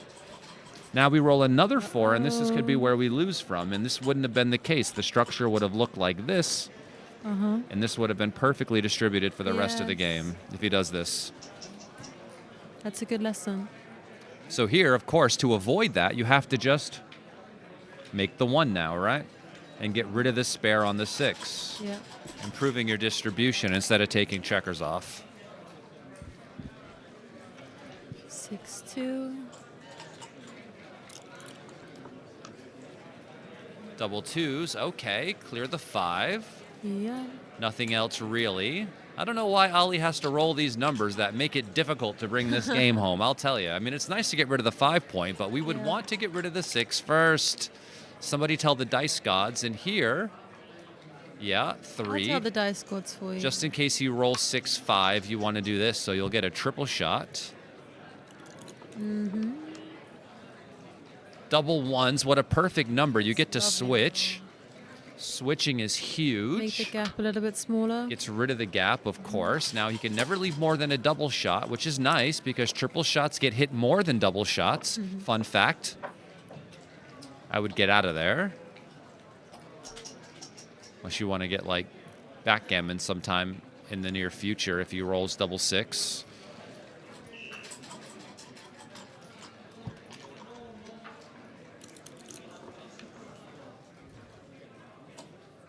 For 1, okay. We can see that like the time is coming where he's either going to win or lose. The point is stripped, and if he can clear the 5, he's doing good, and if he can't, he's doing bad. And he can, perfect number, 2 off, 6-5. And now, we get off of the BG. You could also think about making the 7. There's no way to get off of this without getting a shot, so... Double 4s, okay. The BG is in play. He can win it on the very next roll. 2-4, runs off with 1, and now double 3s are better, and this would be 6 points to Ali, and it would get him to 15 if he can do it. No, and he leaves the shot, and he should hit instead of take another off. But if he rolls something... Because he doesn't want to accidentally... Oh, my goodness, and it makes the 7. So it's a good thing he doesn't have another blot on the 1 point, because if he picked up 2 checkers... he would be much worse off. And here, he's doing just fine. He'll be a massive favorite till the very end of the game. 2-1. Do we ever think about blocking double 6s or slotting the point? So making the 14 blocks double 6s, right? Yeah. And then slotting the back of it. So we can see that both plays have a lot of merit. The back of the prime? Right now, no, I'd block double 6s because I'm a chicken. I'm afraid of the best thing that could ever happen, right? So if he rolls double 6s, it's just game over. And then I'll focus on the back of the prime, right? Yeah. But Jason Pack loves blocking double 6s. He loves it. It's like his favorite thing.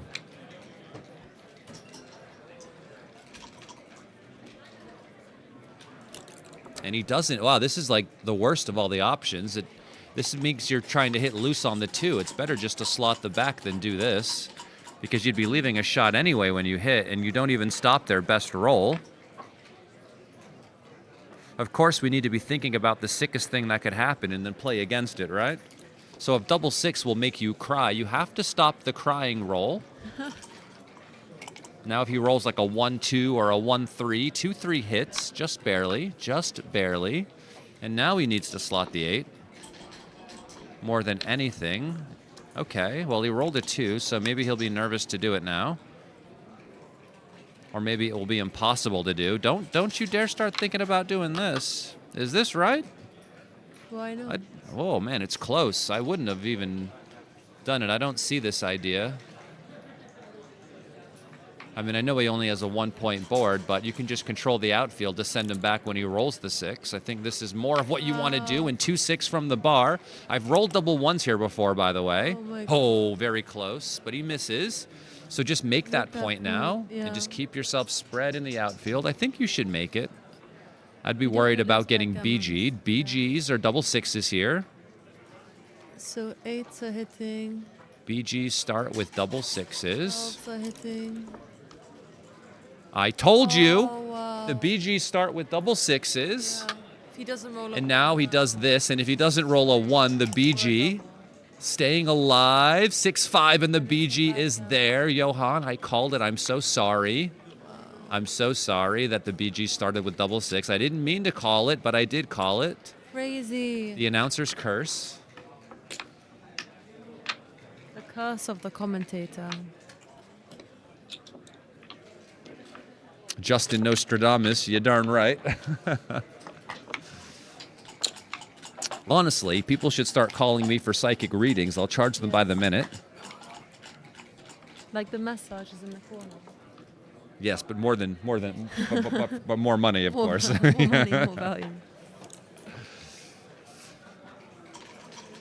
I think my readings are worth more than €2 per minute. I was thinking about 10.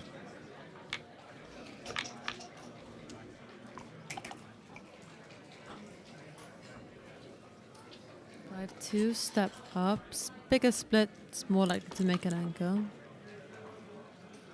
2-1. Okay. I mean, it's funny enough. You really want to kind of just make the 5 here is what I was thinking. Yeah. After rolling 6-1, when you roll 2-1, you make the 5 so often. It's kind of funny. Even into the face of a double shot here, right? You're just like, oh, I get hit. He has a no-point board, but I have the 5 point. Yeah. So it just pays dividends as the game goes on.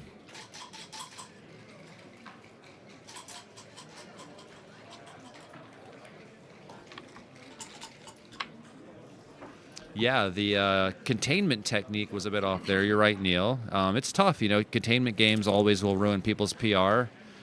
But he played to hit loose instead of control the outfield and block the numbers to send them back or slot the back of the prime. And then, you know, you can't be surprised when the guy finds a way to wiggle out sometimes. But they're very tricky. Of course, you know, there's always things to learn, and, you know, it'd be a good experience to kind of look back at the match and see the things that didn't go well and, like, learn from them.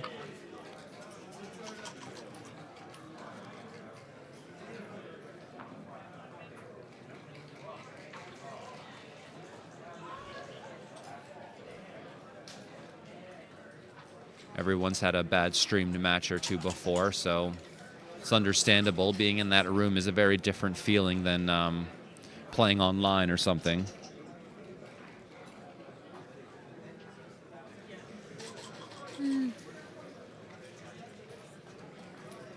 Has he played it yet? No.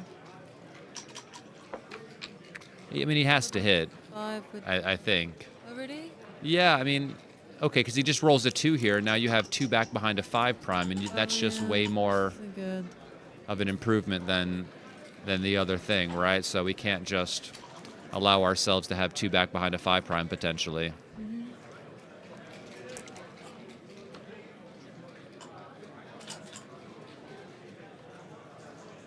Yeah, sometimes the size of the mistake is small just because the outcome is rare, right?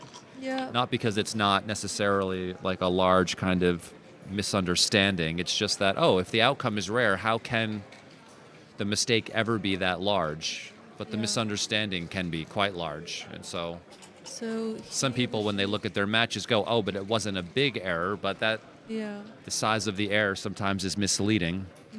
Because if the outcome is rare, it's impossible for the mistake to be that large. So here we should make the 18 point. But of course, against the stripped midpoint. It's not over yet. It is 2 away, 9 away. Anything can happen yet.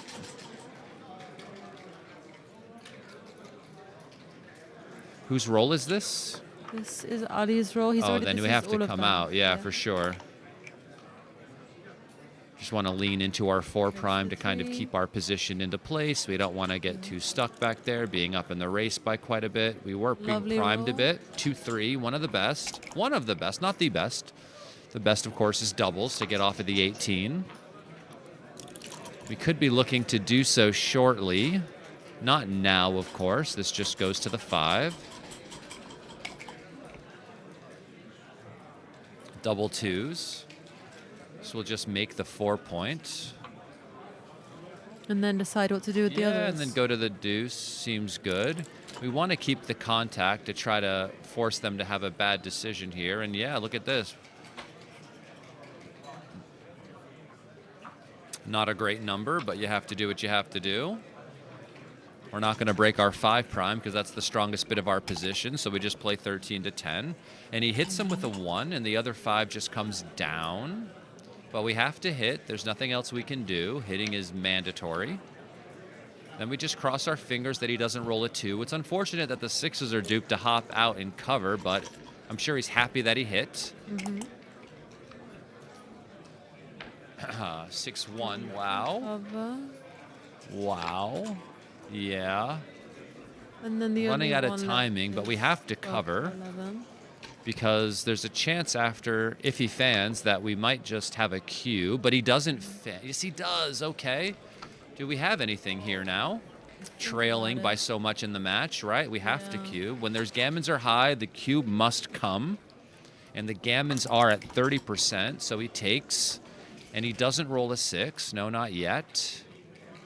Very tricky. Do we want to play 8 to 6 here to give ourselves a 5 to hit loose on the 1 if he enters?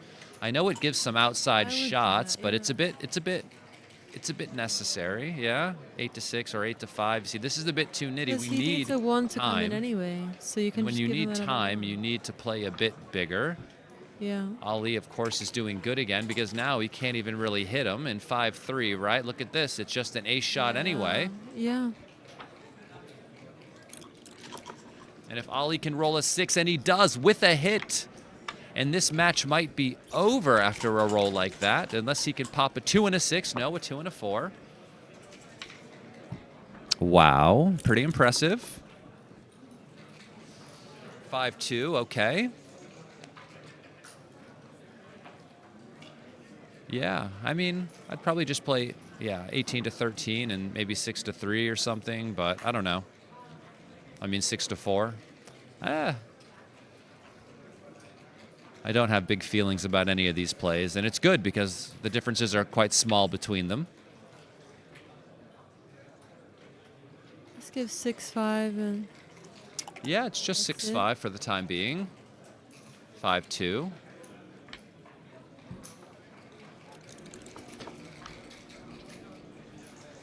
(4-2), okay. I would block 6-5 and then just go to the 14. Seems okay. He can just play to the 7 as well.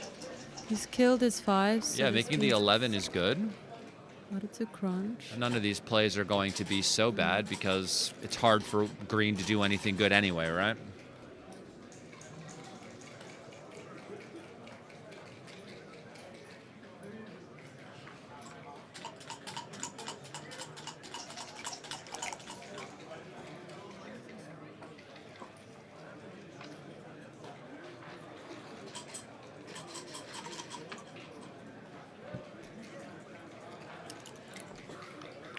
Thank you all for tuning in. If you wouldn't mind smashing the like button for us, it would be really, really, really appreciated. They don't allow us to eat if we don't get enough likes, of course.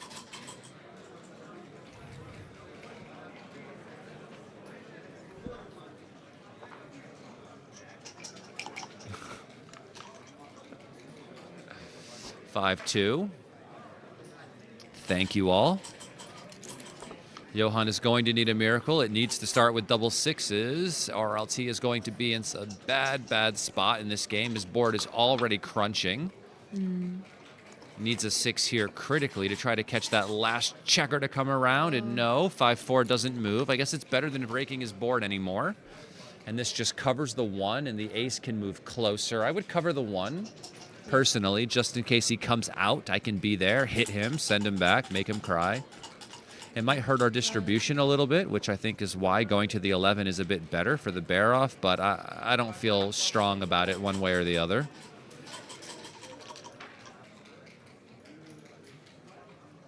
But please, and thank you for hitting the like button.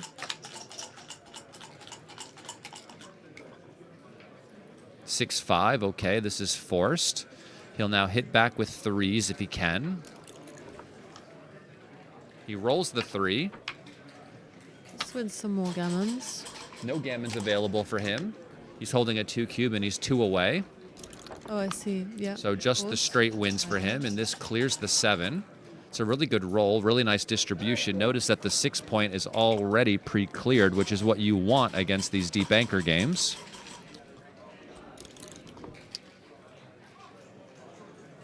Six, 3, and the 3 just comes off. It seems pretty forced. Not great. He doesn't love that he had to do that. He would have preferred to have had like a 2 or something to play afterwards, but this clears the 6. And then just plays from 5 to 3. We don't really want to go to the 1 point in these situations. We just want to start clearing the next point in line, right? He's kind of concerned about keeping this even, and I'm not sure why. You just want to pre-clear it and get rid of it. Double 5s, okay. 1, 2, 3, 4.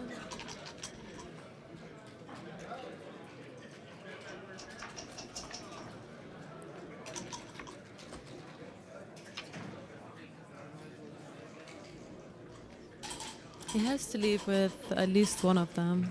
5, 5. Yeah, he has to leave with 1. It's forced, and he really shouldn't leave with 2 because he's not winning the race, right? And so he just needs to stick around for as much contact as he can. 5, 2. And this goes to the 1.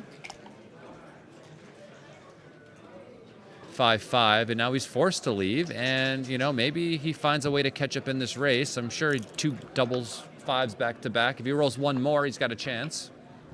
Also more 2s for Ali. 4, 6, so the 4 and then the 6, and now he'll be ripping checkers off. 4, 3. Johan needs another double. Double 3s, okay, he rolled 1, so that's double 5, some random number, and then double 3s. 2, 1, not ideal for Ali. 1, 2, 3, 4, 5.5 rolls for green. He's gonna need another double, and he rolls another double 5. In the last 4 rolls, he rolled 5 rolls. He rolled 3 double 5s and 1 double 3, and now Ali rolls a misser. So that's 1, 2, 3.5 rolls. 1, 2, 3.5 rolls for green. Green is killing it. Wow. He must have rolled like 80 pips in the last 4 or 5 rolls, right? Yeah, about 80 pips in the last 5 rolls. That is well above average.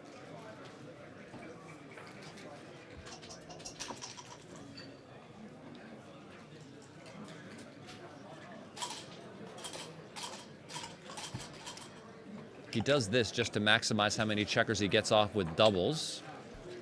Now Ali can roll double 3s and take off 3 checkers. 6, 4, okay. Ali's going to need double 3s or better in order to have a chance here. The other guy rolled them. Why can't I, he says.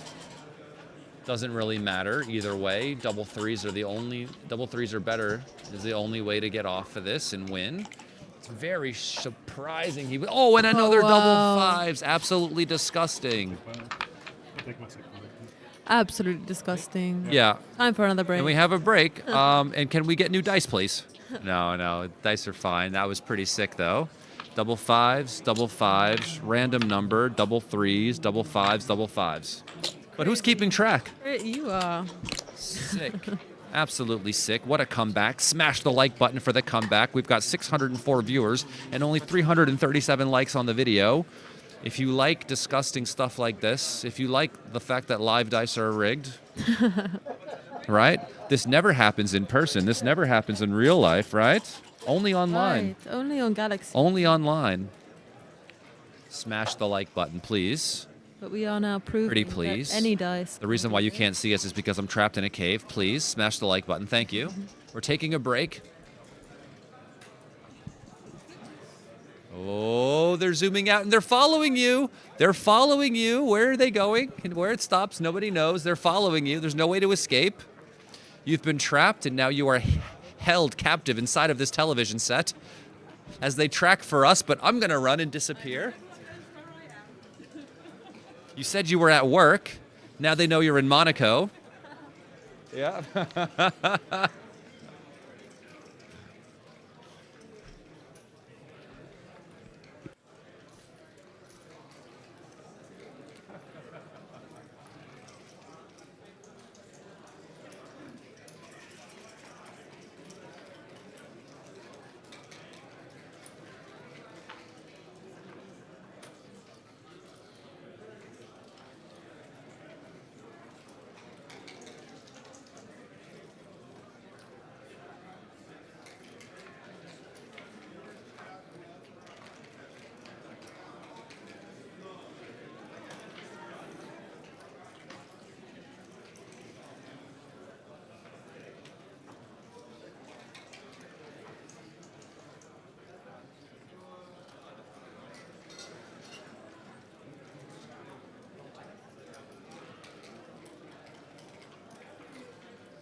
All right. It looks like the players are back, or one of them at least. We are at 7 away and 2 away. And my name is Justin Knoll. I will be your commentator for the rest of the week, and I was the commentator for the preceding week. I'm a professional backgammon player from New York City. I currently live in London. And I used to just play high-stakes cash games, and now I teach and lessons, of course, Justin at backgammonuniversity.com, and I do commentary and travel around and do stuff like this, which is also fun. It's always nice to come to the Fairmont Hotel in Monaco. Great time of year to be here. Of course, the middle of summer, it's hot. The weather is warm. People are about.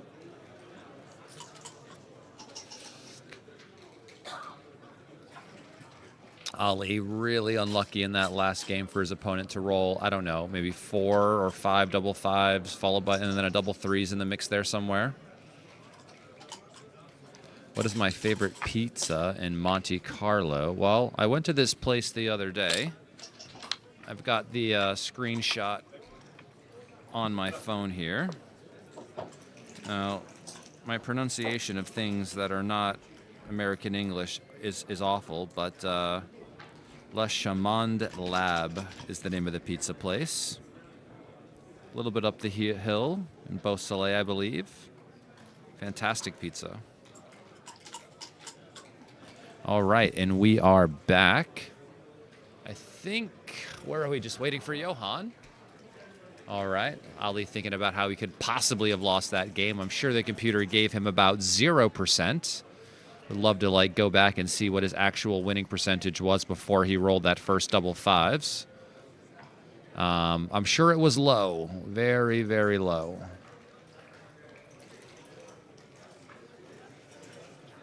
No, I'm not playing in any events. I'm just doing commentary at the tournament. So once the contact is broken and he rolls the first double fives. So when he rolls the second one, what are his winning chances?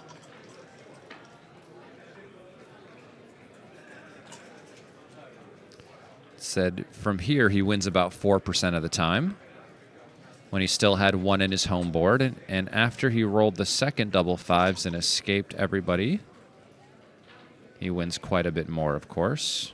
And after Ali rolls 2-1... Yeah, I don't know. They're not showing it on the replay, so.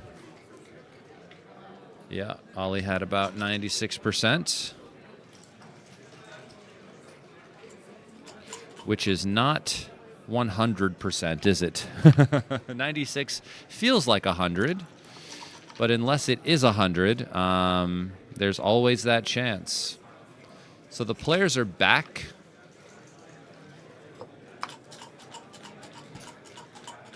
Feels like a bit of a momentum shift after he rolled those numbers to bring that game home, but 6-5, 4-2, 6-5. So green needs to split now and try to control the outfield a little bit, so the 3 splits and the 5 comes down. And white's position is quite stacked, so in general it would be quite hard to bring home, but he rolls double threes. And he should just make the 3 points. Making the 3 must be better. But apparently it's not better by much now that I see the... Oh, and making the... It's actually better bringing 4 down now at higher analysis. Wow. For Ali to think about that, I mean, that's pretty strong. I think I would have made this and been happy about it. Yes, I have had a meal at Tip Top, but just once. And I did order the pizza there, by the way. Which one? The pepperoni pizza at Tip Top, but They do not have pepperoni pizza at the other place. When they say it's a lab for pizza, they're not kidding. The type of pizza that they have there is just unlike stuff I've seen. I ordered a pistachio pizza the other day, Oh. and it was delicious. And he picked and passed, and here he's on the 24 and should probably Slot the stay there and 5. just slot the 5. Oh, coming to the 21 is better. Oh, It's a little bit scary with the yeah. stacked Well, maybe points, maybe deep the ones. point is now with numbers like 5-4, he can play 2 down, and he would only get an indirect shot, right? So I can see the value of the split there versus the slot because it defends against some of the numbers that get to play 2 down, like 2-3 and 5-4.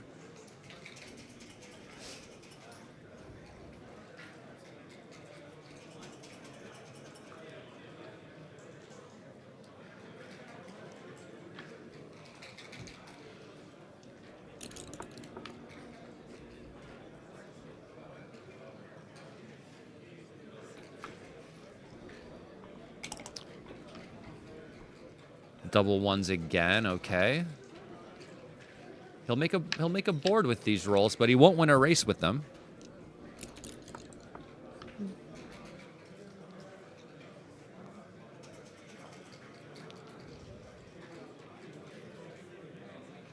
Five, 3. Yeah, it's unfortunate, but you have to play 6-3. Remember I said that when everyone is out to the midpoint, you don't leave shots, right? So you just make ugly plays. And that's just all that you have. You know, leaving shots is not a way to win a backgammon game once everyone is out and around.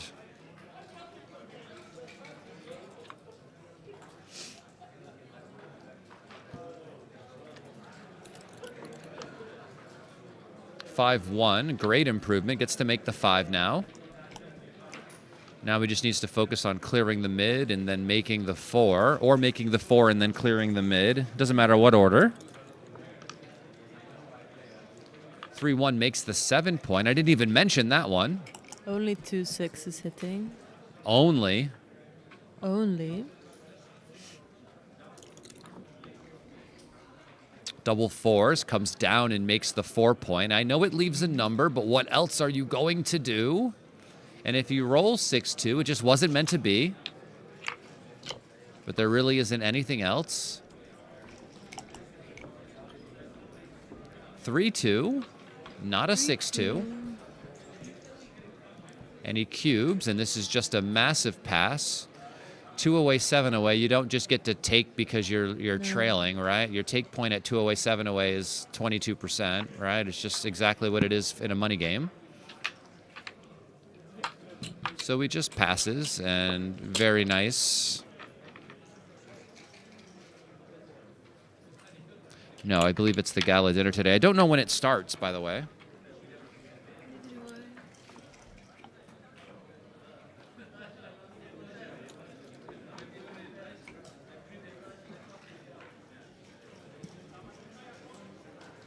$8:30. 8:30, perfect. Well, plenty of time to get ready. Do my hair.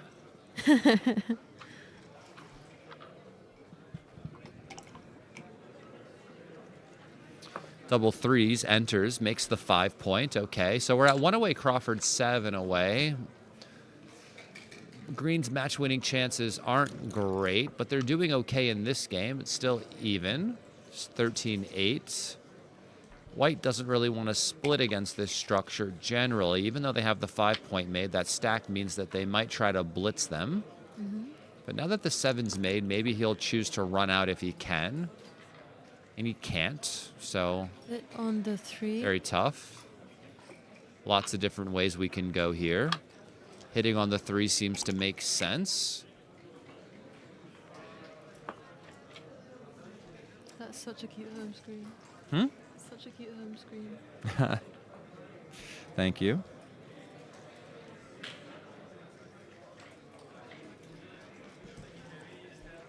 One 6, tough. You know, he can't lose a gammon, of course, but it just gives him a lot of numbers to do some stuff. 1. He can yeah. he can cover the 3. Oh, What's you that? can hit 8? twice. Oh, wow. Yeah, that's certainly a good play. That's interesting. If you see it, you definitely have to make it. 1 6. And now he needs to tidy up these blots in the outfield. Yeah, he'd like Oh, but it. he Double fans. six fans. Terrible Lots of roll. returns now. 5-1 misses. Enters. You could make the 8, which I think I would do. Of course, there's value in 6 to 5 and entering with the 5, just in case, you know, he enters in a Yeah. funny way. We put a lot of pressure on those blots. But I don't know. Making the 8 seems nice as well, but maybe a bit too static.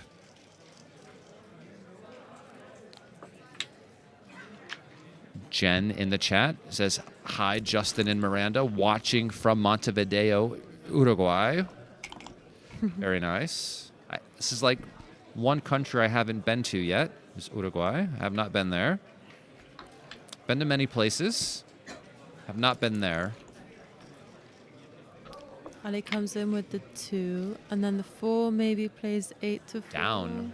Down. Down. Yeah, you can't lose So a many gammon. shots. Well, Oh, the I gammon see. doesn't really have a lot of value at the score for him. So being 5 away, losing 1 gets to 4 away, which is 2 games. Losing 2 gets to 3 away, which is still 2 games that the other side has to win in order to beat him. I'm wrong. It's a 17-point match, so I've you know what I played this mean. way before, thinking, oh, gammons don't matter, and then I lost to backgammon, and that did matter. Backgammons do matter. Backgammons do matter. I keep thinking it's a 15-point match, but the logic is still the same when it comes to odd away versus even away in these Crawford games.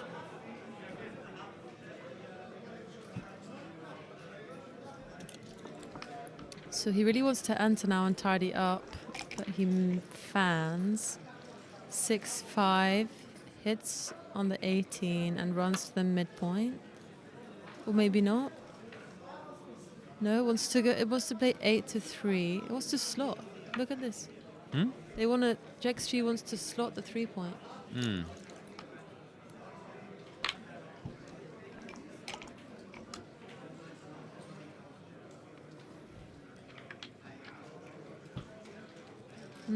Well, you're right. Backgammons do matter.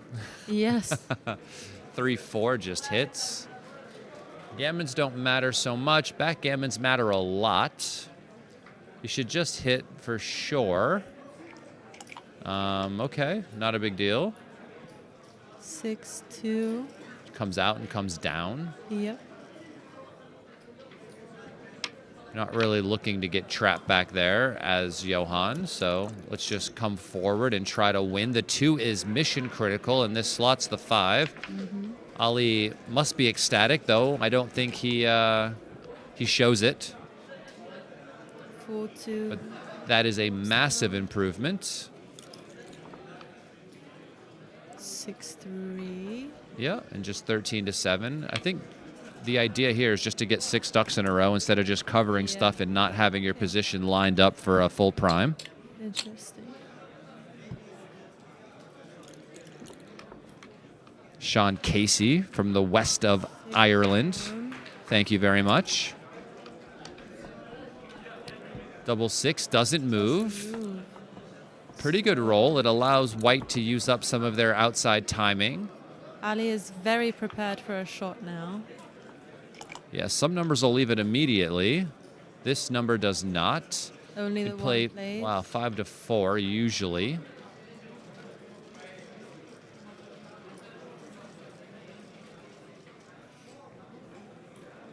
Only the one, but where's the best one? 5 to 4, I would think. 6 to 5 looks a bit too static to me, and I don't know, makes it more difficult for me to absorb some bad numbers probably, but I can see now that it's like very close.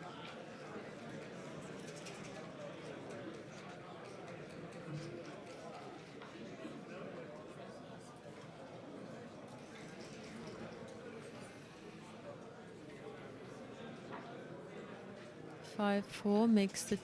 5-4. He's ready for he's the even contact more now ready. and would like it now instead of later. 6-4. Now he has Another 6 to one. 5.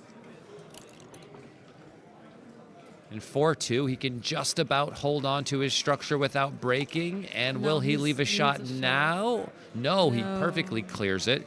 So Ali really just hopes he can hop off his forward anchor with a number now because he doesn't want to crunch. Oh. No, terrible. really would prefer just to have a well-timed ace-point game than to have a broken Yeah. board here. But 6-3 leaves a shot. Unfortunately, though, his board is Fives broken and now, so he threes. could hit him and still lose, but he Only misses fours and him. twos. 6-4 tidies up the shot. Yeah, How this do you takes want to 2 do off. it? Yeah.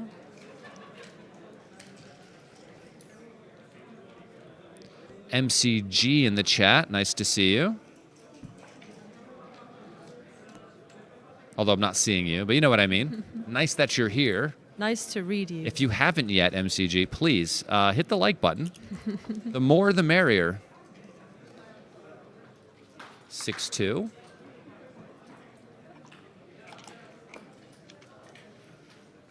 Five, 4, okay. Nothing. Don't roll that again, by the way.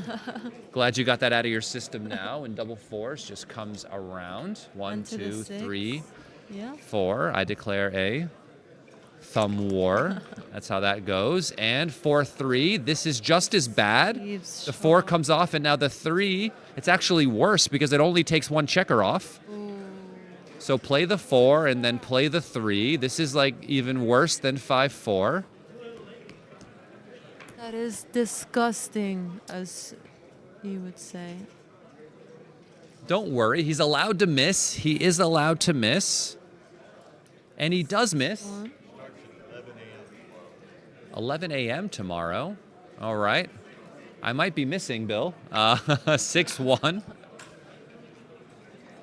He is allowed to miss, Wow. remember. And This tidies remakes the up. point. I like this over making it and taking 1 off. It seems like it would be harder to clear. 5-5. This I was his would opponent's numbers last stay, time. I think. Well, you should stay because the gammon doesn't really mean anything, right? So Yeah. you should stick around for the 2. It's just unfortunate that you kind of have to bury everybody, but what I don't want else? to bury everybody. Well, you can't just leave the bodies out in the open.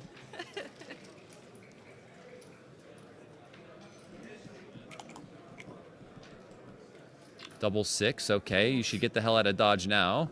I would say maybe. Yeah. You might be forced to. We certainly don't want to be accidentally backgammon, that's for sure. 3-2. 2. And he could still save the gammon and have his free drop. Maybe not. Double 1. Yeah, and if he can pull off another double 5.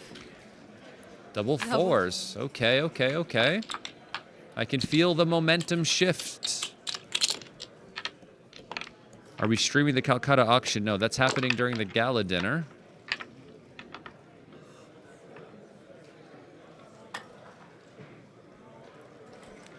Okay, it's getting exciting. 5 away, 1 Not away. for Ali, I Post promise you. four. The cube is back in play. It But he's is. 5 away, so he can wait a little bit and try and get Ali to pass. It worked for somebody earlier in this tournament where they got the trick through. Ah, I believe it I always was like yesterday versus John Veltri. His opponent was able to sneak the cube past him in some of these post-Crawford scores. and hit. Now he's hitting back with 4s and oh, 6-5. Oh no. 5-3 makes the ace point on his head. Very nice. Jacks up the gammon wins, of course, which is what you really want to do here. This would be nice. Very nice. 6-3 comes in with 1. Do they have Doesn't chili wanna dogs see at the gala? No. I don't even know if they have chili dogs at Chili's, to be fair. He'd really like to anchor, but this doesn't anchor. It can come out, but I think I'd rather stay there for now. To avoid getting hit outside. This makes... Switch. Or we can hit 2, actually. Yeah, let's hit 2. Oh, wow. Oh, let's not hit nobody. The Interesting. gammon would be massive for you here. Wow, that just allowed Ali to kind of stabilize the game potentially, but he didn't roll an ace to anchor. Wow. Okay, not hitting 2 is big. Big, big, big.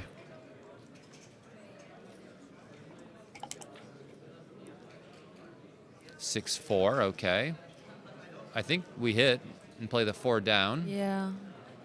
Don't really see what Commit to else the I would do. blitz. Commit to the blitz. Hmm? Commit to the blitz. Yeah, I mean, you have the 1 point made, so I mean, this really is kind of what your game plan is, which is why the double hit was so strong. The 6-4 just hits and comes down. It must, right? I don't really see any other constructive play, and I know you might go, well, is this constructive? I go, well, if it works. Yeah, if he can pull it off, it's worth it. And he does. There's just nothing else, really. This is the point, right? Yes. And he's pulling it off. And he does so fan. Oh, no. Is 6 covers, and the 3 just 6 comes. or 3 covers. Yeah, that's a fair point. That is a fair point. I'd rather cover with the 3 and come down with the 6. Yeah, I mean, I think, but it's wrong. what's as we can interesting is see. to come out and cover, which is pretty cool play. Actually, as long as they aim at the 4 point. He's really focused on the closeout here, and he enters and hits. Wow. Nice rolls. So I would just try to clean this up and go Me to the too. 13 and come down. I'm only giving double 5s, and I feel pretty good about this roll. I mean, massive swing here. Yeah, he only needs 1 point to get this match. 2 and then 3 in. Slotting the 4. Yeah, And seems now good. 5 3s and 1s make the 5. 6s and 4s make the 2. And 6-3 makes the bar. I'm not sure what's happening here. He's just getting thinking an about what he assessment needs, of the so race. you can ask the dice gods, I think. Yeah, I agree. Seems like a legit plan. This makes the 10. 3-2 makes the 4. Or makes a better anchor. I think I'm making the 4. Yeah, making the better anchor is good because we're not really Oh, to losing the put race by pressure on that much. point. After the on the play, we're top. only going to be down 6, I think. Oh, nice. So only being down 6 makes you think that you have a chance to win the race. So I think this is what Johan is doing here. He's just counting, trying to see how much he's actually down. Yeah. But it's hard sometimes. I mean, you get the count, you forget the other number, you count again. It's a different number. But at the moment, yeah, he's not putting as much pressure on the 10 point, but if he upgrades, then he is.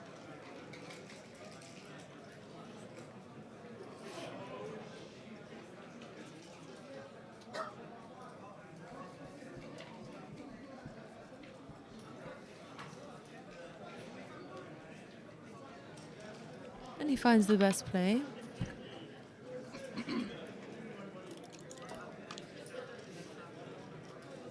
2-1. Plays down to the 10, adding a 13-10. spare. Safe place to play it. Seems good. Not great for the race. Yeah, and this is kind of funny. Do you make the other outside point? Two You just played 2 down. 2 down. They both seem close.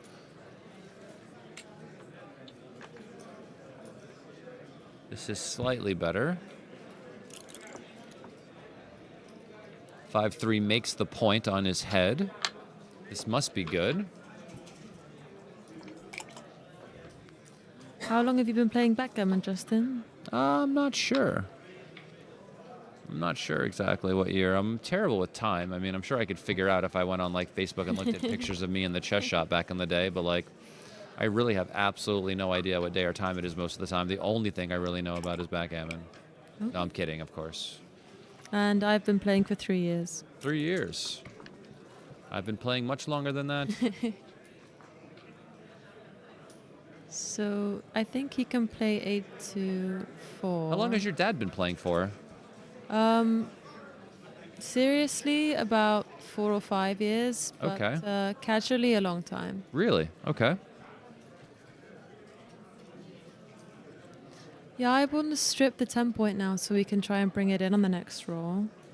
I like this idea. Yeah, it's interesting because, I mean, after that last roll, I'm sure What's the White's up pip in the race a count? bit, but how much Yeah. are they up? I can't see. Oh, Only not a 2. lot. Okay. I Yeah. understand leaving the spare there now.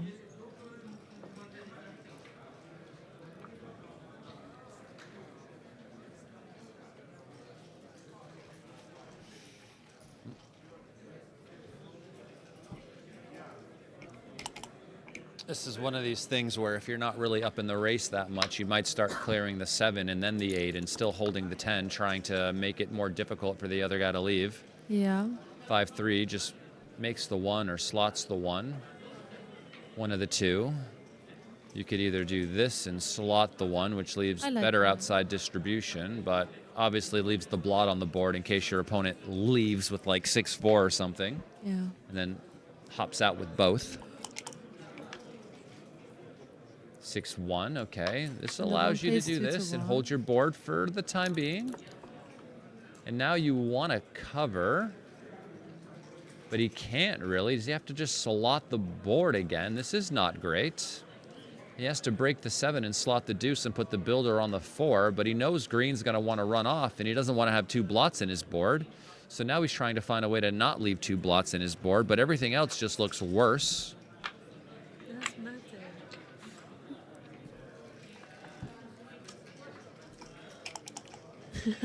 He's a troll. So here he goes. And drum roll. 6-5. Wow. We can't even hit. I mean, can we hit 5 and then make the deuce? I don't think so. That seems like you're just going to get gammoned. So while you hate doing this, I don't want to lose a gammon here, right? So maybe we just sacrifice a win or 2 by doing this. In double 2s, what's the race? He's up in the race by a pip, so maybe he should just go. Because now that it's a 4-point board, there, you know, are some variations where you might regret staying. But I think he's got some shots here with 6s. 6-1, 6-2, 6-3. I mean, there are shots for sure. 6-5. But, I mean, it all sacrifices the race in some respects. So, I mean, obviously, it could be close to even because of that. You could win by getting shots, or you could win more by just racing. Yeah. But what are the really bad numbers if he stays? What are bad numbers if he stays? No, he Yeah. won't have any. I mean, they won't have any at all, but there won't be any great numbers for him either. No, I mean, White can't really... 5-4. Okay, yes, that's... He could choose That's to the hit and only one then I cover can the see. 1. That might be something you do. Or now you're on the roof against a 5-point board. Yeah. And you could hit him with a 5, but you might miss. And then he could just close you out, and then you have no racing chances. That's a good point. Okay. Because if he rolls 5-2, right, like, is he going to not hit? I mean, probably has to hit. Yeah, I guess he has to.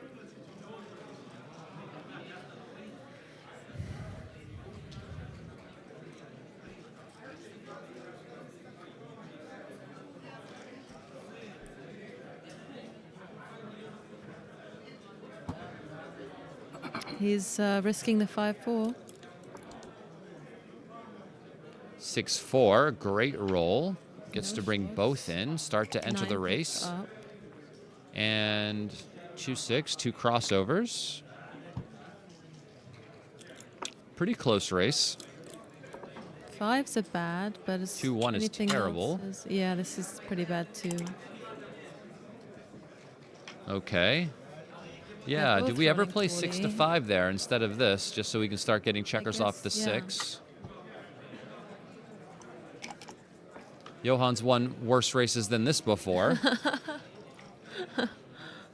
That's for sure. I thought I So, saw the 5 again. yeah, so I'd be very nervous if I were Ali. My heart would be 2 racing. off. My heart's racing. I'm not even playing. I think that's due to all the caffeine, though. He wants the 6. Double Double 3. threes. Here we Okay, go. okay. And now 6-3. Double 3s takes off more checkers than double 5s, by the way. Yes. The magic begins 6-1 and 6-5. Okay. Yes. How many rolls? 1, 2, 3, 4. 1, 2, 3, 4, 5. 4-3. There's a gap here. Okay. As long as he doesn't roll a 1. Actually, he can roll 1-1. 4-2 rips 2 off. Ollie's like, where's my 6s? Where's my 5s? Why am I rolling small? 5-1. 2 off. Now they both have some 3.5 rolls gaps. versus 3.5 rolls, but White is on roll and he can roll big numbers. He That's doesn't 6-2 miss. off. This is good for him. And now he can't roll a 5 or a 3. Johan 4-1, 2 off. Okay. They're keeping it close. I'm keeping it Very gangsta. close. 4-3. 2-0. 2-3 misses, but he Wow. can afford a miss in 6-3. Yep. He can afford a miss. So can white, though. So 5-2. And then I This think you goes to play the the 1 front one. point. Yes. And he'll only miss with 2-1 and 3-1 next roll. And that never happens. Oh, you did a video on this. I watched it. Thank you. It was very good. Oh, yeah, I should have waited to say, oh, my God, and he rolls the double fives again. If he wins this match and then goes on to win the World Championships, he needs a double five tattoo. Yes. Right on the rolling arm. Maybe on the knuckles. Maybe on the knuckles. Wow. Crazy match. Absolutely disgusting. Now we're at 1 away. Post Crawford, 3 away. Yeah, he can wait with the cube, and I really hope it's so much more He fun could, when he we could. wait. But sometimes you just trick yourself doing this. So if you're playing Ali, you Maybe, just yeah. double. Okay. I wouldn't suggest trying to trick Ali. Okay. It's probably not going to work. But if it does, it would be epic. So maybe try. I tried to trick anybody. Really? Yeah. That sounds rude. 4-1. Ali needs a 6-3 or 5-4 here, or double threes. 5-2 is just 2 down. And think. Why not split? He's already escaped a back oh, checker. Yes, sorry. 3-1 Make makes the the five. 5. You could make the 7, which leaves no shots. It's not unreasonable, but probably making the 5 is better. 6s, 3s, and 1s. 3-1. Nice, make the 5. Oh, no, he'd like to make the bar to try and block him in. People at home are loving your voice, by the way. It's like, what is that? What is that online thing? ASMR. Yes, exactly. Of course you would know. I, the person without the relaxing voice, knows nothing about this. My voice gives me anxiety. Please hit the like button. And and Justin will try and talk more in a relaxing voice. We've got almost 800 viewers I here. like the Please smash the like button. Would very much appreciate Justin it. Maybe they'll brings let the us eat dinner excitement today. with his voice. You really bring the excitement, I think. Bring the anxiety.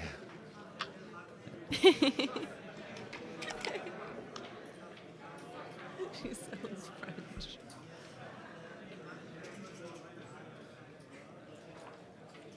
Three, 2. Wow.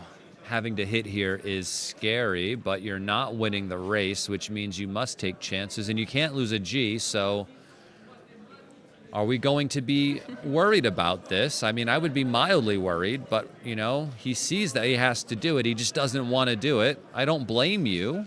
I would be You can't afraid, but just let him sometimes out we with have the to hold our sixes. breath Yeah.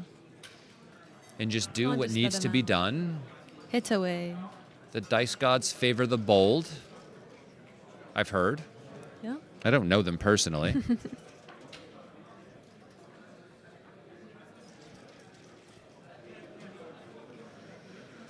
Okay, You well, regularly communicate with them.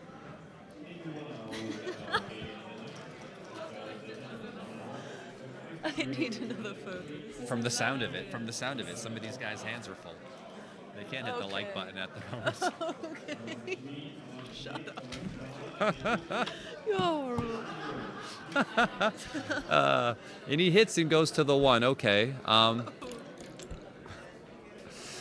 So the problem with going to the 1 is that you actually really want to make the 3. And I know it gets hit back less. And if he rolls an ace to hit you, he can't get out really. But now we're in this situation where we have to do this and hit again. So Johan's got on to the right idea.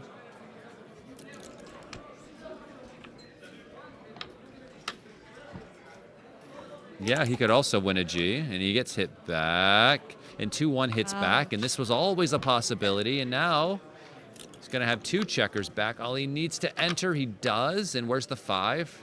Wow. Let's see the race here. Ooh. 6-1, I guess. But now Probably he's doesn't gonna want to struggle lose a hit G. again.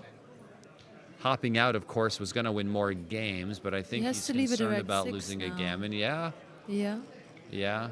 You don't really want to break your structure and allow him to leave. 7 to 6, 7 to 5 is fine.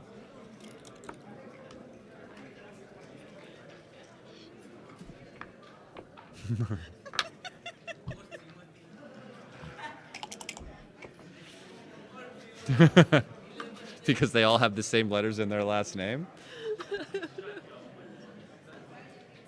That's the joke. They all will have the same letters in their last name. This is a great one. I think the person with B, L, E, and N in their last name will win. Nice shout. That was pretty good.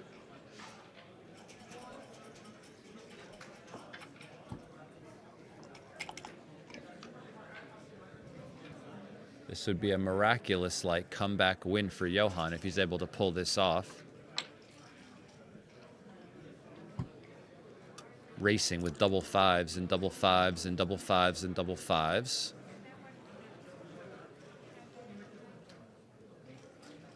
I would be losing hair and on my way to an insane asylum if that happened to me. I think this is how the Joker became the Joker. He played backgammon.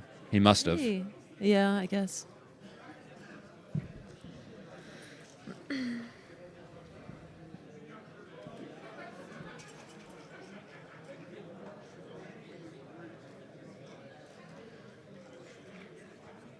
There's lots of time to think about this.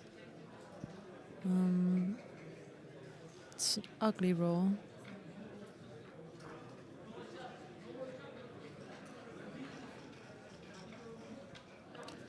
Thank you all for tuning in. My name is Justin Knoll here with Miranda M. I think you have to ask them to do the thing. They're not going to listen to me. Please hit the like button and we will be eternally grateful. And we will continue to do ASMR on the stream for you. Unintentional, or is it intentional? I'm not sure.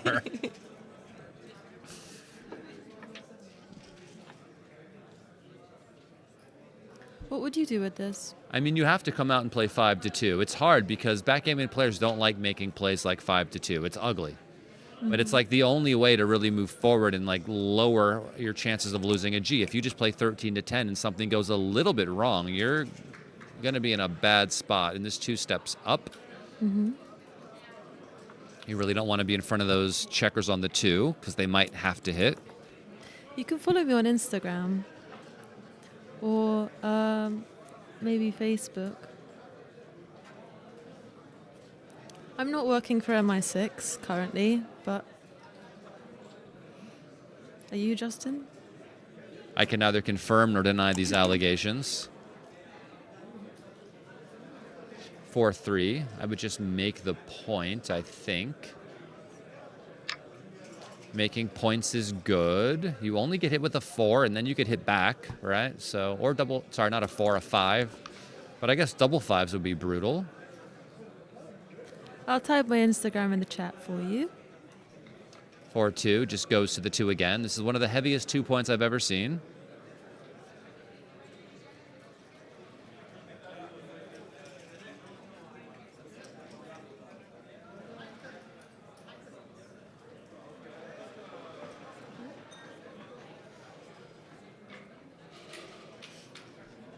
Who is disliking this stream?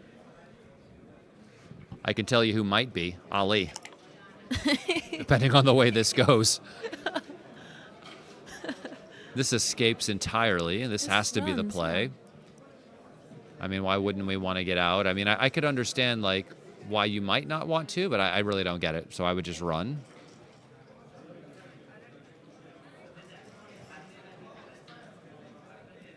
Please don't forget to like and subscribe so we can eat today at the gala dinner. Otherwise, they won't invite us.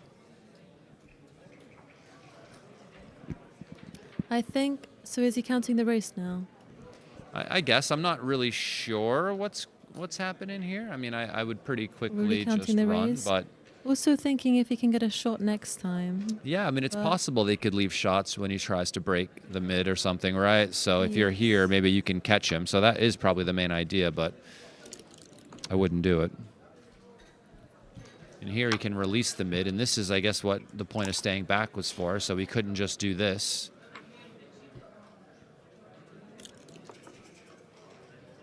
Yeah, I think the difference is smaller than I would expect as well, to be honest. But of course, there was value to be had there.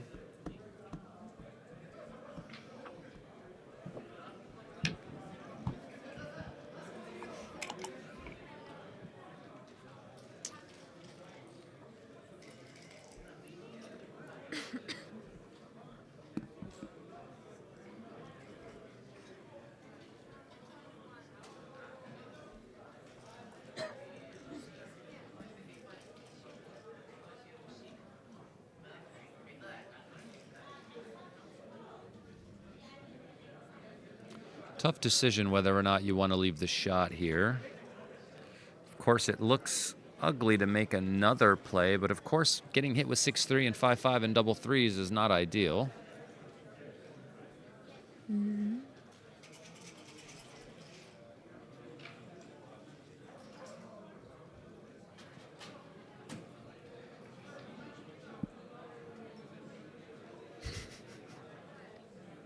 Thank you about what you just said. It's so mean. So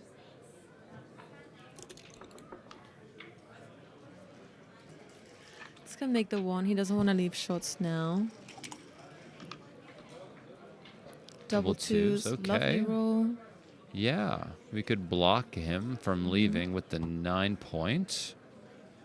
Now if he exits with a 6, he would be able to attack him, and he rolls double fives. This is his first double fives, and it doesn't work for him now that he's made the 9. 5-4 is not ideal. Can't make a play without leaving a shot unless you just put 2 checkers on the 1, which is awkward, but there's nothing else you can really do without leaving a shot. Double 6 for Ali. Wow.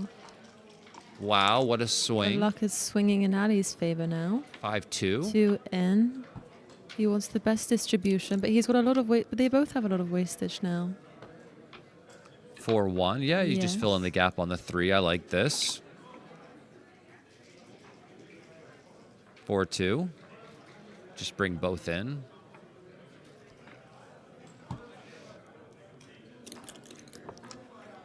Obviously, white has the better distribution here. The gap in the middle of green structure is not ideal, and now there's 2 gaps, and there's all the checkers on the 6 and on the 1, basically, which isn't great.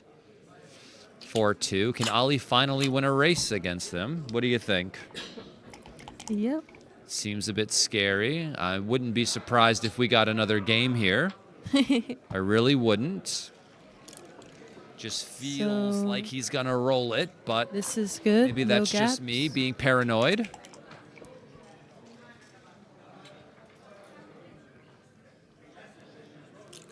And now again. 6-1. Great roll for No Ali, gaps. getting Very rid of the nice. high points and the low 4s and ones. 3s will miss for Johan. 5-3's a misser. Yeah.